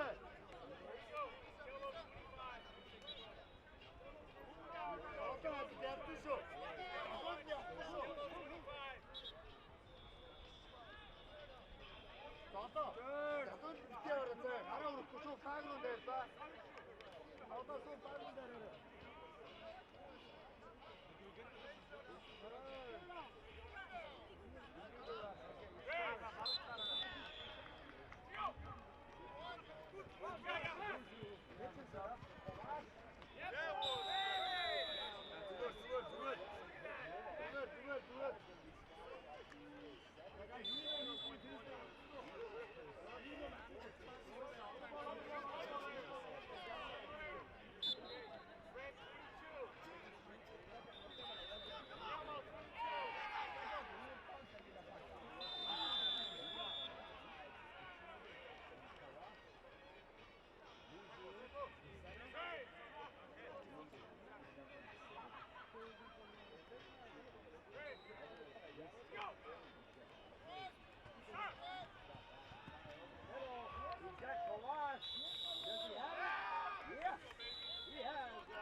이거 하나 그냥 아무나 칠까? 누구? 이거 하나 그냥 아무나. 아무나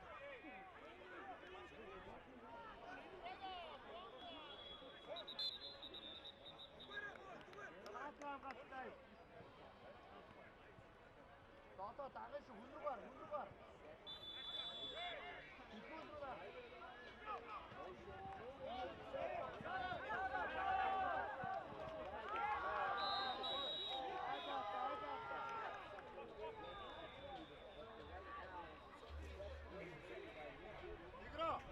Digra.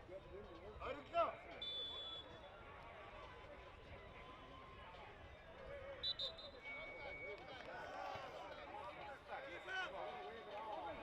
Dakika.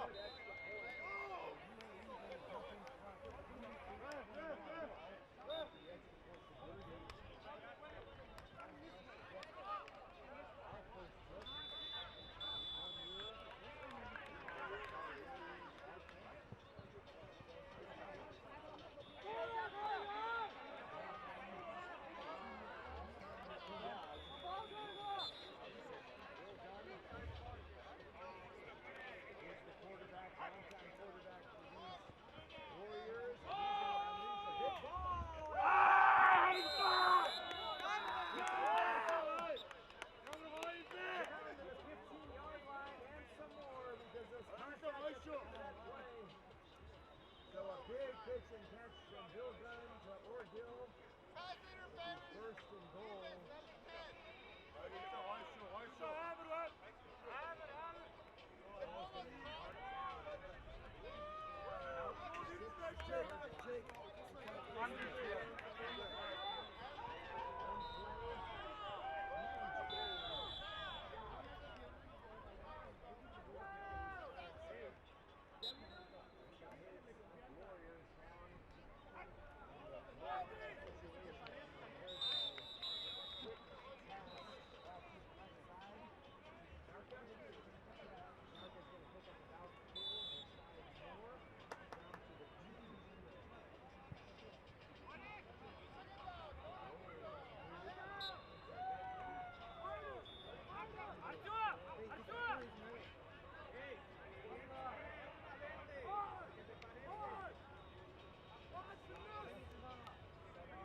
He's got a catch.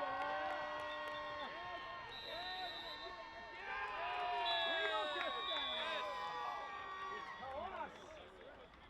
They love their center deep. He's got great hands out there. Kawas building up. 34.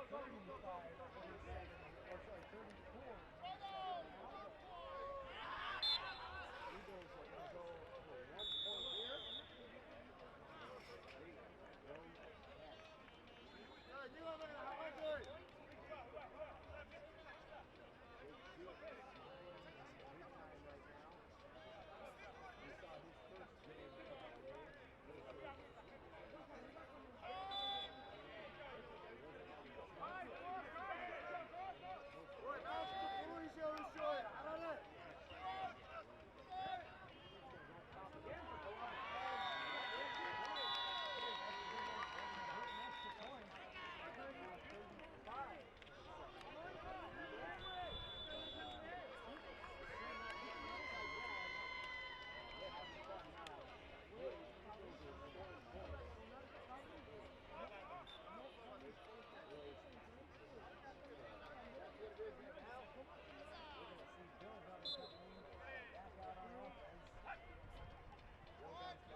Me after. I remember that. They're like, what are you talking about? Mongolians don't know how to swim. As there's an interception thrown to Moreno.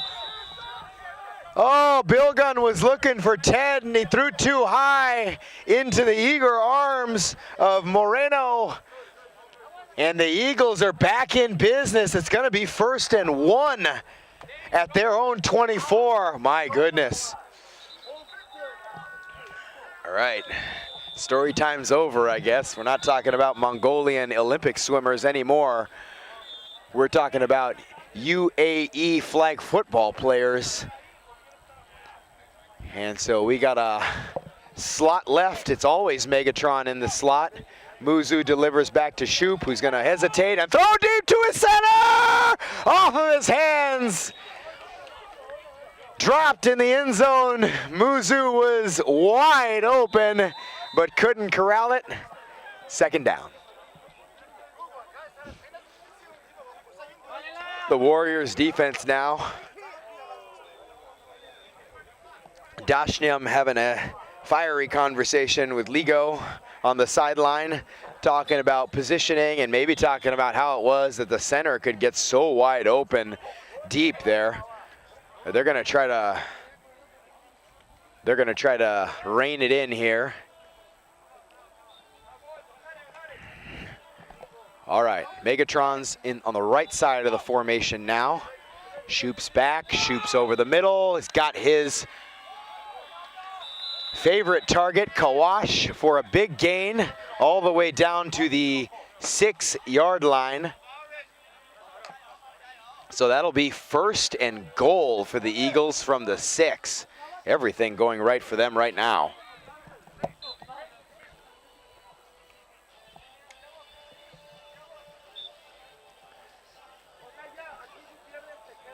As it would be responsible of me to let you know that the men's quarterfinal matchups are coming up next. Tell you more about that in a second with Shoop floating one up in the air. Jump ball knocked out of bounds. Incomplete. It was Dashnyam who got his hands on it and knocked it away. All right, so let me tell you that all of the men's 4 quarterfinal matchups are happening on all 4 fields coming up next. On this very field, Field 2, we will see the Croydon Rangers match up against Team ROK from Korea. It's going to be a great matchup.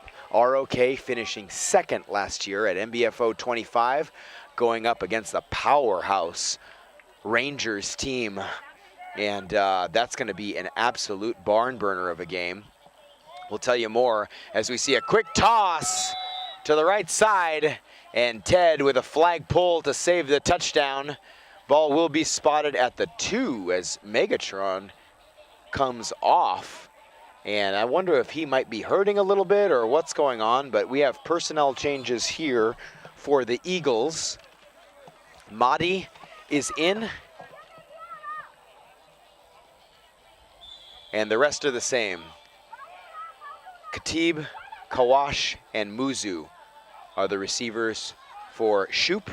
Trips right, and he's firing back, and he's got a touchdown to Mahdi. It's too easy right now for the Eagles. They're putting up a 41 spot right now, midway through the second half. And the Warriors defense does not have much of an answer for the Eagles' drop back passing attack. And we see a couple of things happening at the same time, but there's going to be a clock stoppage here. And the offense was lined up off sides on the snap, so they're going to take the 1 point extra point attempt and move it back 5 yards. And they'll do it again from the 10-yard line. You okay? You okay? Okay. All right, so we just received word from Megatron that he's a little bit injured in his left leg. He's going to try to get it looked at by the medical staff here. And best, yes. So here we are, and Mahdi, who has replaced Megatron, is in the game now in the slot receiver right position, where Megatron has been the whole time. And Mahdi, who just got the touchdown pass, is going to be intercepted by Dashnyam. And Dashnyam makes the extra point attempt fail. So Bill Gunn and company going to take back over, and they're hoping to basically, as we say hi to Narca on the sideline, our old buddy, Bill Gunn, got to get his guy moving. Oh, Narco was saying hello, and he forgot to get on the field. He was so happy to see me, and I was so happy to see him. Oh, man. All right, we got to all lock in. Everybody got to lock in now. Ooh, winner. So there's a quick completed pass. Sorry, we had a little action here in the booth. Quick completed pass to Narca. Oh my goodness. I just took a sip of a coffee. It is the sweetest thing I've ever had in my life. And I don't know if I can drink that. Oh my goodness. Have you ever had an iced coffee put in front of you and you take a sip and realize it's 95% sugar? Oh my goodness. I feel like I'm gonna get diabetes if I finish that thing. Oh, wow. Yeah, we're gonna put that one aside. We were waiting an hour for that coffee, and it's so sweet that we have to chug some water to try to get the taste out of our mouth. As we see a ref talking to Bill Gunn, trying to explain a few things. Orgill comes off to the side.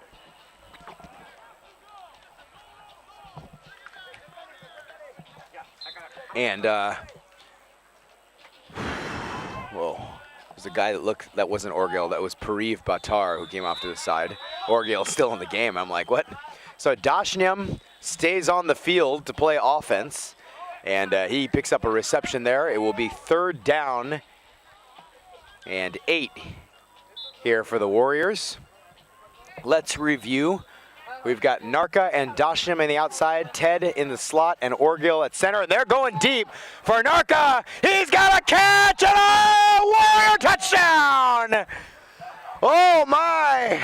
Narca Moss back there caught the ball right over the head of Madi, and they both tumbled into the end zone. Is going to be contact against the Eagles. And for Narca, what a highlight reel catch. My goodness, look at that. Woohoo!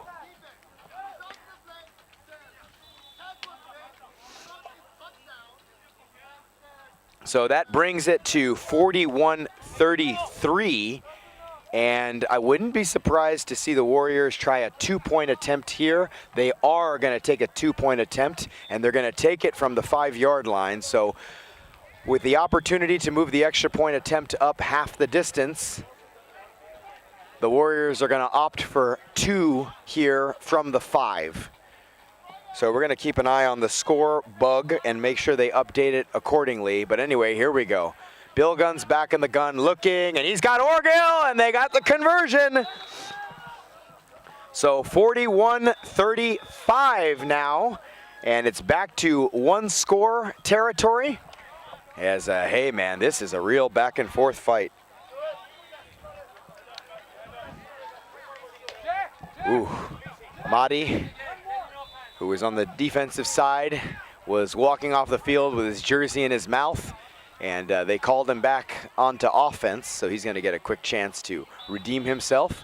So it's going to be Khatib and Kawash, Madi, Muzu, and Jake Shoop behind all the action.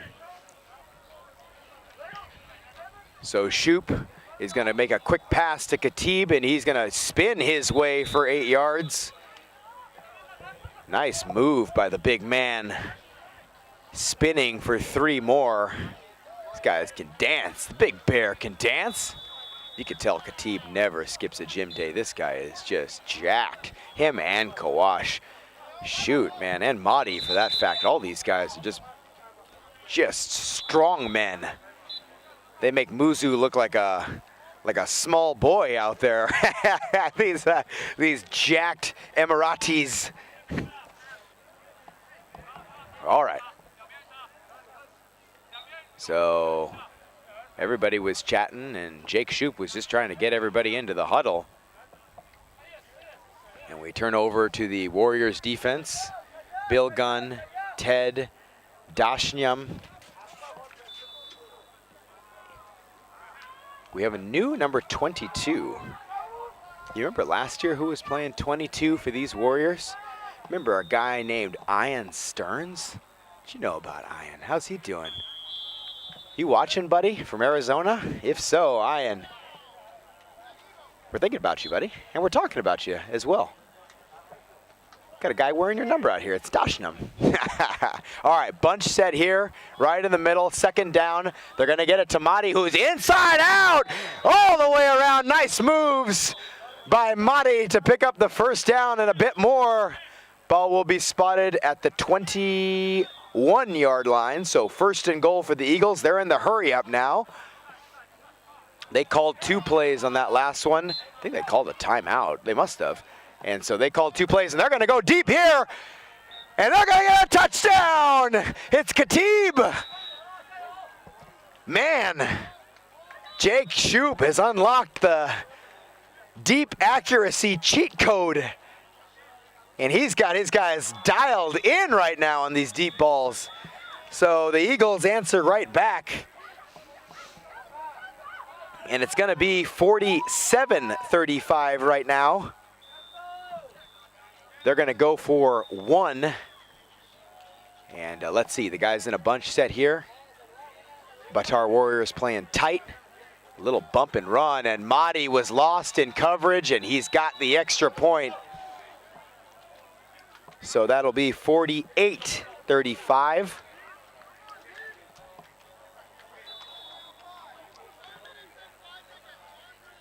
And there's 1 minute and 5 seconds left in the game. So we're under 2 minutes. And if you're wondering again, who's coming up next? Wait a minute, I'm sorry. One of our good buddies, sorry, I thought I saw something here on the Warriors roster, but no. But if you're wondering who's coming up next, it's the men's quarterfinals, Rangers versus ROK. as we see a flag here with about a minute left, and the Eagles up by 13.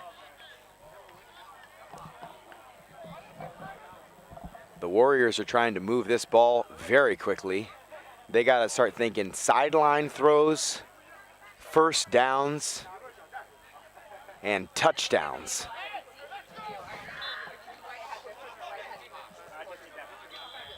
All right, double snap here. They're going to get back to Bilgun. Such great footwork. And he threw it a little bit low to Narka, who had a chance at the 24, but couldn't get down to catch it.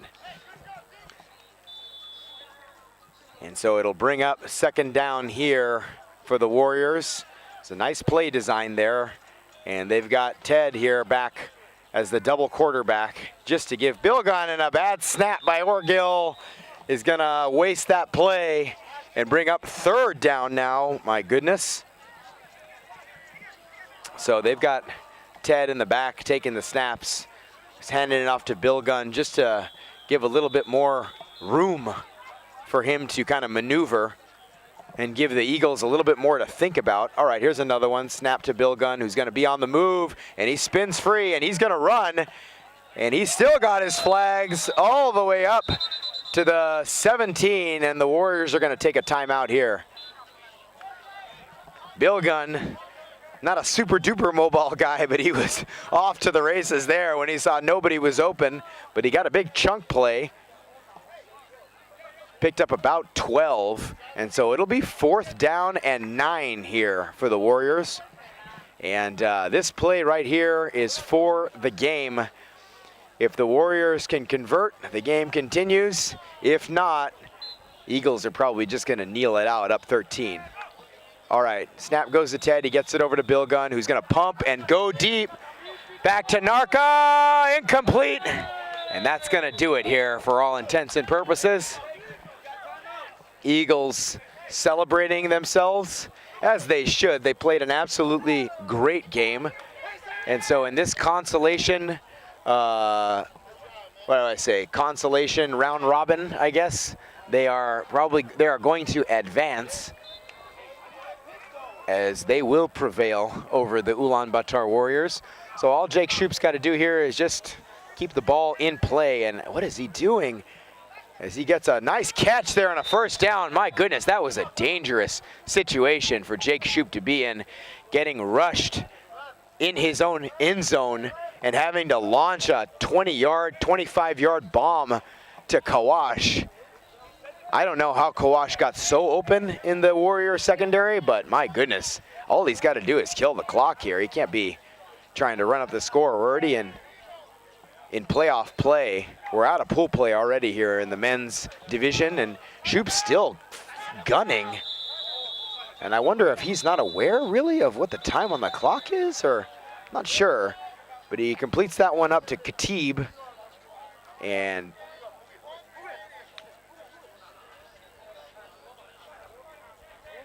our ref is saying 20 seconds remain in the game. Don't know why he's still firing mid-distance bullets here. He should just be trying to run out the clock, to be honest with you. This game is over. I mean, the last thing you'd want to do if you're Shoop is throw an interception going back the other way. But anyway, it looks like with 20 seconds left, he might just realize that he could just kill the clock right here. But they're still talking plays. An interesting thing to me with the Eagles. Maybe something they want to review after the game and see, hey, you know, should we have run those plays there, or should we have been hunting for the end zone? And there's an interception, and exactly what we called. Dashnam now going free! Dashnam! It's a foot race for the end zone! Can he get there? He's down to the 2-yard line! What is Jake Shoop doing? Oh no, what a disaster. Should have been running out the clock. Instead, he threw an interception, went all the way back to the 2, giving the Warriors open this game. Got to just kill the clock at that point. There's 20 seconds left in the game, man. I don't know. I'm not sure what's going on.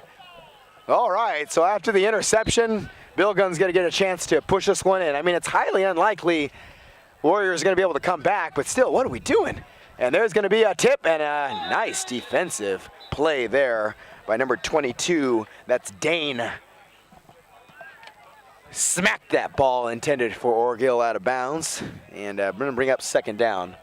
So our Rangers and ROK men are getting ready to play their quarterfinal game next. I'm going to call it. I am so excited to be able to bring that to you. How about that?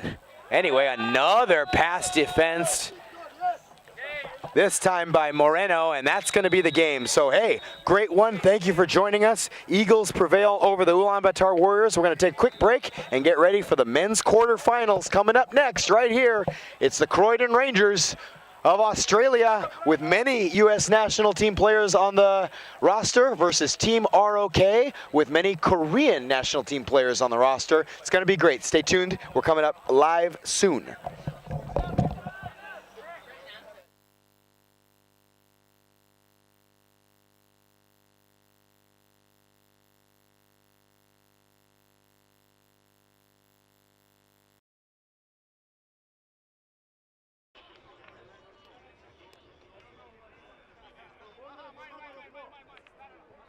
Y'all want to take some pictures? Yeah, for sure. Yeah, let's take one together. Yeah. Where's the camera guy? I just want to say, last year, I noticed you last year. You really look like I get that lot everywhere I go.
also on the field, Lockie Frazier, and of course, Tone Coleman. That's who you got for the Rangers. And for ROK, they've got Jun. Their rusher is Yi. They've got JB back there. They've got Gahun Cho. And they've got Xiangrol Wei. And you know what Otto's got? He's got a Rangers touchdown. A little flip forward from Tone to Otto Smith. And the Rangers are on the board first. They pick up 6, and they're going to go for 2.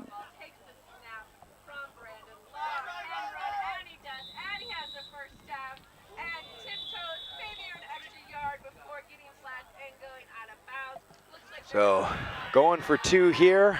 Tone right under his center. Lockie Frazier drawing a route for Lockie on his back. Otto's in the slot left with the Christmas tree themed cleats, red and green. And Tone's gonna go to the back. Noah Bickley just out of bounds. The jumper, Noah Bickley, 2025 national team US selection, Noah Bickley, who's a star receiver for these Rangers, caught that extra point, but just out of bounds, so the score will remain 6-0. And hey, we're gonna get to see Team ROK's offense taking the field. Super excited. And for those of you who know, you know, it's the brotherly love combo at center and quarterback. It's Ju-Yeon Kim snapping to his brother Juwon Kim, who throws it right back to Bro for a gain of 6. And let's talk about the other 3 starters for ROK. You have Youngjun Kwon is number 11. You have En-Jin, number 2.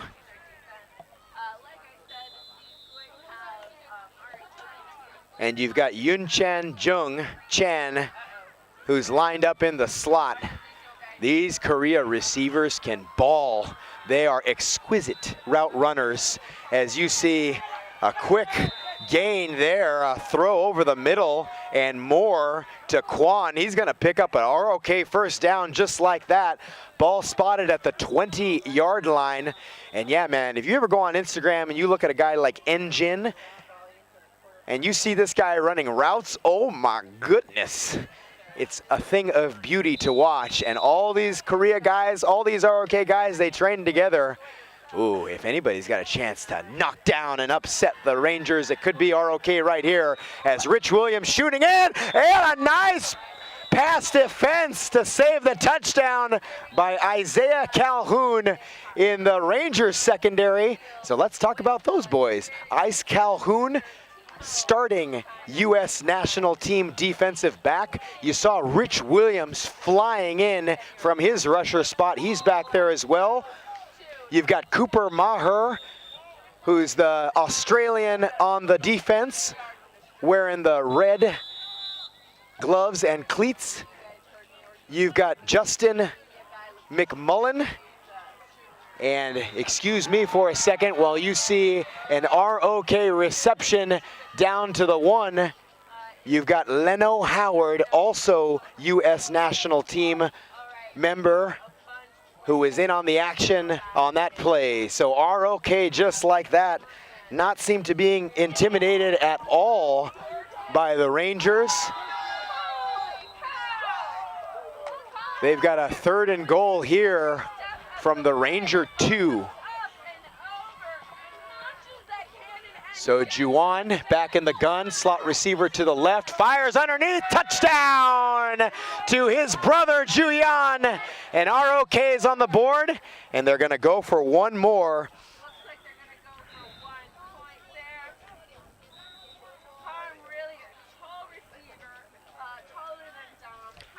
So the brothers who play together all the time, they've got a great family. They got a great football family. In fact, I got a chance to meet their father at R4P Cup 3 a couple of months ago. Just a great football family, the Kims, and the brothers have such a great chemistry and connection playing with each other.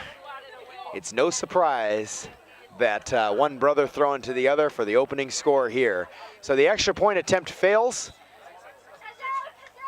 And the Rangers offense will come back on after the equalizer, 6-6, right now. So Lockie Frazier, who had dreadlocks yesterday, is now undreadlocked. I don't know how you do that overnight, but I guess he just had maybe his girlfriend take the things off, Chloe Hill. I'm not sure, but Tone's ripping a big ball to Anderson, who drops it in the end zone. Oh my goodness, Tone Coleman unlaunched a missile. They might have had some SAM batteries tracking that thing here in Ningbo. And Ed Anderson was trying to haul it in, but he couldn't bring it down. So Anderson's a little bit upset. He comes out of the game there, and in his stead is going to walk in Fletcher Dignam, as Ed will take one play off to get back. And Ed is really unhappy with himself walking past me. I had to hold my voice a little bit. He should have had that one. That was a beautiful ball from Tone. And it'll be second down. Bickley and Otto are the outside receivers. They're going to Bickley, and he's got a catch. And he's going to be spotted around the 17-yard line. So it'll be 2nd and 7 now. Maybe 2nd and 8. All right, so Bickley and Otto remain on the outside. Dignam's in the slot. Lockie Frazier's at center. And Tone is saying something to Bickley, and Bickley's saying something right back. These two have such a great chemistry. They're both on the national team in 2025, and they both last week were at the U.S. men's national team training camp. And so these guys can almost wink at each other and know that that's going to be like a post and go or something. They've got that good chemistry. But Rangers here pick up the first down.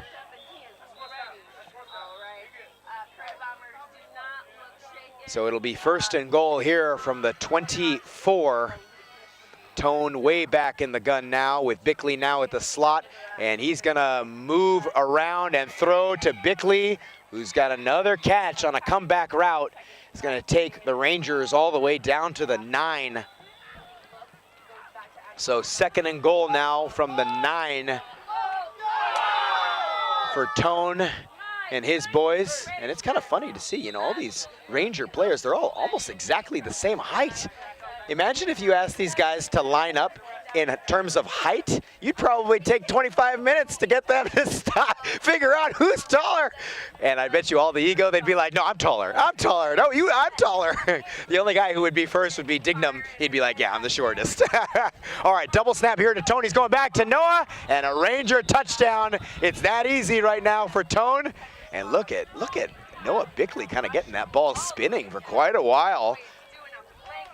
So the Rangers, 2nd drive, 2nd touchdown. Tone's starting to spread the ball around. And that's his 2nd passing touchdown of the game. And they're gonna go for 1 point extra here.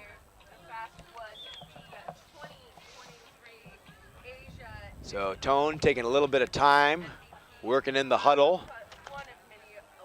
And got his guys now in an extremely tight bunch. Look at that. It's kind of like 2 in front, 2 behind. Okay, now they're right there. Otto's the center. He's going to give it to Tone, who's going to come back, throw across his body for Bickley. Oh! Oh! Did he get in? Oh! Noah Bickley just out of bounds. That's what the flag's for. We're good. Oh my goodness, there's a flag down. It might be interference on ROK, but what a catch by Noah Bickley. That's why he was on the U.S. national team, but it was just out of bounds. Let's see. Our white hat here is Ref Mufasa from Egypt, and his crew, Jane from New Zealand. And looks like they've only got 3 crew right now, but no, there's a 4 crew, sorry. So let's see it.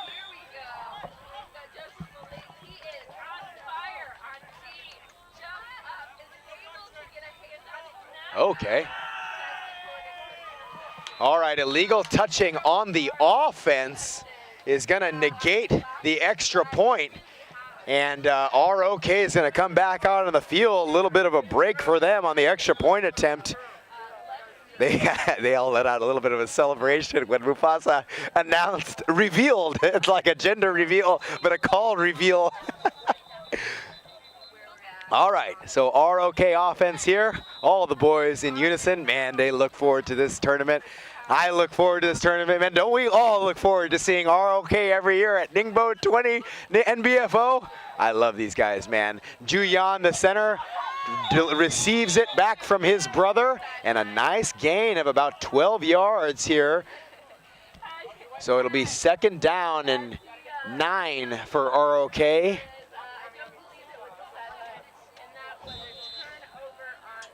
Juan seeming to favor his brother, but Juyan's going to take a breather here, and we're going to have a new entrant. It's going to be Yojo coming in at center. Young O Joe. We can also call him Yojo. And Juwan's now back, and he's going to fire over the middle. Yes, sir. Yun Chan is free. And his flag is finally pulled at the Ranger 9-yard line.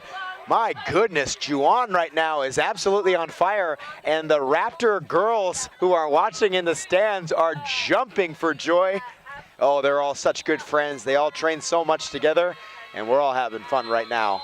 All right, so 1st and goal here for ROK from the 9-yard line. Juyan is still out. Yojo is in. Juwan comes under center, picks it back, flips it back. And a small gain there, a meager gain. Leno Howard came up and pulled the flag, so it'll be a gain of about 1, if that. Yeah, ball will be spotted around the 7-yard line, so maybe about 2. So for the Ranger defense right now, Calhoun, McMullen, Leno, Rich Williams, and Maher. And Juwan way back in the gun, has a slot receiver to the left, motion man, and he's got a catch and a touchdown for Yojo!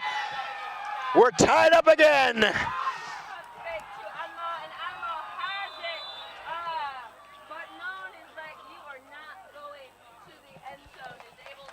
So Yojo was playing center, little 8-yard out route. And the Ranger defense didn't properly account for the center going to his left. And Juwan strikes gold twice.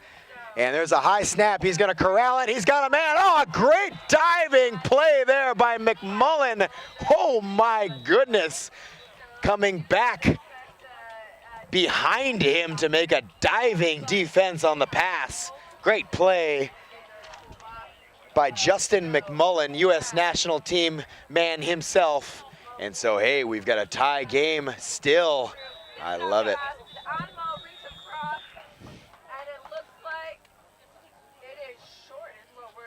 So Tone coming back out. It's the same guys. Ed Anderson back on the field. So Tone, Anderson, Otto Smith, Bickley, and Lockie Frazier. These are your Rangers right now. And for ROK, it's JB, Ga, Wee, Yi, and Jun. Those are your defenders. All right, Tone's back in the gun. And they're going to throw it underneath to Lockie Frazier. A nice catch and a pickup of about 5 or 6. So Lockie getting the call from the Rangers, a team he knows well, and finds himself starting center, surrounded by a bunch of Americans. He's the honorary Australian on the field right now. Very popular guy, great guy to follow on Instagram himself, and he loves the big moments.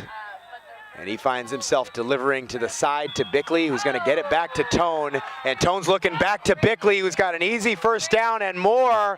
Flag is pulled at the 20-yard line by Xiangril Wee, who is the captain of this defense. And it's going to be a first down and goal for the Rangers with the ball spotted at the 19.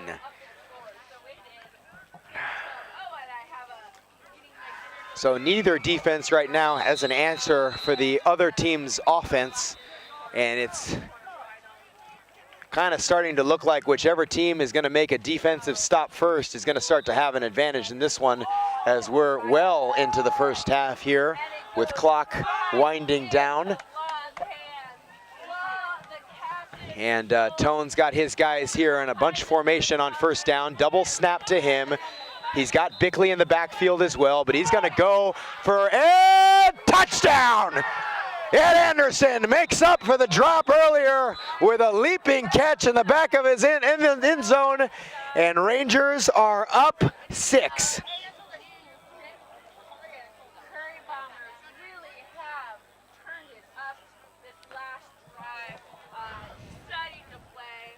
So Ed Anderson makes up, and he doesn't really get too high or too low regardless, but you got to believe that he's feeling a little bit of sense of relief inside with a big touchdown catch there. And hey, the Rangers going to take a little risk here. They're going to go for 2.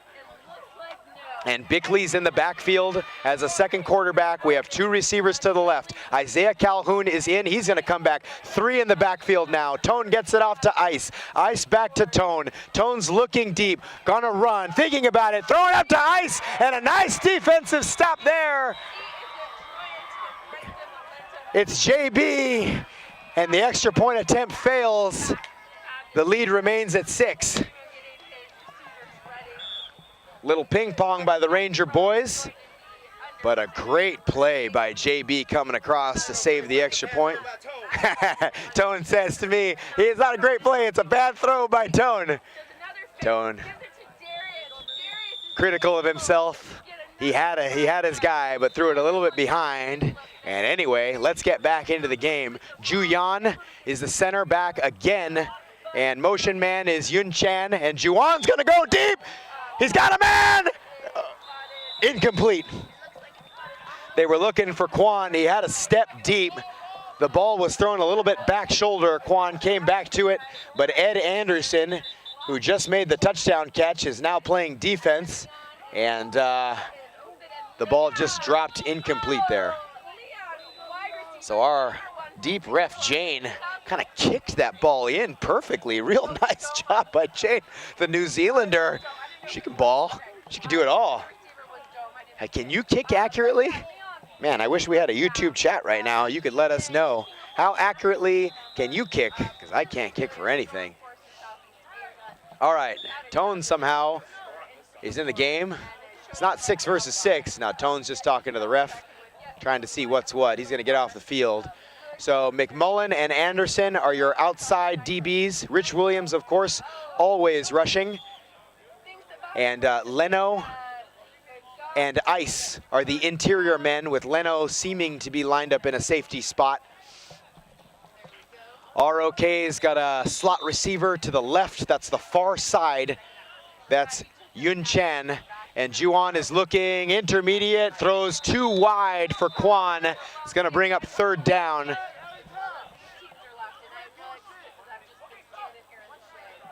So 2 wasted plays here for ROK, and it's going to put them in a hole. They're going to have to make a couple of intermediate distance throws here to get back in this thing. All right, Njin now in the slot. And Quan is going to throw deep for Njin. He's got to stop and a catch! All the way down to the 4. Njin with a huge play, and Juwan connected, and a flag is going to add more at the end of it. Oh my goodness, these Korea boys keeping up with the U.S. national team men. How now, Brown Cow? The ball's going to be marked all the way down to the Ranger 2. Do you believe it after the penalty? What a throw from Juwan, hitting Njin in the stride, and we said it at the top of the broadcast. I mean, if you watch this guy, Njin's, if you watch his Instagram, this guy is a menace on the route as a route runner, and he ran a great one there. So Mufasa is announcing the fact that we've got a penalty on the defense, but basically what it means is we're going to have 1st and goal here for ROK at the Ranger 2. And Juwan taking his time to figure out what he wants. And a trips right situation. Yojo, Yunchan, and Enjin are the three receivers, and Juyan is the center. They're going to Juyan, who's got the touchdown. So for Juyan, it's his second receiving touchdown of the game, and that's going to tie it up again.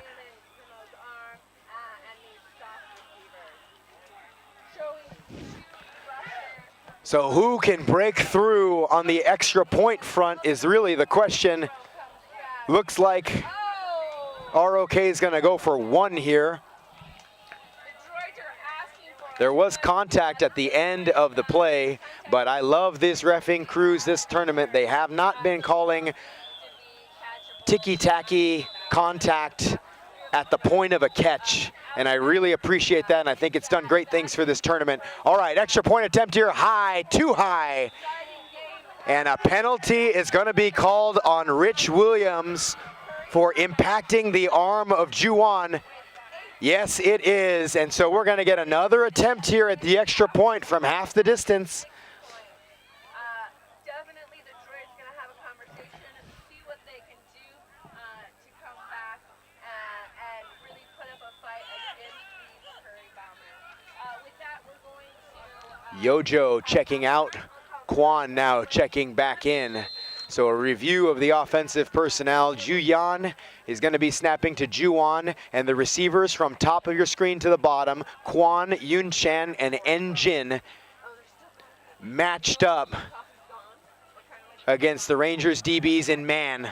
Juwan's looking, a lot of contact and a catch, and they're going to call it completed extra point, and a flag is thrown. Huge contact against the rusher, and we think it's going to be impeding the rusher. Let's find out as the lights get switched on. And the head coach for ROK, KS Shin, talking to his guys. This one's definitely going to be against the offense because they're staying on the field knowing they're going to have to do it again.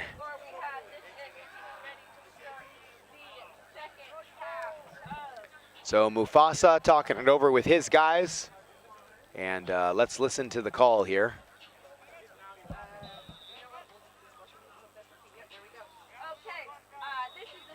Oh, it's illegal contact on the defense, and they're gonna give ROK the extra point.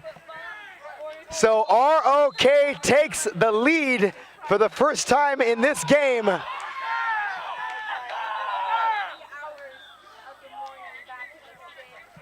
My goodness, Rich Williams is shocked. He thought that he had a shielding call, but they're saying that Rich Williams deviated from his rusher path. And so if he deviated, the penalty would be on him for hitting the Korean receiver, and that's exactly what the call was. So the Rangers clarifying the situation, but for the moment they seem to be satisfied, although not happy about it. And that's going to be the half. That's the half. What a half. 19-18 ROK. We'll be back.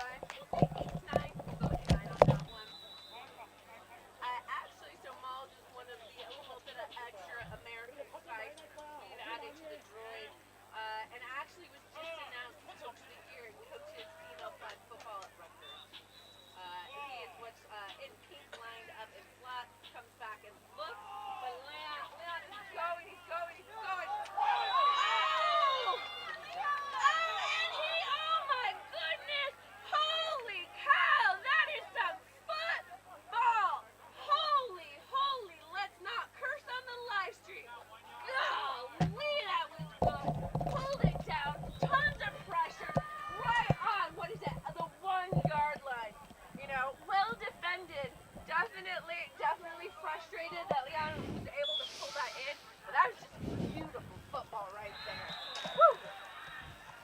ROK has the ball to start the second half. Juwan and his men are going to get a chance to build on their lead right now.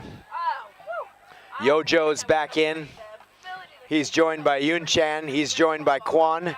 And of course, he's joined by Juyan, who's going to snap back to his brother. Yoon Chan's the slot man. Noah Bickley comes in at rusher for the Rangers. Ed Anderson, McMullen, Ice Calhoun, and over the top is Leno Howard. Juwan throws back. He's got his brother shaking and baking for a gain of 5. And so if you're Juwan right now, you're absolutely locked in.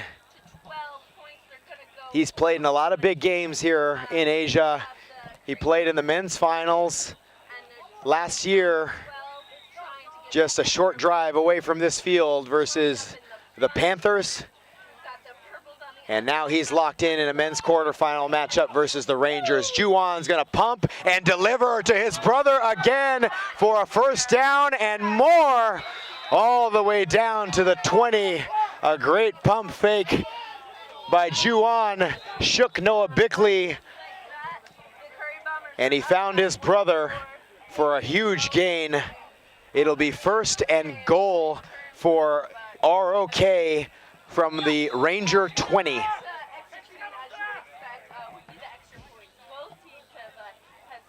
Yoon Chan's in the slot left.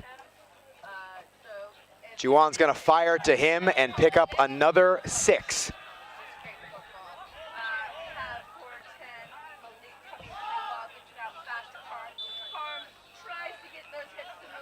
So it'll be second and goal here as Yoon Chan checks out.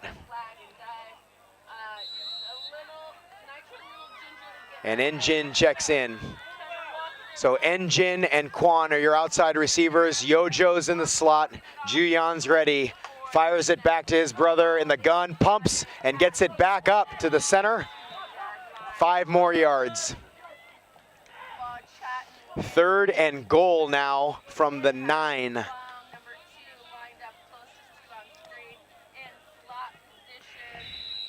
Rich Williams is back in rushing for the Rangers. And McMullen, Leno are talking it over with Ice and Ed Anderson. They look to be in a hard man formation. Juwan is rolling, throws a bit too high. Pass intended for Kwon. 4th down now.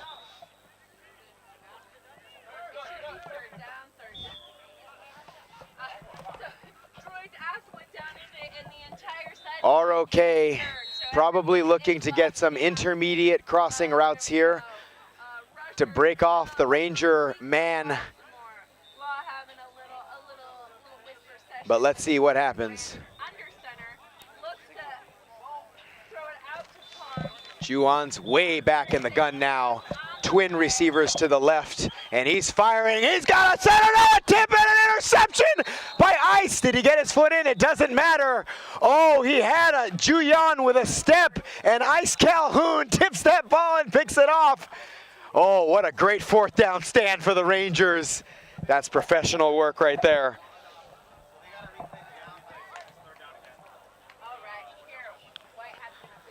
A big break for the Rangers, as if Ice doesn't tip that ball, I'm pretty sure we're talking touchdown party for ROK. All right, Dignam's back in. It's a bunch trips. They're going to Frazier over the middle. He's got 7. So it's Dignam, Frazier, Noah Bickley, and Otto Smith. And Tone's talking to his boys. On the sideline, they're giving him the briefing. And he's gonna settle it down and just cool the pace a little bit right now. All right, Tone's back of the gun. He's got Dignam in the slot, Otto and Bickley out wide. Frazier fires it back. They're gonna go intermediate to Otto, who's out of bounds at the 23. So it'll be 3rd and 2 for the Rangers. Wouldn't be surprised to see them light one up deep to Noah Bickley right now. It's going to be a bunch set. They kick Dignam out wide. Double snap here. Bickley's going to wheel, and they're going to throw underneath to Otto, who's got a nice gain and a first down. It'll be 1st and goal for the Rangers from the 11.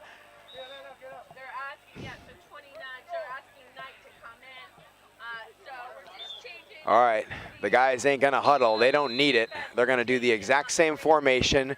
Looks to be a double snap. It is. Bickley on a wheel, Otto coming across. Tones throwing to Frazier.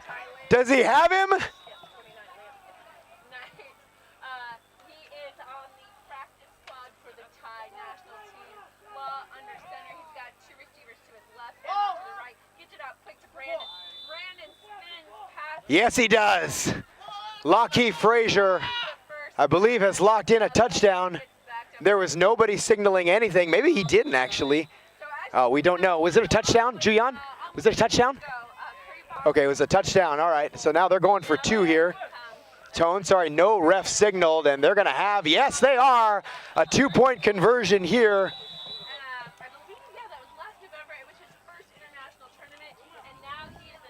So Lockheed Frazier is gonna bring the Rangers back.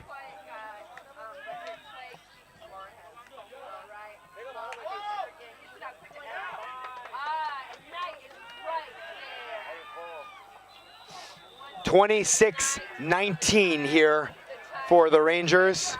We apologize, there was not a single ref signaling, and we cannot see that corner of the end zone because of an obstruction, but we got it locked in.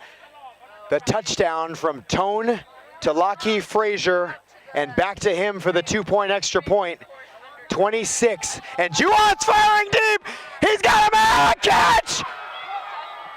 Yes, down to the 1.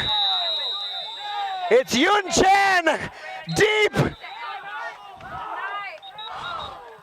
Oh, one ref is calling yes. I think yes. Another ref is calling no.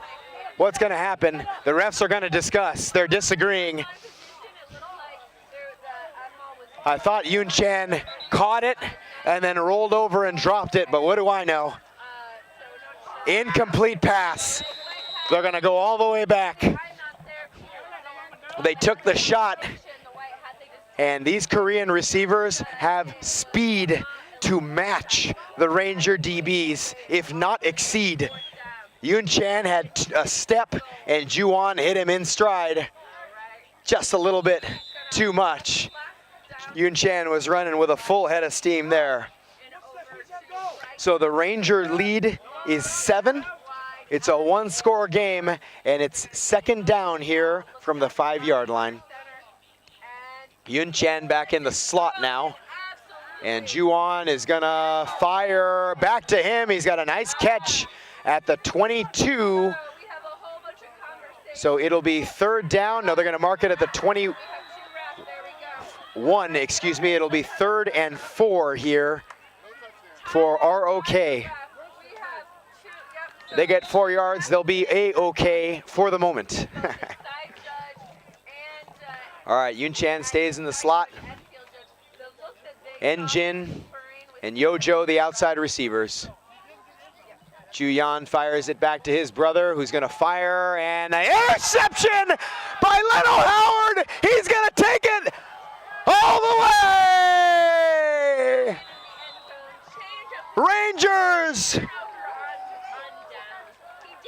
take a double-digit lead here in Ningbo.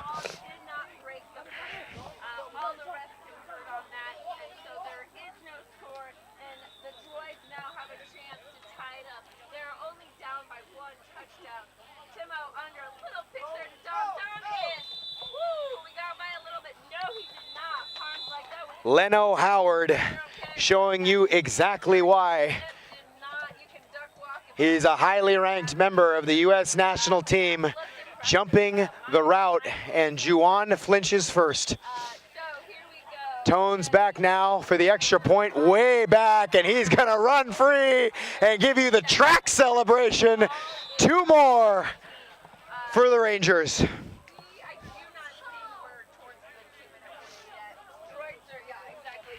In a game like this, you're starting to get the feeling that even that could be the difference.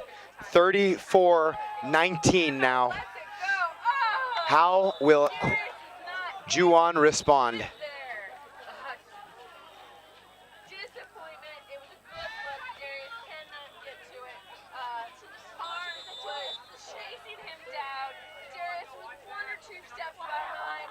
Slot receiver is to the left side of the formation. Leno's creeping up. And the throw is underneath to the center, Juyan, who's gonna scamper all the way to the 16-yard line.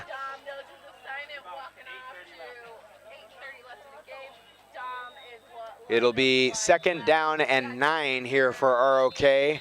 Juan looking to recover and cut the lead now back down to 1 score. Just like that, the Rangers explode for 2 scores. Throw over to the far side, caught by Youngjun Kwan, and it'll be 3rd and 2 now for ROK.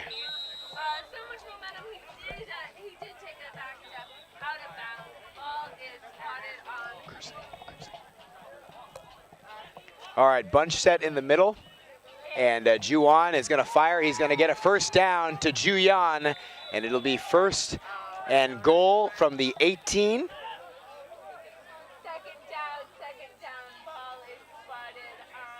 So Juwan seems to be cool, calm, and collected. He's just trying to keep his team on track. But now with his boys down 2 scores, they got to be moving with a quiet sense of urgency here. All right, Yojo's in the slot. They're going to go to him. He's going to pick up about 10 yards, get all the way down to the 12-yard line here. And so it'll be 2nd and goal here for ROK from the 12. So this Ranger defense, McMullen, Anderson, Ice, Leno, and Rich Williams right now are saving the game for the Rangers. And ball is going to be spotted here at the 1. So 3rd and goal now for ROK from the 1. Juwan desperately wants to punch this in right here. Usually the Rangers get themselves into a man formation, and right now seems to be no different. Let's see what we got. Yojo, slot man to the left. Juwan under center, pitches back, and has the ROK touchdown. It's the hat trick for Juyan. That's his 3rd of the game.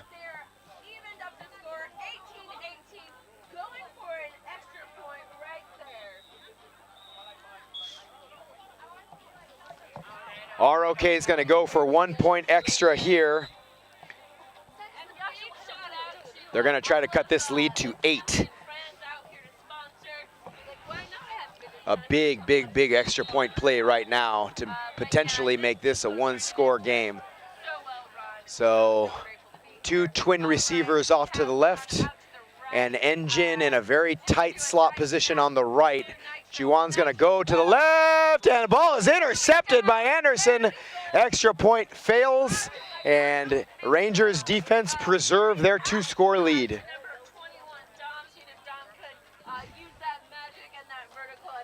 My, what a game. ROK really hanging with the big boys here for sure.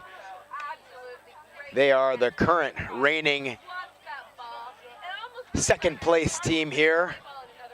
And they're showing why they finished so highly last year in this tournament.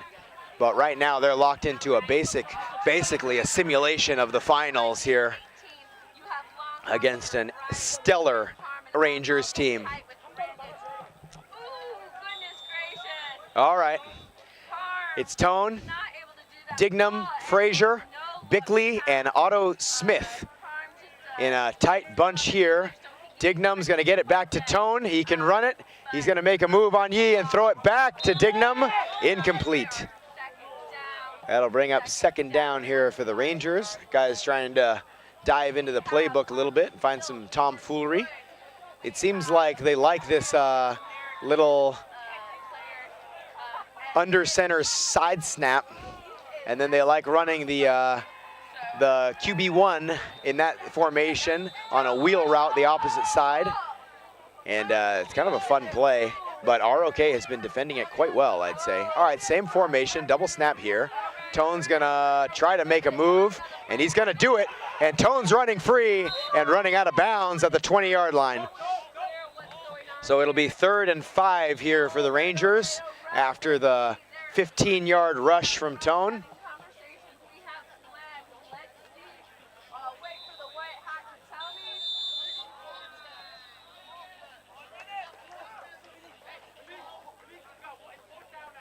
And Tone's drawing plays on his guys.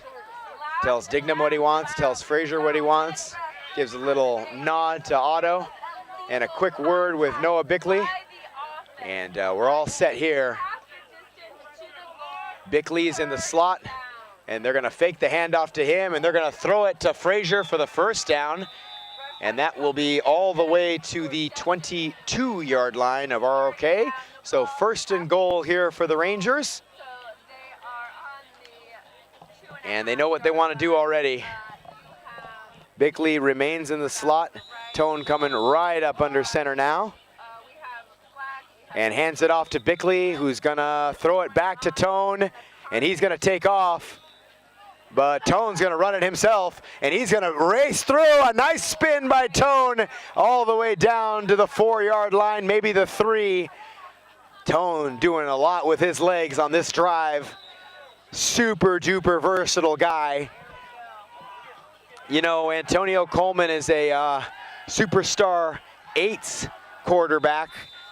Some would say he's the best that ever lived at the 8v8 format. And he moves into the 5v5 format because that's the Olympic format, and checks himself onto the U.S. national team. And we first saw him at R4P Cup 3. He showed up and balled out with these here Rangers. They actually finished 2nd place to the Panthers. And now he finds himself locked in the quarterfinals, trying to get through here. And we got a touchdown again to Noah Bickley. That's his 2nd of the game.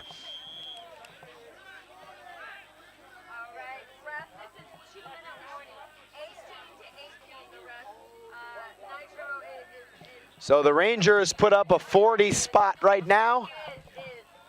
They're gonna go for 2 again.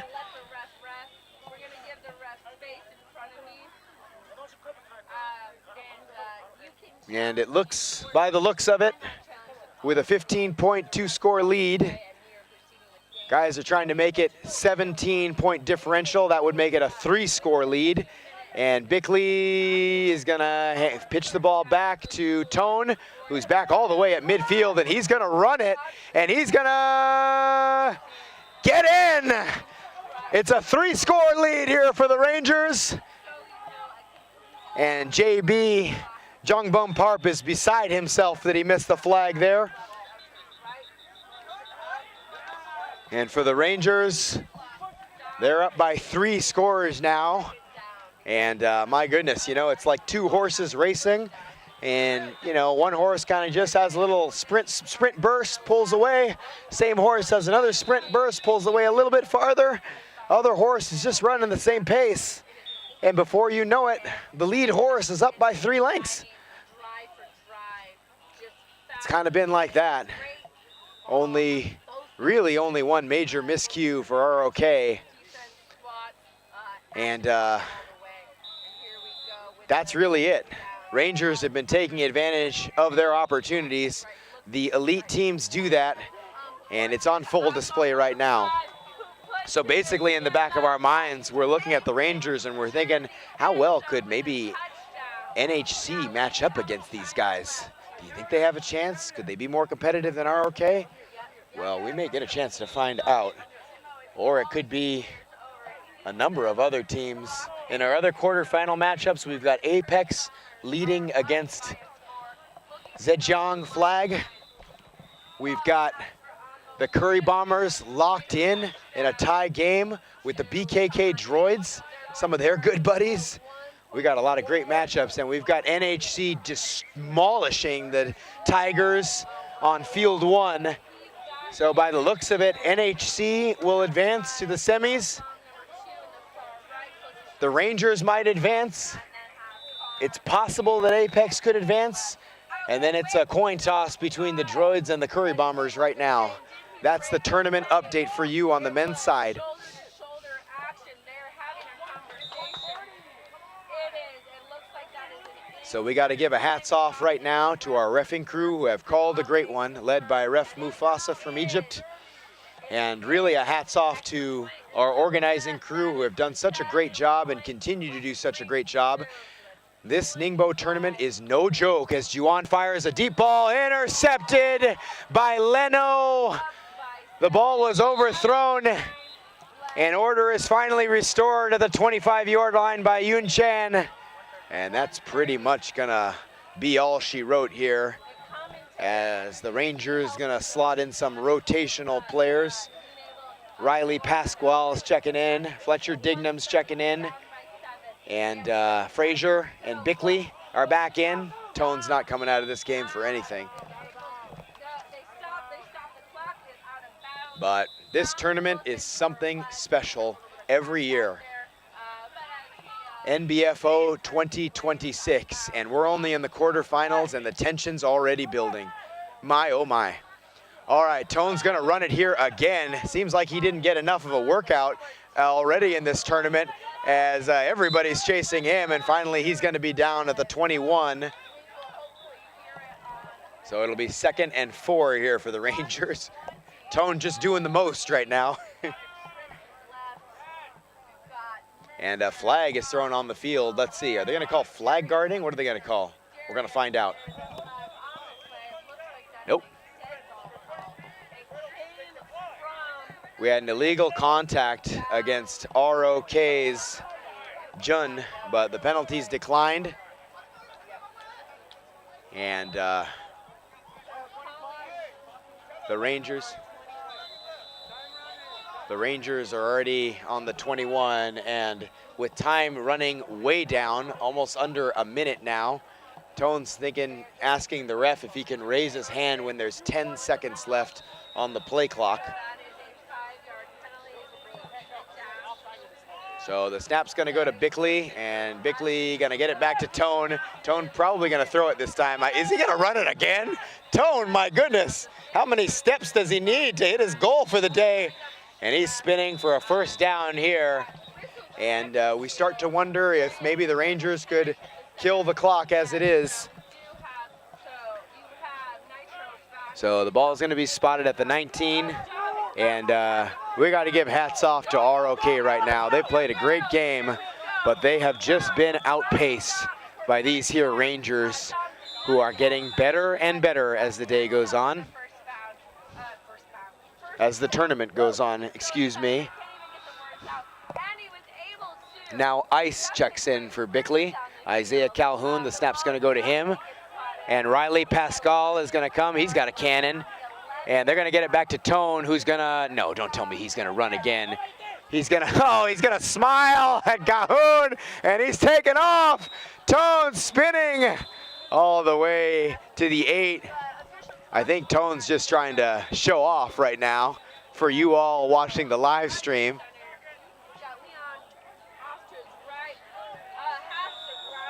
So I believe that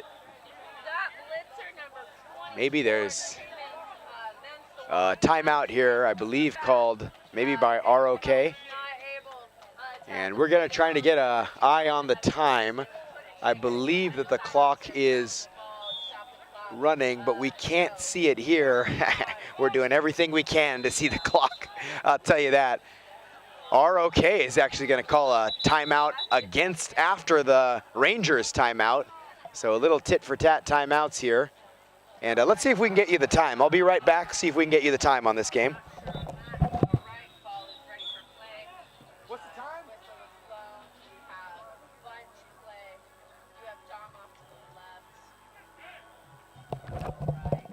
All right, it looks like there's 5 seconds remaining in the game if our scoreboard is to be believed.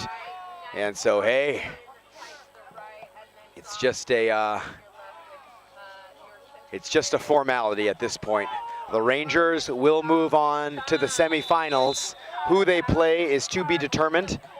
We do not have the clearance to know that information at the moment, but we'll get it to you as soon as we find out on the broadcast. The semifinals and finals for the men will be tomorrow, so do not you worry. But you will see the Rangers in action tomorrow for sure, as Tone's gonna throw it here. And the ball intended for Dignam is going to end the game, I believe. Yep, that's it. What a great men's quarterfinal between ROK and the Croydon Rangers. The Rangers prevailing 42-25. We've got more games coming up. It's only 6:30. We got 2 more games coming up on the slate. And so we have a women's game coming up next on this field. We will get it to you soon, and we're gonna take a break. Thank you for watching. We love you. And yeah, NBFO 26, we'll have more action soon.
Main. Why are we not on?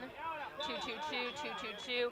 Hopefully, we've got power. Hopefully, you guys can hear us on the live stream. And I am lucky. I am not alone. I have the one and only Bickley from the Rangers here with me. Sorry, we just got off. So, Bickley, it's usually easier because you probably can't hear me if you do one off like that, so then we can hear the players. Okay, you got it? Yes, ma'am. Oh, yes, ma'am. I know, Auntie. Oh, my goodness. Apologize. We had a game that ended late. We're coming on. And we have the Rangers from Creighton against the national team from China. We just got a first down. I do not know the score. I will get checked. Josh. 7-0 China. They just got that. Fabulous. Yep. While you're getting rosters, the China team was able to score. It is currently 7-0, but the Rangers are responding. Just got a first down. The ball is. Go ahead, Bickley. Hello. Back to Lamb. Lamb looking, runs, throws it back to. Drop just in the middle of the behind field. So you'll do color, yeah? Gotcha. All right, so we have the spot on that. So Bickley, it looks like they're going to. That's interesting. All right, I got to get up. Okay, we are third down, I believe, on the. Are we? Oh, we've got a ref timeout, or did we have a timeout? Nope. We have a timeout called by the Rangers. Fabulous. Ready for us to get sorted. So, Bickley, you've been playing on the men's squads with the Rangers. Who should we look out for on this ladies' squad? Definitely number 2, Michelle Chung. And the quarterback, Lamb. And then number 4, Miss. So number 4 on is Cody Fuller. Yes. Absolutely. Cody Fuller is an Australian national team player. Yes. She is Australian. Yes, not Yes, yeah. yes, yes. I just want to check. Now we do have Lamb is also actually is a national team player, but the former QB for, you guessed it, the China national team. So there is a lot of animosity on the field. This is a great game. Cody takes the handoff, goes to throw, has wide open space, is able to get maybe 5 yards, and that's a 4-yard pickup. I believe this is 4th down. All right, no, a 3rd down. Okay, let me get locked in. Apologize, we were in a rush on that. Right, it looks like we have 2 receivers out to the left. Lamb is under shotgun. You look, throws, catches, and that is on the 15-yard line. So it's 4th and goal with 15 yards. Now, what would you do, Mr. Floats Like a Butterfly here? Who would you be looking for? So I would drop Cody, and I would have one run the back line. I'd have one run the front line. And I'd have one replace. I shoot to the part where the dig is. All right. And then you have 2 back, and then they start working out. All right. Well, they've got it tripped right. Let's see. Cody drops back, throws it. Lamb throws it to Cody. Cody looks downfield. Woo! Absolutely. Great look, great pass, high ball, but China was there to swat it away, and that is a turnover on downs. Unfortunately, the Chinese national team does not have numbers on the front of their jerseys and their sidelines, so can't tell you who made that great defensive play, but that stop was there. Yes. All right, she rolls to her right, uncorks it. Oh my goodness, that's a heartbreaker all by herself, but the ball is overthrown. This Chinese national team, I know they're well coached because Coach Pat actually used to be one of the men's national team coaches in America before moving out here. Now, I do notice, so when Coach Pat was in America, it seems like the sideline is calling all of the plays versus Yes. the huddle. Yes. Is that how he used to do the men's team as well? But most of the time, he would. But, you know, once that defense started clicking out there, they kind of did their own thing. Fabulous, fabulous. All right, and then the Chinese team, as we've seen on both, so this is the top tier team in the second tier, but their execution and precision. We've got an audio guy. Me and Bickley might be. Bickley, I am so sorry, babe. What is your first name? Noah. Noah. All right, I just call you Bickley. That's okay. Noah. That's what's on the back of my jersey. There we go. At least I can read. At least they tell me that in Kansas. All right, we got two players back in the backfield. Takes a snap to 8, 5 drops back. Great pressure from 10. 5 is still able to get it out. She shimmies and shakes her way past. Able to get the first down. Well done there. You're from Kansas? I grew up outside Where? Kansas City. Oh, Gardner, Kansas side. Kansas. On the Kansas side. Yeah. I grew up a Dolphins fan though. I couldn't be like everyone else, but it's easy now that I've lived in Asia for such a long time. People know Kansas City. For sure. All right, we have number 5. Throws it long. Ooh, and absolutely beat her. All right. New is your QB number 5. Does a completion, the long ball all the way to number 8, who is Lynn. Well done. So do you think miscommunication, or did she just get beat on that? You know, I didn't see the whole thing, but I assume a bit of both. That she read it late, and then once she realized she got it, got beat. Wasn't able to get there. Oh, Ice is all disappointed. Woo! What's up, Zay?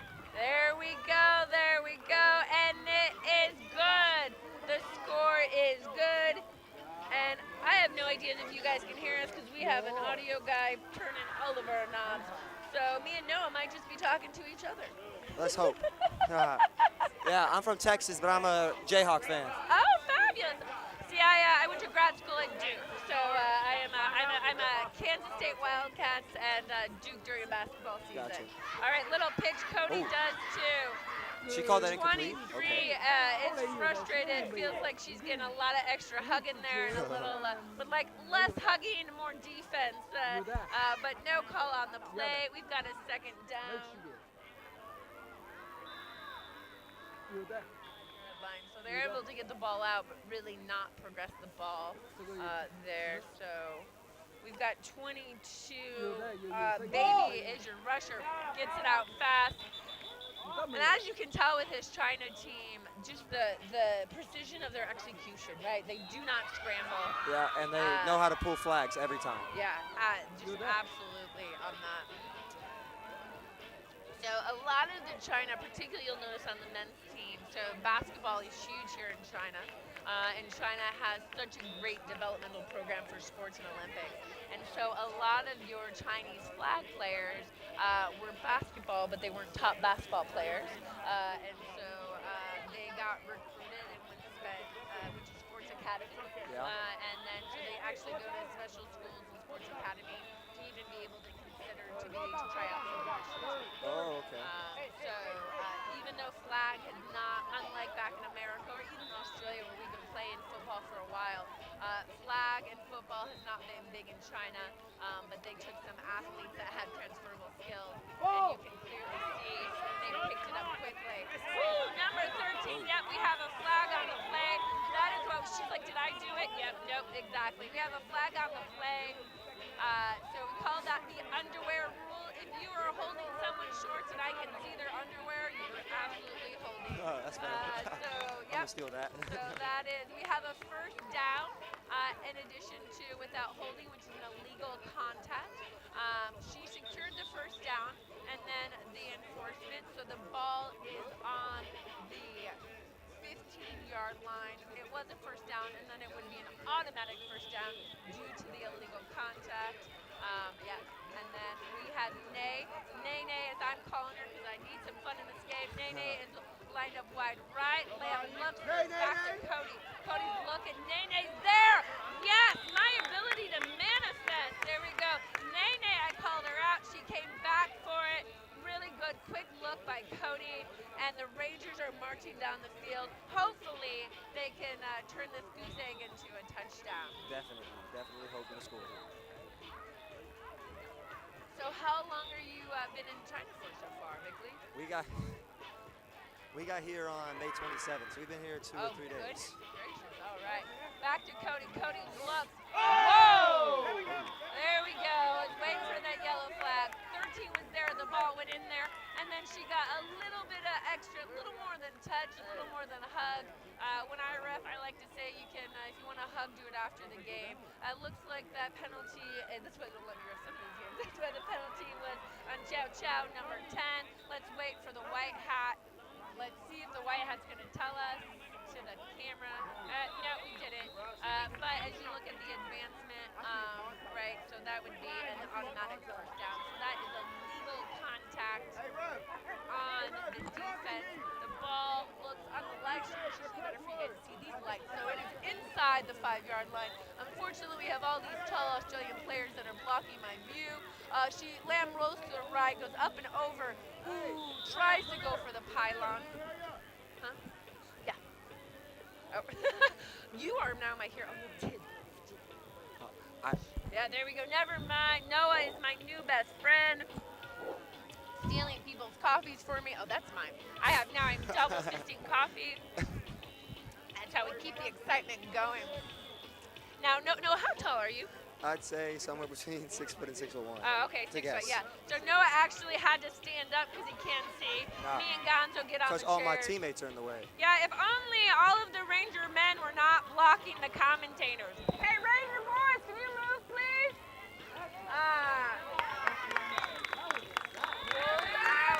Yes, and the touchdown is good. Well done. Yeah, so the Ranger boys had front row seats. Ain't no one gonna watch it because these boys took all of it. Thanks, Noah. Noah helping me out here. It takes a village to keep these Ranger boys in line right there. All right, and the touchdown is good. And with that, the Rangers are on the board, going for one. They got a bunch play. Lamb is under center. The blitzer's coming fast. She rolls right, throws. Ooh. Lamb keeps trying to get to that back pylon. It just is not staying in bounds there. How far, we were watching the play, Noah, how far off out of bounds was that? Was it a catchable ball? The camera turned late. I couldn't even see. Noah, I am just putting you on the spot. You're like, I'm letting you know. I'm asking you Turned a little questions. You're like, I didn't see Jack Diddley. Maybe I would've caught it. Yeah, exactly. No, it's all my bad. All right, so the extra point is not good, but the Rangers are on the board. 10 coming in. That ball is, woo! That ball is thrown long, but it is thrown way out of bounds. Actually thrown over into the sidelines here. It kind of puts you in an awkward spot right here. Yeah, it is, yeah. Yeah, it does. So me and Gonzo are not short people, but we are standing on chairs to be able to see. There is a bit of a delay. So in the commentator booth, we actually do have the stream, but it is on a delay, and I like to give you guys the on-field perspective. Number 9 pitches it out, does the handoff, receives it again, tries to juke and jive out of the way, and my Nene, number 23, Nene is absolutely my girl this game, making the plays on both sides of the ball there. And you know why Nene's on both sides of the ball? Because this Ranger team has suffered 4 injuries yesterday, so they've got a squad, I think, of 1, 2, 6. The stream off. I don't know if I'm talking or not. Woo! That was a good play. Well, but I can hear you, so that means the audio is probably working. Am I supposed to be able to hear you in here? If they have it set in, yeah, you can hear it just a little bit. Like, so when you laughed, there was an echo on it. Me and Noah are going to keep talking, assuming, so we've had power issues back and forth on the stream, so we're not sure if the audio's there. They're checking the audio. Ball goes out, gets the first down. And number 0, Zena, takes it, so she gets a first down, but no extra gains I think after they that. just unplugged you. Oh, you know what? They unplugged it because there was probably reverb. Gotcha. So they do that extra one so I can hear you and you can hear me. Gotcha. So they unplugged it for, I believe. Is it better now? Can you hear us? Noah, say something. Hello, hello. you Hello, can hear us? hello. You guys watch football. Me and Noah are going to be hanging out. It's audio visual. We're Oh in my the God, booth. we're Technical missing. Oh yeah, I'm difficulties. going to watch great football. We're done with we're done with that. This is a great playoff game, and it's just high paced. We are on second down. It looks like the ball is on the 9-yard line.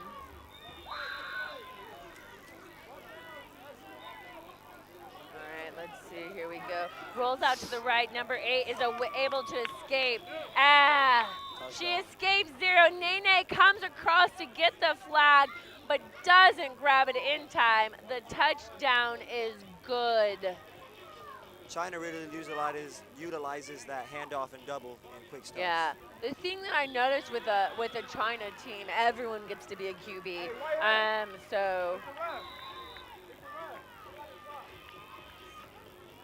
So they're maintaining the clock there. How much time is?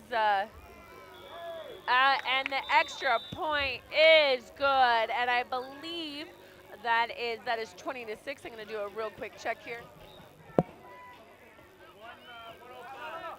I don't know if y'all can hear me, but I'm Noah Bickley, wide receiver for the men's Rangers team. We're having fun out here. All right, it is 21 to 6. Or forgot to check the time.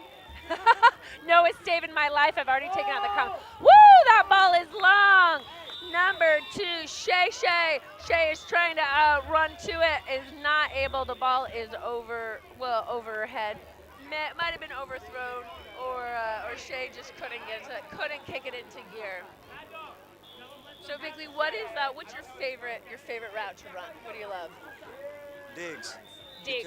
Because you can do it at any depth, and you can also, stop. It's a read route where most of the time receiver can get open. Just like that. Lamb Good route. gets it out quick.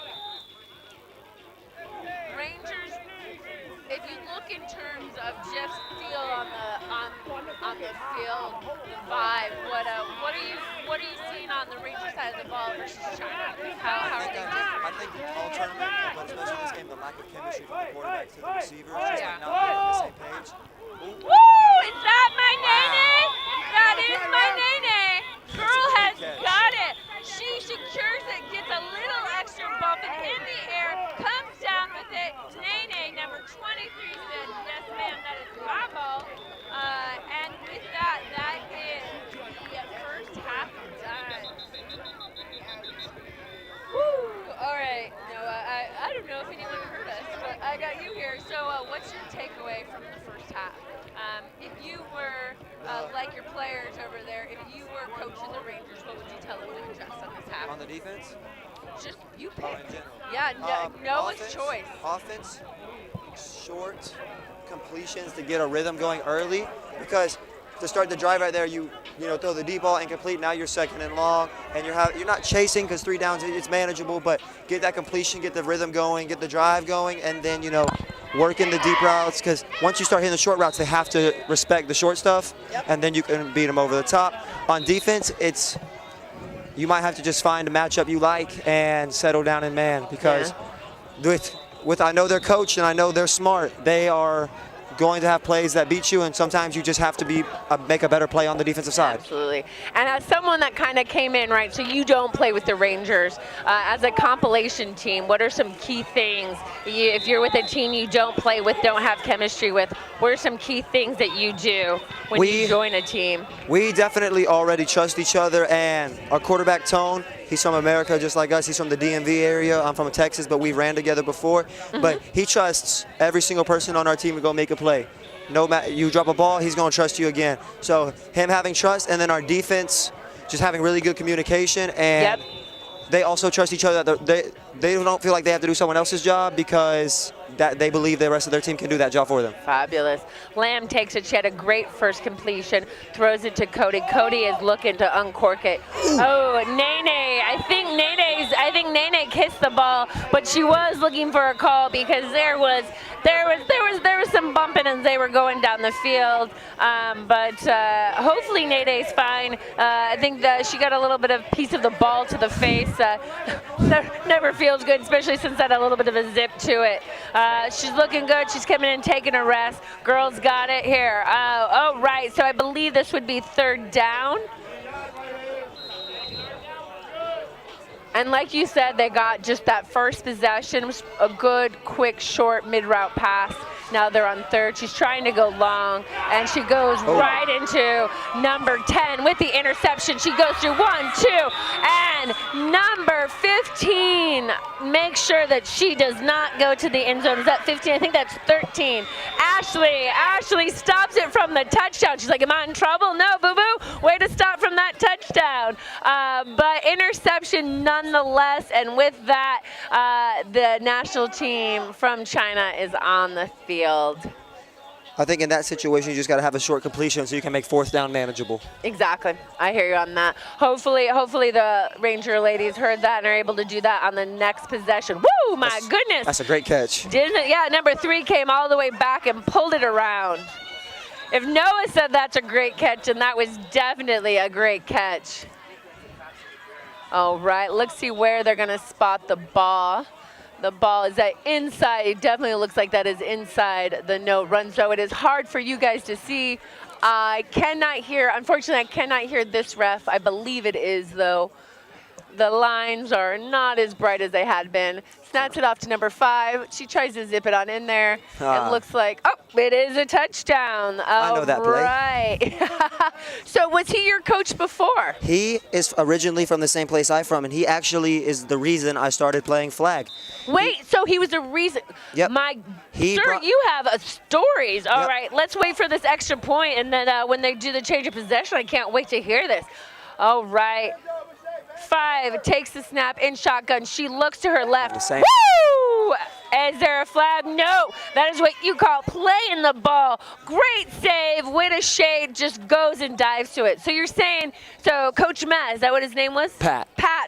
Coach Pat's why you're playing flag. How did that happen? I was in my dad asked me to play, and I kind of just said sure for fun. And I happened to meet him, and he brought me to pickup. Just a little fun thing, and then he took me to some tournaments. And then he got me to travel for the first time, and by the time I knew it, I was trying out for Team USA. That is a fabulous story, Noah. Woo. All right. Oh! At home, that's a safety. Snap is a little bit high. Hopefully, just Rangers, at least on offense, just don't seem to be clicking. On defense, they are doing some communication. The Chinese team is a strong team, but I do feel like on the defense side, Rangers are at least putting up a fight. And on offense, for you, it's a little bit hard for me to watch. You're hoping that they can get it together.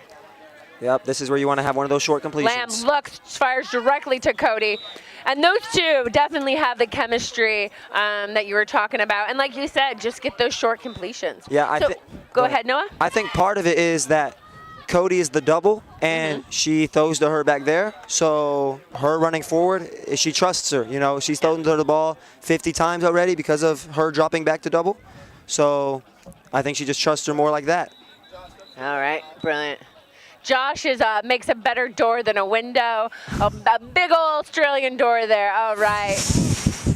Lamb gets it. She's looking. She goes back to Cody with the dart. Cody launches it to, overthrown there. So wait, you said Texas. Now most people don't realize how big Texas is. So what part of Texas are you from? I'm from the DFW area. Ah, there you go. We got a Dallas-Fort Worth boy in the house. All right. More on the Dallas side.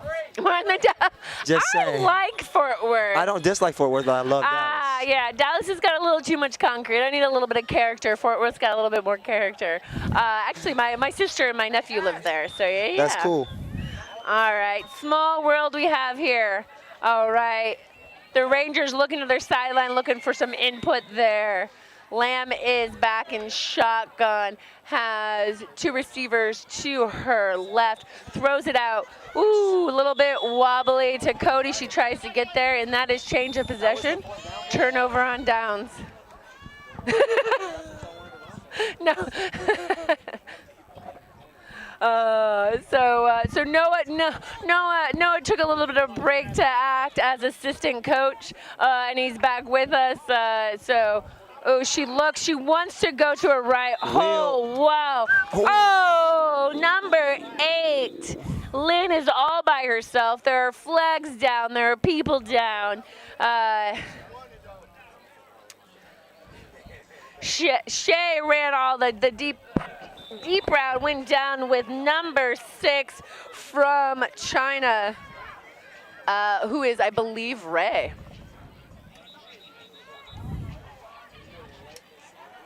So I was so busy commentating. Were the Rangers able to secure your quarterfinal win? Yes, ma'am. We won 42-25. Oh, I would call that secure. Well done. All right. She throws it up and Shay, definitely the coverage got beat. Shay's like, yeah, that was me. Taking some ownership. Coaches don't want the ownership, they want the hustle on that. Tone's telling her to get up and go. But this defense on the Rangers are communicating. I do just think they're just getting beat. I think this China team. I think on that one it's just a tough chase. Ooh, I like that. I'm going to steal that. A tough chase. That's a good line, Noah. Luckily, they got the penalty on first down. It's third down now, so get a stop on defense and then. Woo! Right in the middle. Tall target with number 3, who is Yum. We'll go with that. I think we're on a 4th down. This is one of those stops that the Rangers get right here. Maybe the momentum carries to the offense, and then finally stuff starts clicking. Yeah, absolutely. And like you said, they have such a small roster. Right. So the Chinese team has a bigger roster, but they are definitely running the smaller roster Ranger team, running them down a bit. All right. QB is coming in. Looks like Coach is letting the QB do the audible. All right, shows he's got some confidence in his QB. We got stacked receivers to the right as they split. 6 is going deep. Nene is with a great coverage, and she's running. Oh! That's a great flag pull. Stop. Big stop, like you said, great flag pull. Sam coming in with that clutch pull, able to stop the progress and get the ball back into the hands of the Rangers. And like you said, Noah, hopefully that momentum carries over. That's a great flag pull because she might score. There was no one on that sideline. That might be the play that swings. They might not come back and win, but maybe they make it competitive and give themselves a chance. Exactly. Keep this game alive. All right, you got a hand off to Cody. Cody's looking, throws to 13. 13 has it. She tries to get some extra, gets the flag pulled. I believe we had 2 whistles on that. She stepped out of bounds before even the pull. The ball is getting spotted on, we'll say, the 15-yard line. Similar to the Chinese team, the plays are coming in from the sideline for the Rangers. Yeah, great to have. So the Rangers, because their support and coaches are also the Ranger players, since the boys have already won for the night, they're there to support their female team on the club. Ooh, Cody saw the look. Also, Nay was breaking free, but Cody a little bit short. Unfortunately, the turf caught that before any of the Rangers could get to it. We've got a 2nd down here. What would you be looking for right here? So they're down. It's 6:27. Third down. Is it 3rd? Oh, it is 3rd down. Let's see. That would be 3rd. You're right. I think I would try to get a first here or as close as you can to it instead of a manageable 4th down or, reset the chains. Oh, we haven't seen Lamb run. Did she get the first down? There we go. Yep.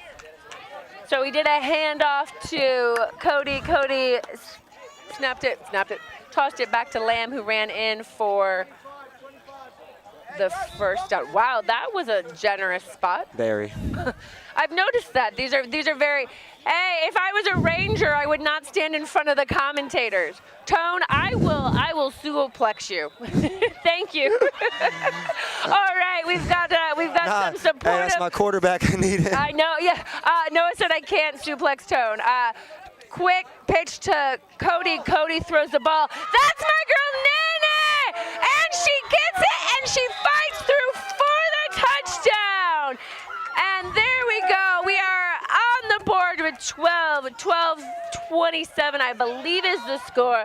Let's see if the Rangers are going to. And just like One that, or the two. momentum starts to shift. Exactly. I see we're manifesting here. I'm like, that's Nay, that's my girl. You're like, this stop is going to be the momentum. 100%. And that's exactly what happened there. Rangers are fighting back. How much time left in the game? If you boys are going to stay in there, how much time and what confirm the score? 9 minutes left in the game. So we're 8:50. We're halfway through the second half. The score is 27-12. Lamb goes out to her left. Woo! Right on the run. Chu gets it. And just like that, the momentum has changed. So a little more than half of the second half done, and Rangers are showing some life. No, you're good. Lamb really loves that back corner of the end zone.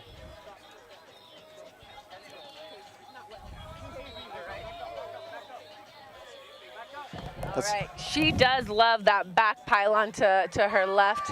Ball is out. Woo! That would have been that pick right there puts it from 2 scores to 1 score if she brings it back, and now it's really a game. Yeah, exactly. So we have right now the China national team up 27-13 on the Rangers. The Rangers defense has been fighting, has been putting up a good fight against China, and now the Rangers offense is clicking, and that defense has taken the momentum that they started, and they're capitalized on it. This game has definitely started to pick up in excitement. I don't know about you, but I am enjoying these aggressive plays, the swats on the ball.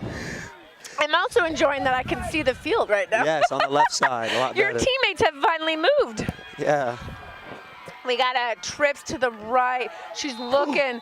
Oh, great coverage. That's a great pull. Absolutely. She gets the ball out. So Zena pulls that flag. She was right there. The ball does get out and does get caught, but Zena absolutely got that pull instantaneously. And we've got QB1 for the Rangers, Tone, helping out the girls, giving them some feedback, making sure that they're talking and they continue this momentum. So do you play with Tone back in the States, or is this your first time playing with him? No, we have won multiple tournaments together. Oh. Woo!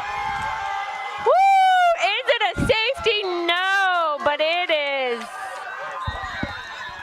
He's more excited for us right now than he was in our game when we won.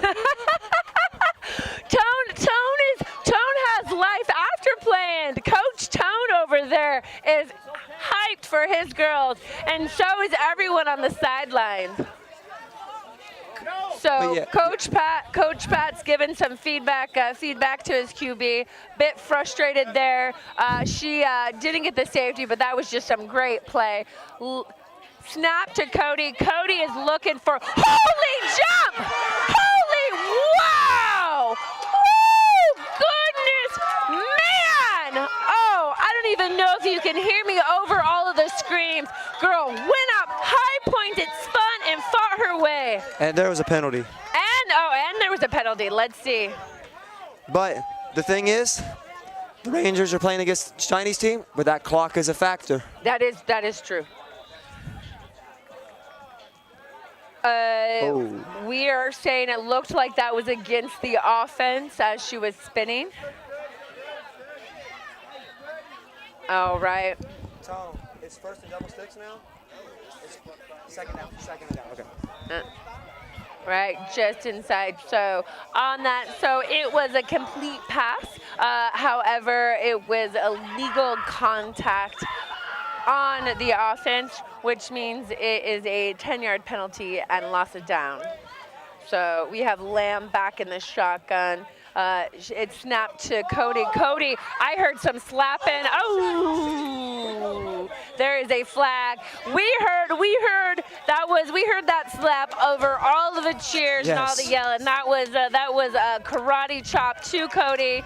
Yep, illegal contact. With an illegal contact, roughing the passer is what you would say in tackle. We don't technically have that in IFAF, but it is.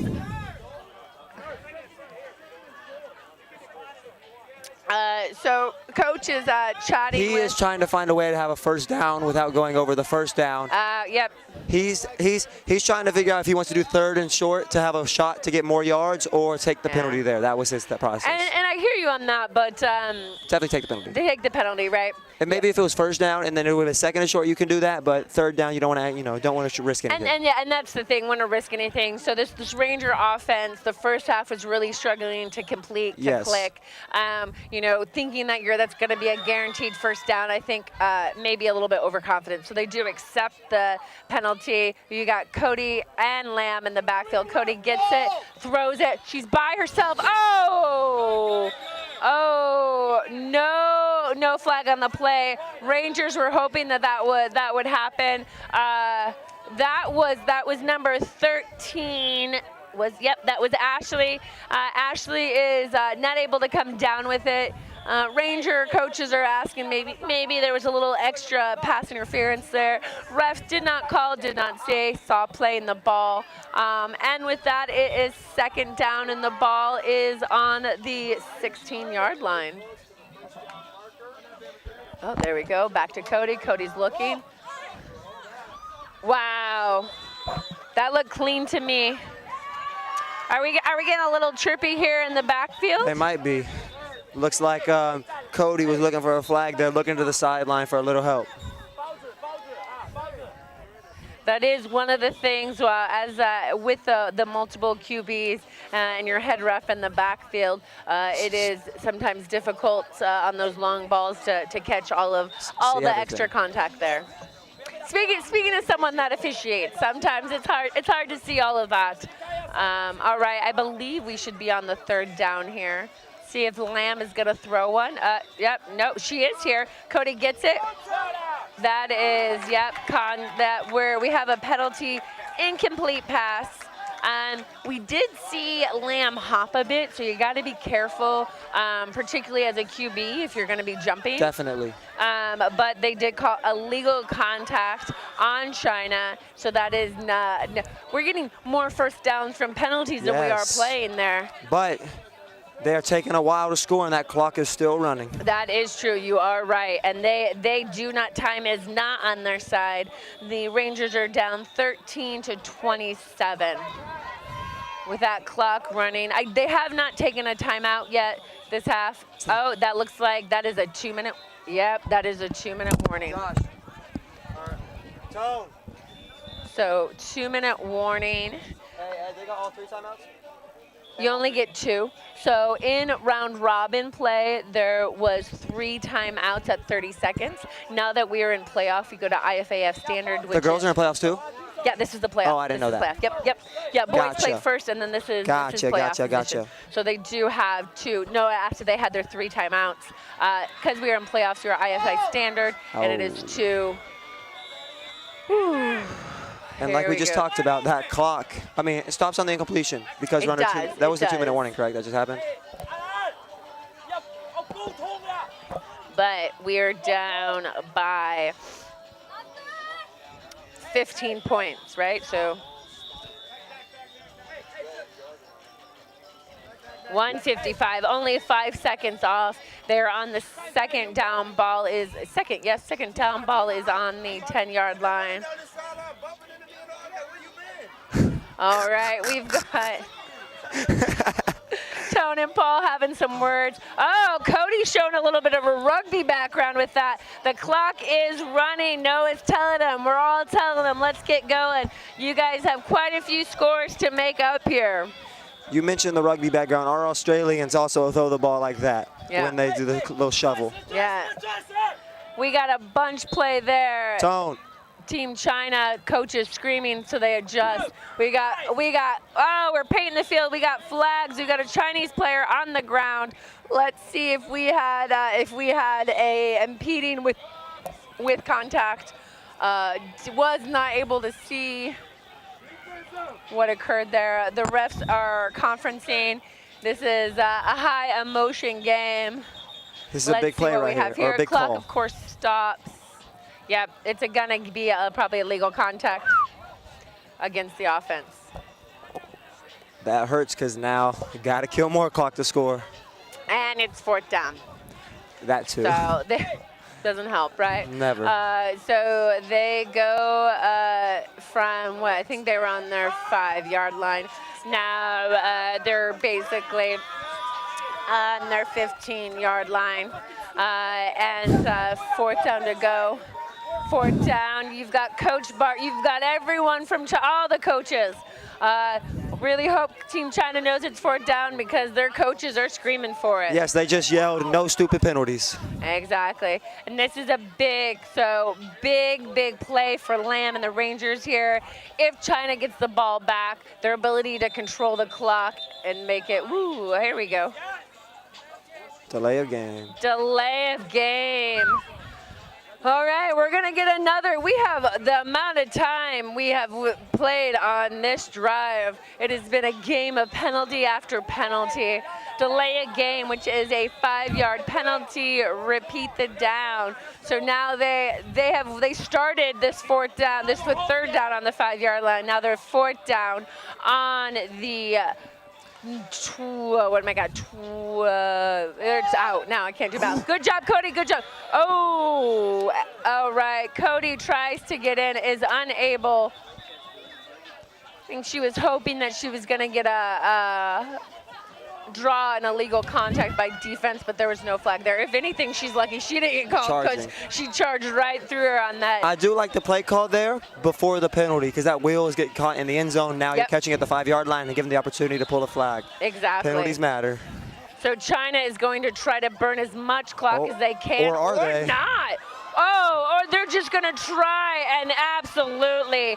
I'll give it up for number 26, Sam. Did not give up. Chased her down, but I think it'd be number 8, Lynn. I believe it was, nope, was it 8? I think it was 8. We'll see. Not having the numbers on the front is rough. But yeah, that is a touchdown. And would you say that that is a nail into the L coffin for the Rangers, or never say never? It would be have to be safeties or interceptions if they want to find. It's going to be some spectacular play. We're going to need D to get some points on the board there. And a lot of luck. If the Rangers are going to have a fighting chance in this less than 2 minutes down. We got a side snap to number 8. She looks to her right. No one's there. Ooh, right in the middle, though. Quick little scramble, middle right there, I believe. So 8 went from getting the touchdown to scoring the extra point, and you have to love that versatility on the Chinese team. Everyone gets to be QB, and it's just really so impressive. That's probably one of the reasons they're on the team, because of how versatile they can be. Absolutely. Now going back to the defense having to make plays for the Rangers, offense has to score fast or it won't matter. Exactly.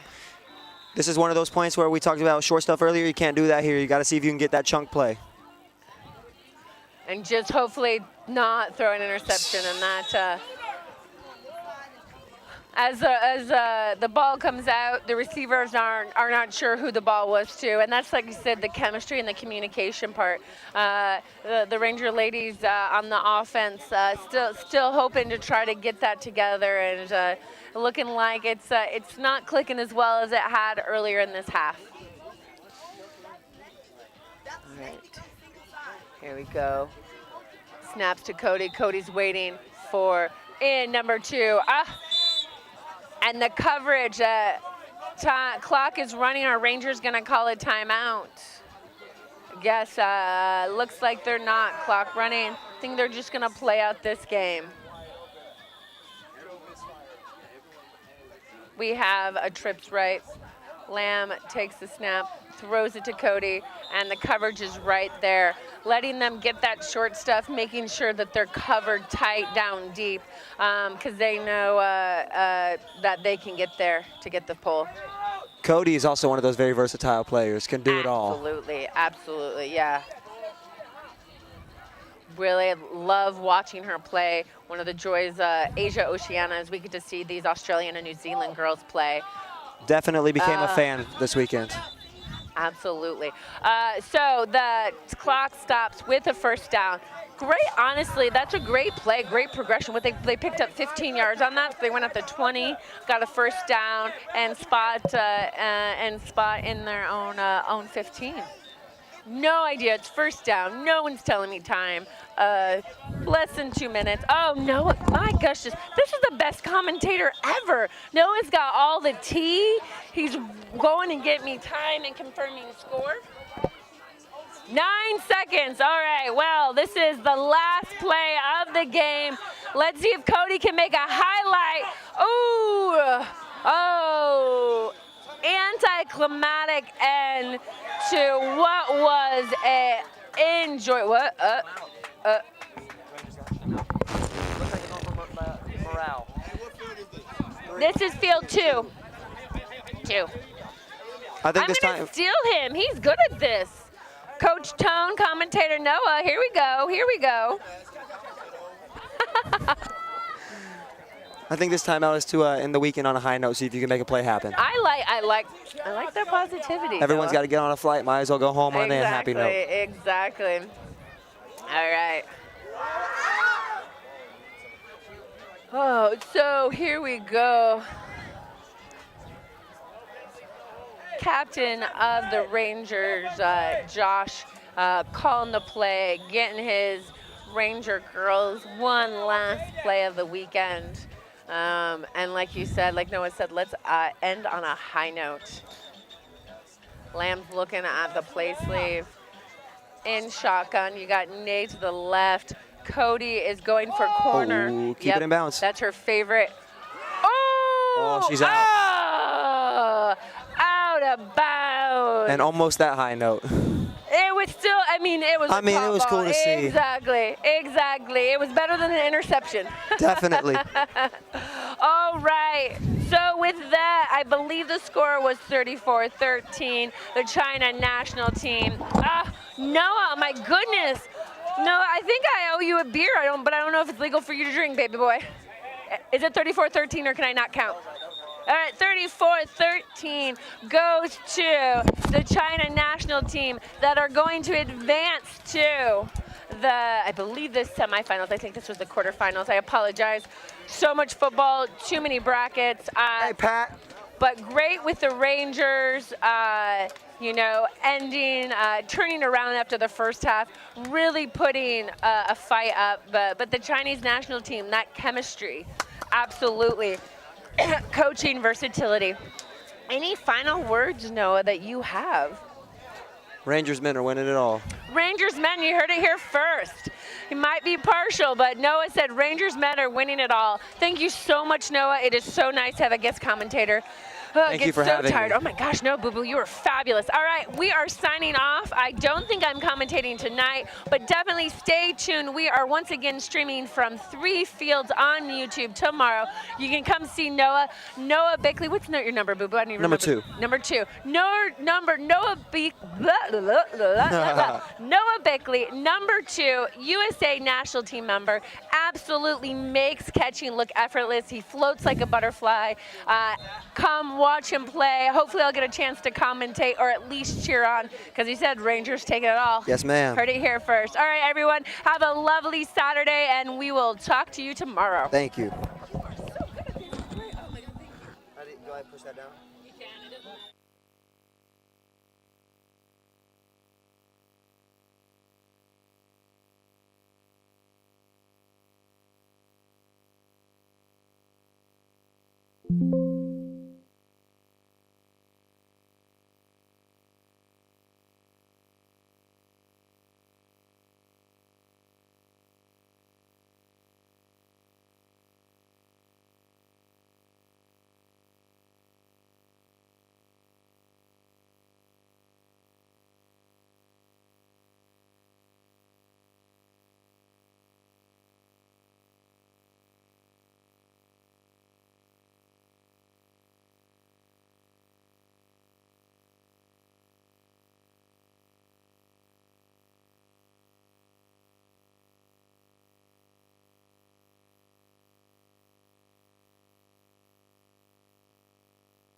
Back up.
fine, you're fine. Keep it up.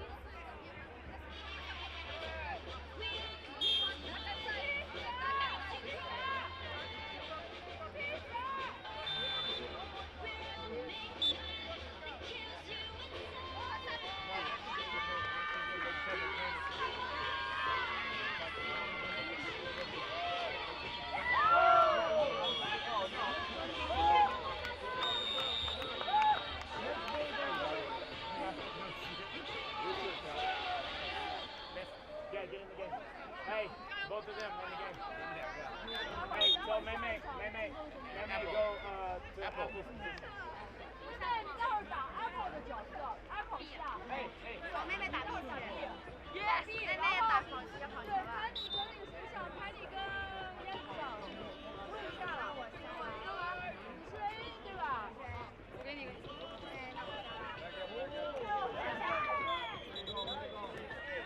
OK， 我交给你了。没事。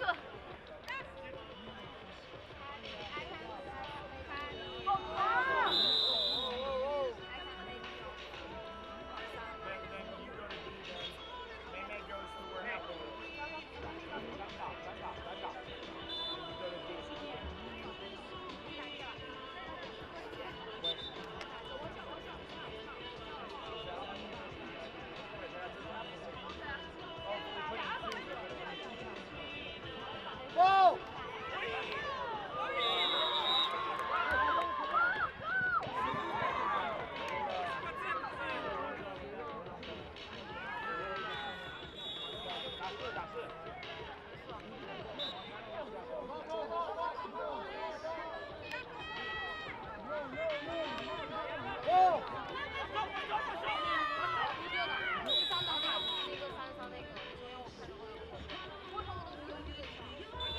Fourth down!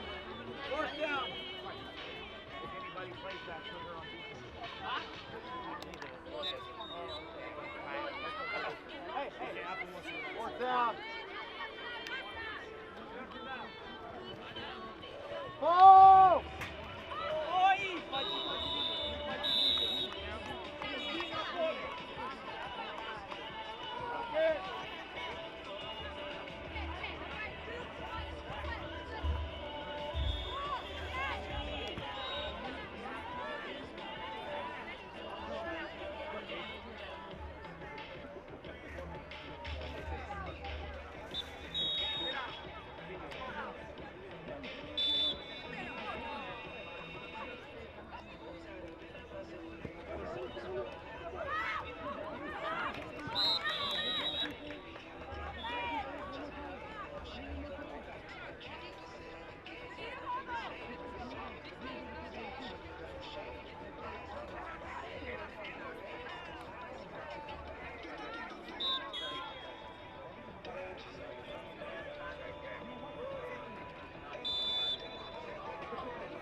个脚刚不行，比较是不行。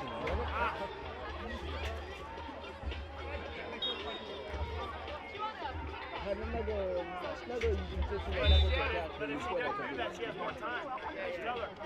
啊，哪里放那里？就离开用啊。那个你不用了，我跟你说，我知道了。那个结束了已经，今天结束了。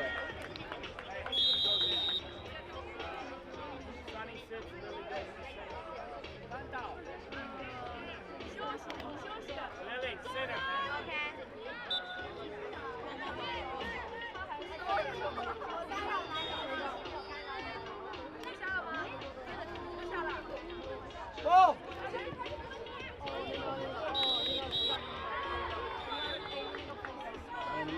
没给我，我带着钱的。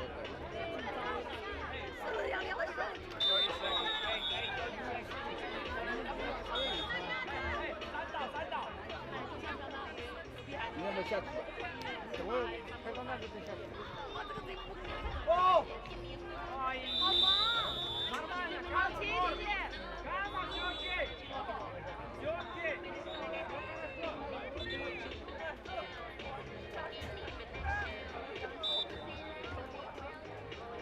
下去，现在。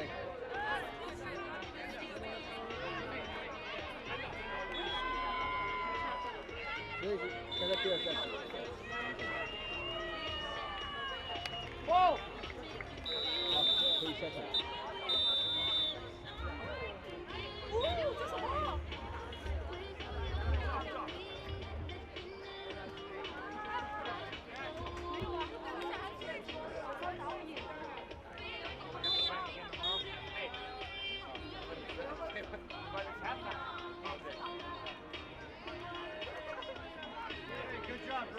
这什么？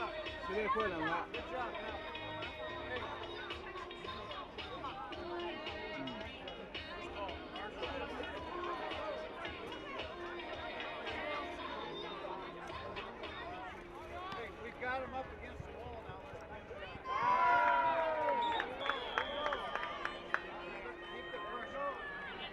我这个脚架不行的，还有卡的。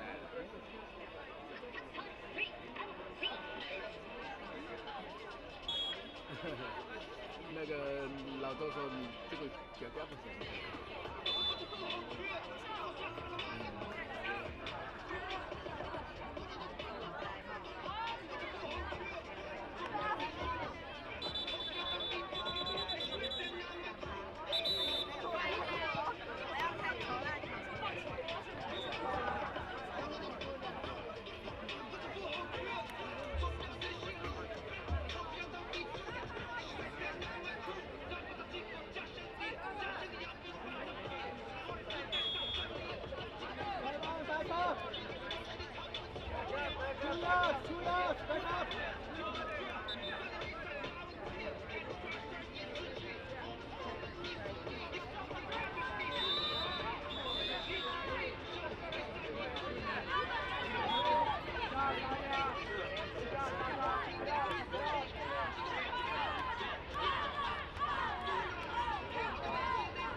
要么就1、2、3、4、1、2、3、4。要走，哎，走反了。哦，你是哪个？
Defense.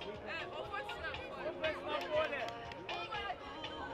Hey, Chicho, catch the fucking ball.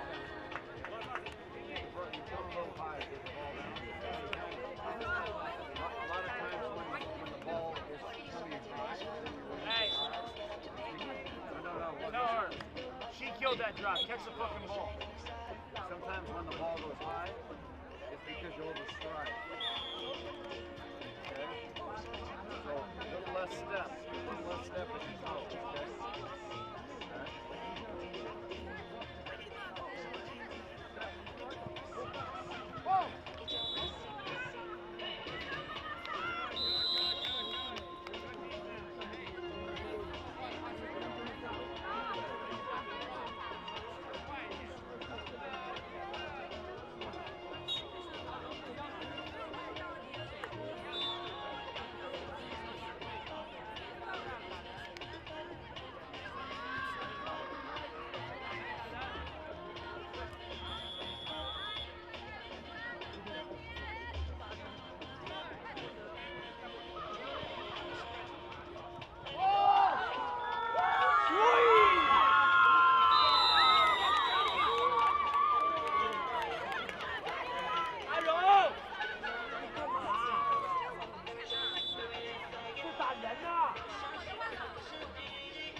Oh!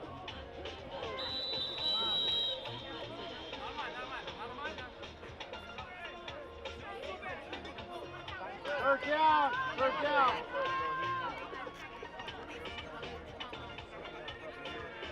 We're gonna try for half of it.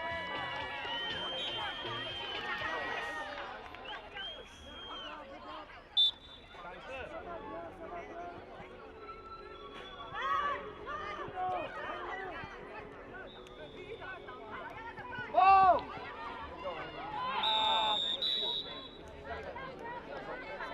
She's going like this, she's going. She's like, guys, Run into the ball. I wouldn't be catching it like this. I would literally just Run go into the ball. Run straight through and tuck under to it. Fourth down. No penalty. DT under control. Break down. Good, DT. Great. Hey, that's perfect. If you break down, you lose, you lose. That's what I got.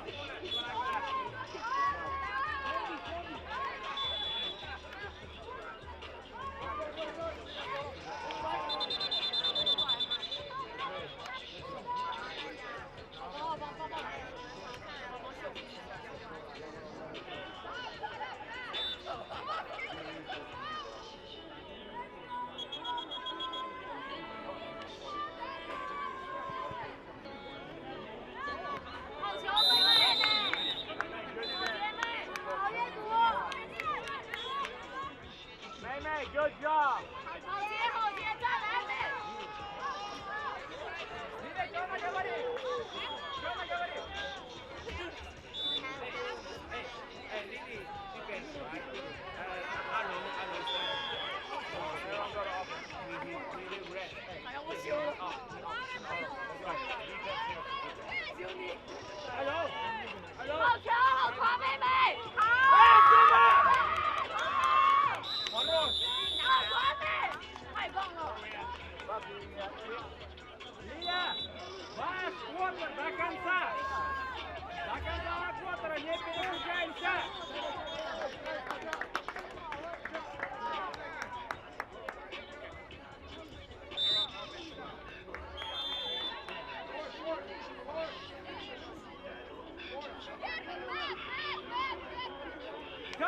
одного берет, каждый одного! Каждый одного! Каждый по одному! Каждый по одному! Каждый по одному! Сама идет, сама! Лия! Всегда на Коттера! Коттер! На Коттера постоянно на Коттера!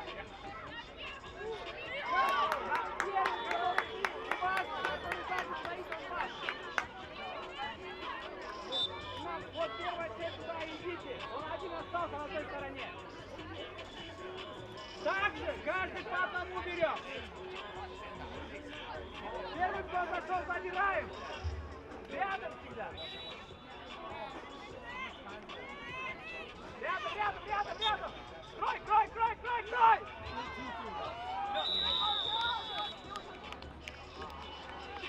Опять на поле.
我去，李李，我去，好棒！哎，但是他这边有人了，好棒！Hey, Arrow. Yeah, she's old. Meme out. Arrow in.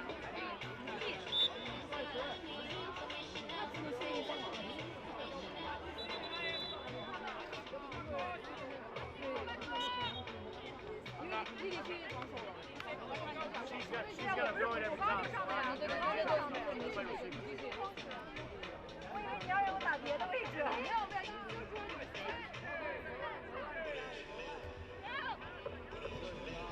Oh!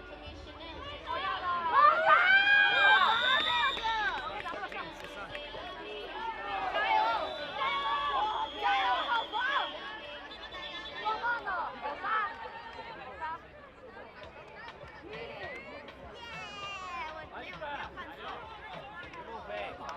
那个这样简单的过就被人家过了呀。走了一下。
Тема! 20-м будет!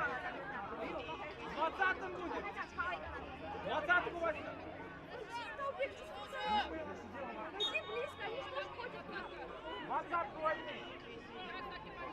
Персоналка! Тема 20! Тема 20!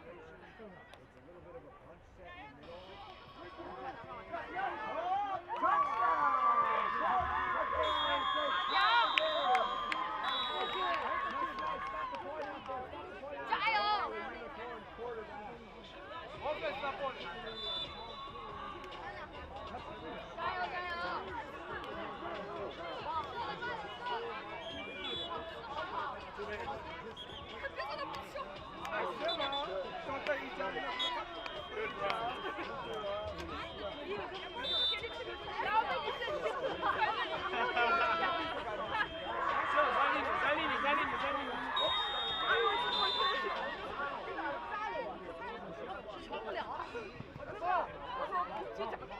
Пошел, пошел, прямо, прямо, прямо!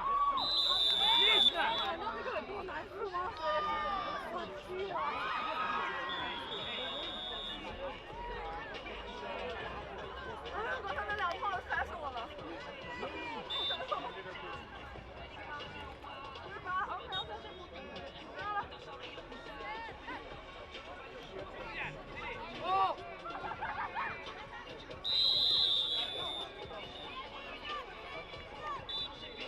Время корректное? Спросите у него. Они не знают, это время. Лев, попросите, это корректное время.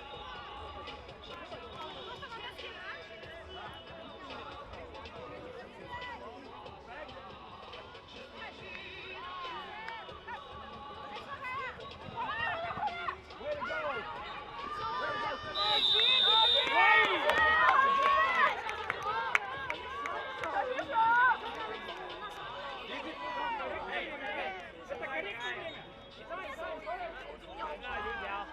如果是这样的话，安娜，这样的话打个。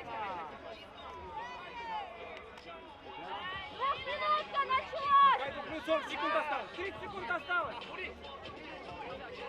Тайм-аут, тайм-аут, тайм-аут, тайм-аут, тайм-аут, тайм-аут.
你刚刚打板，你给我摆个这个东西。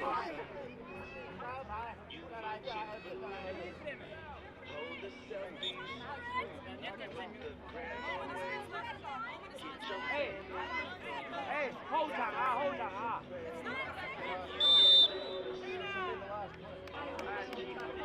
Time check, time check. 6 seconds. 6 seconds. 后场啊，后场啊，后场啊，后场啊。转了给他，转了给他。给他。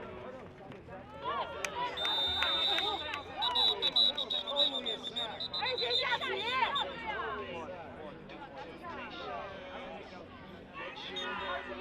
好节俭一点，我看二姐下棋了。Back foot. Go. I know, but it's okay. That's not a problem.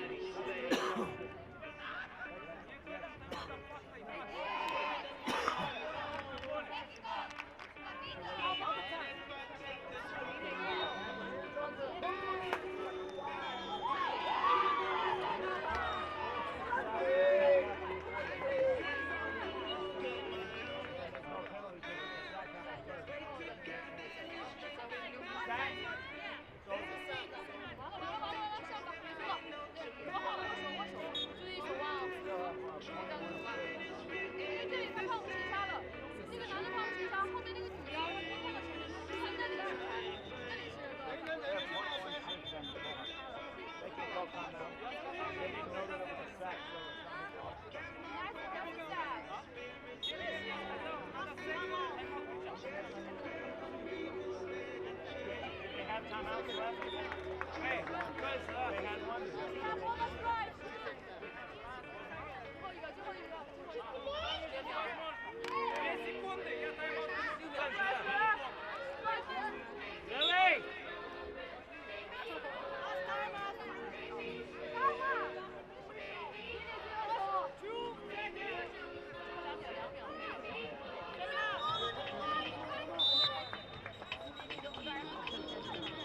看球啊！看球啊！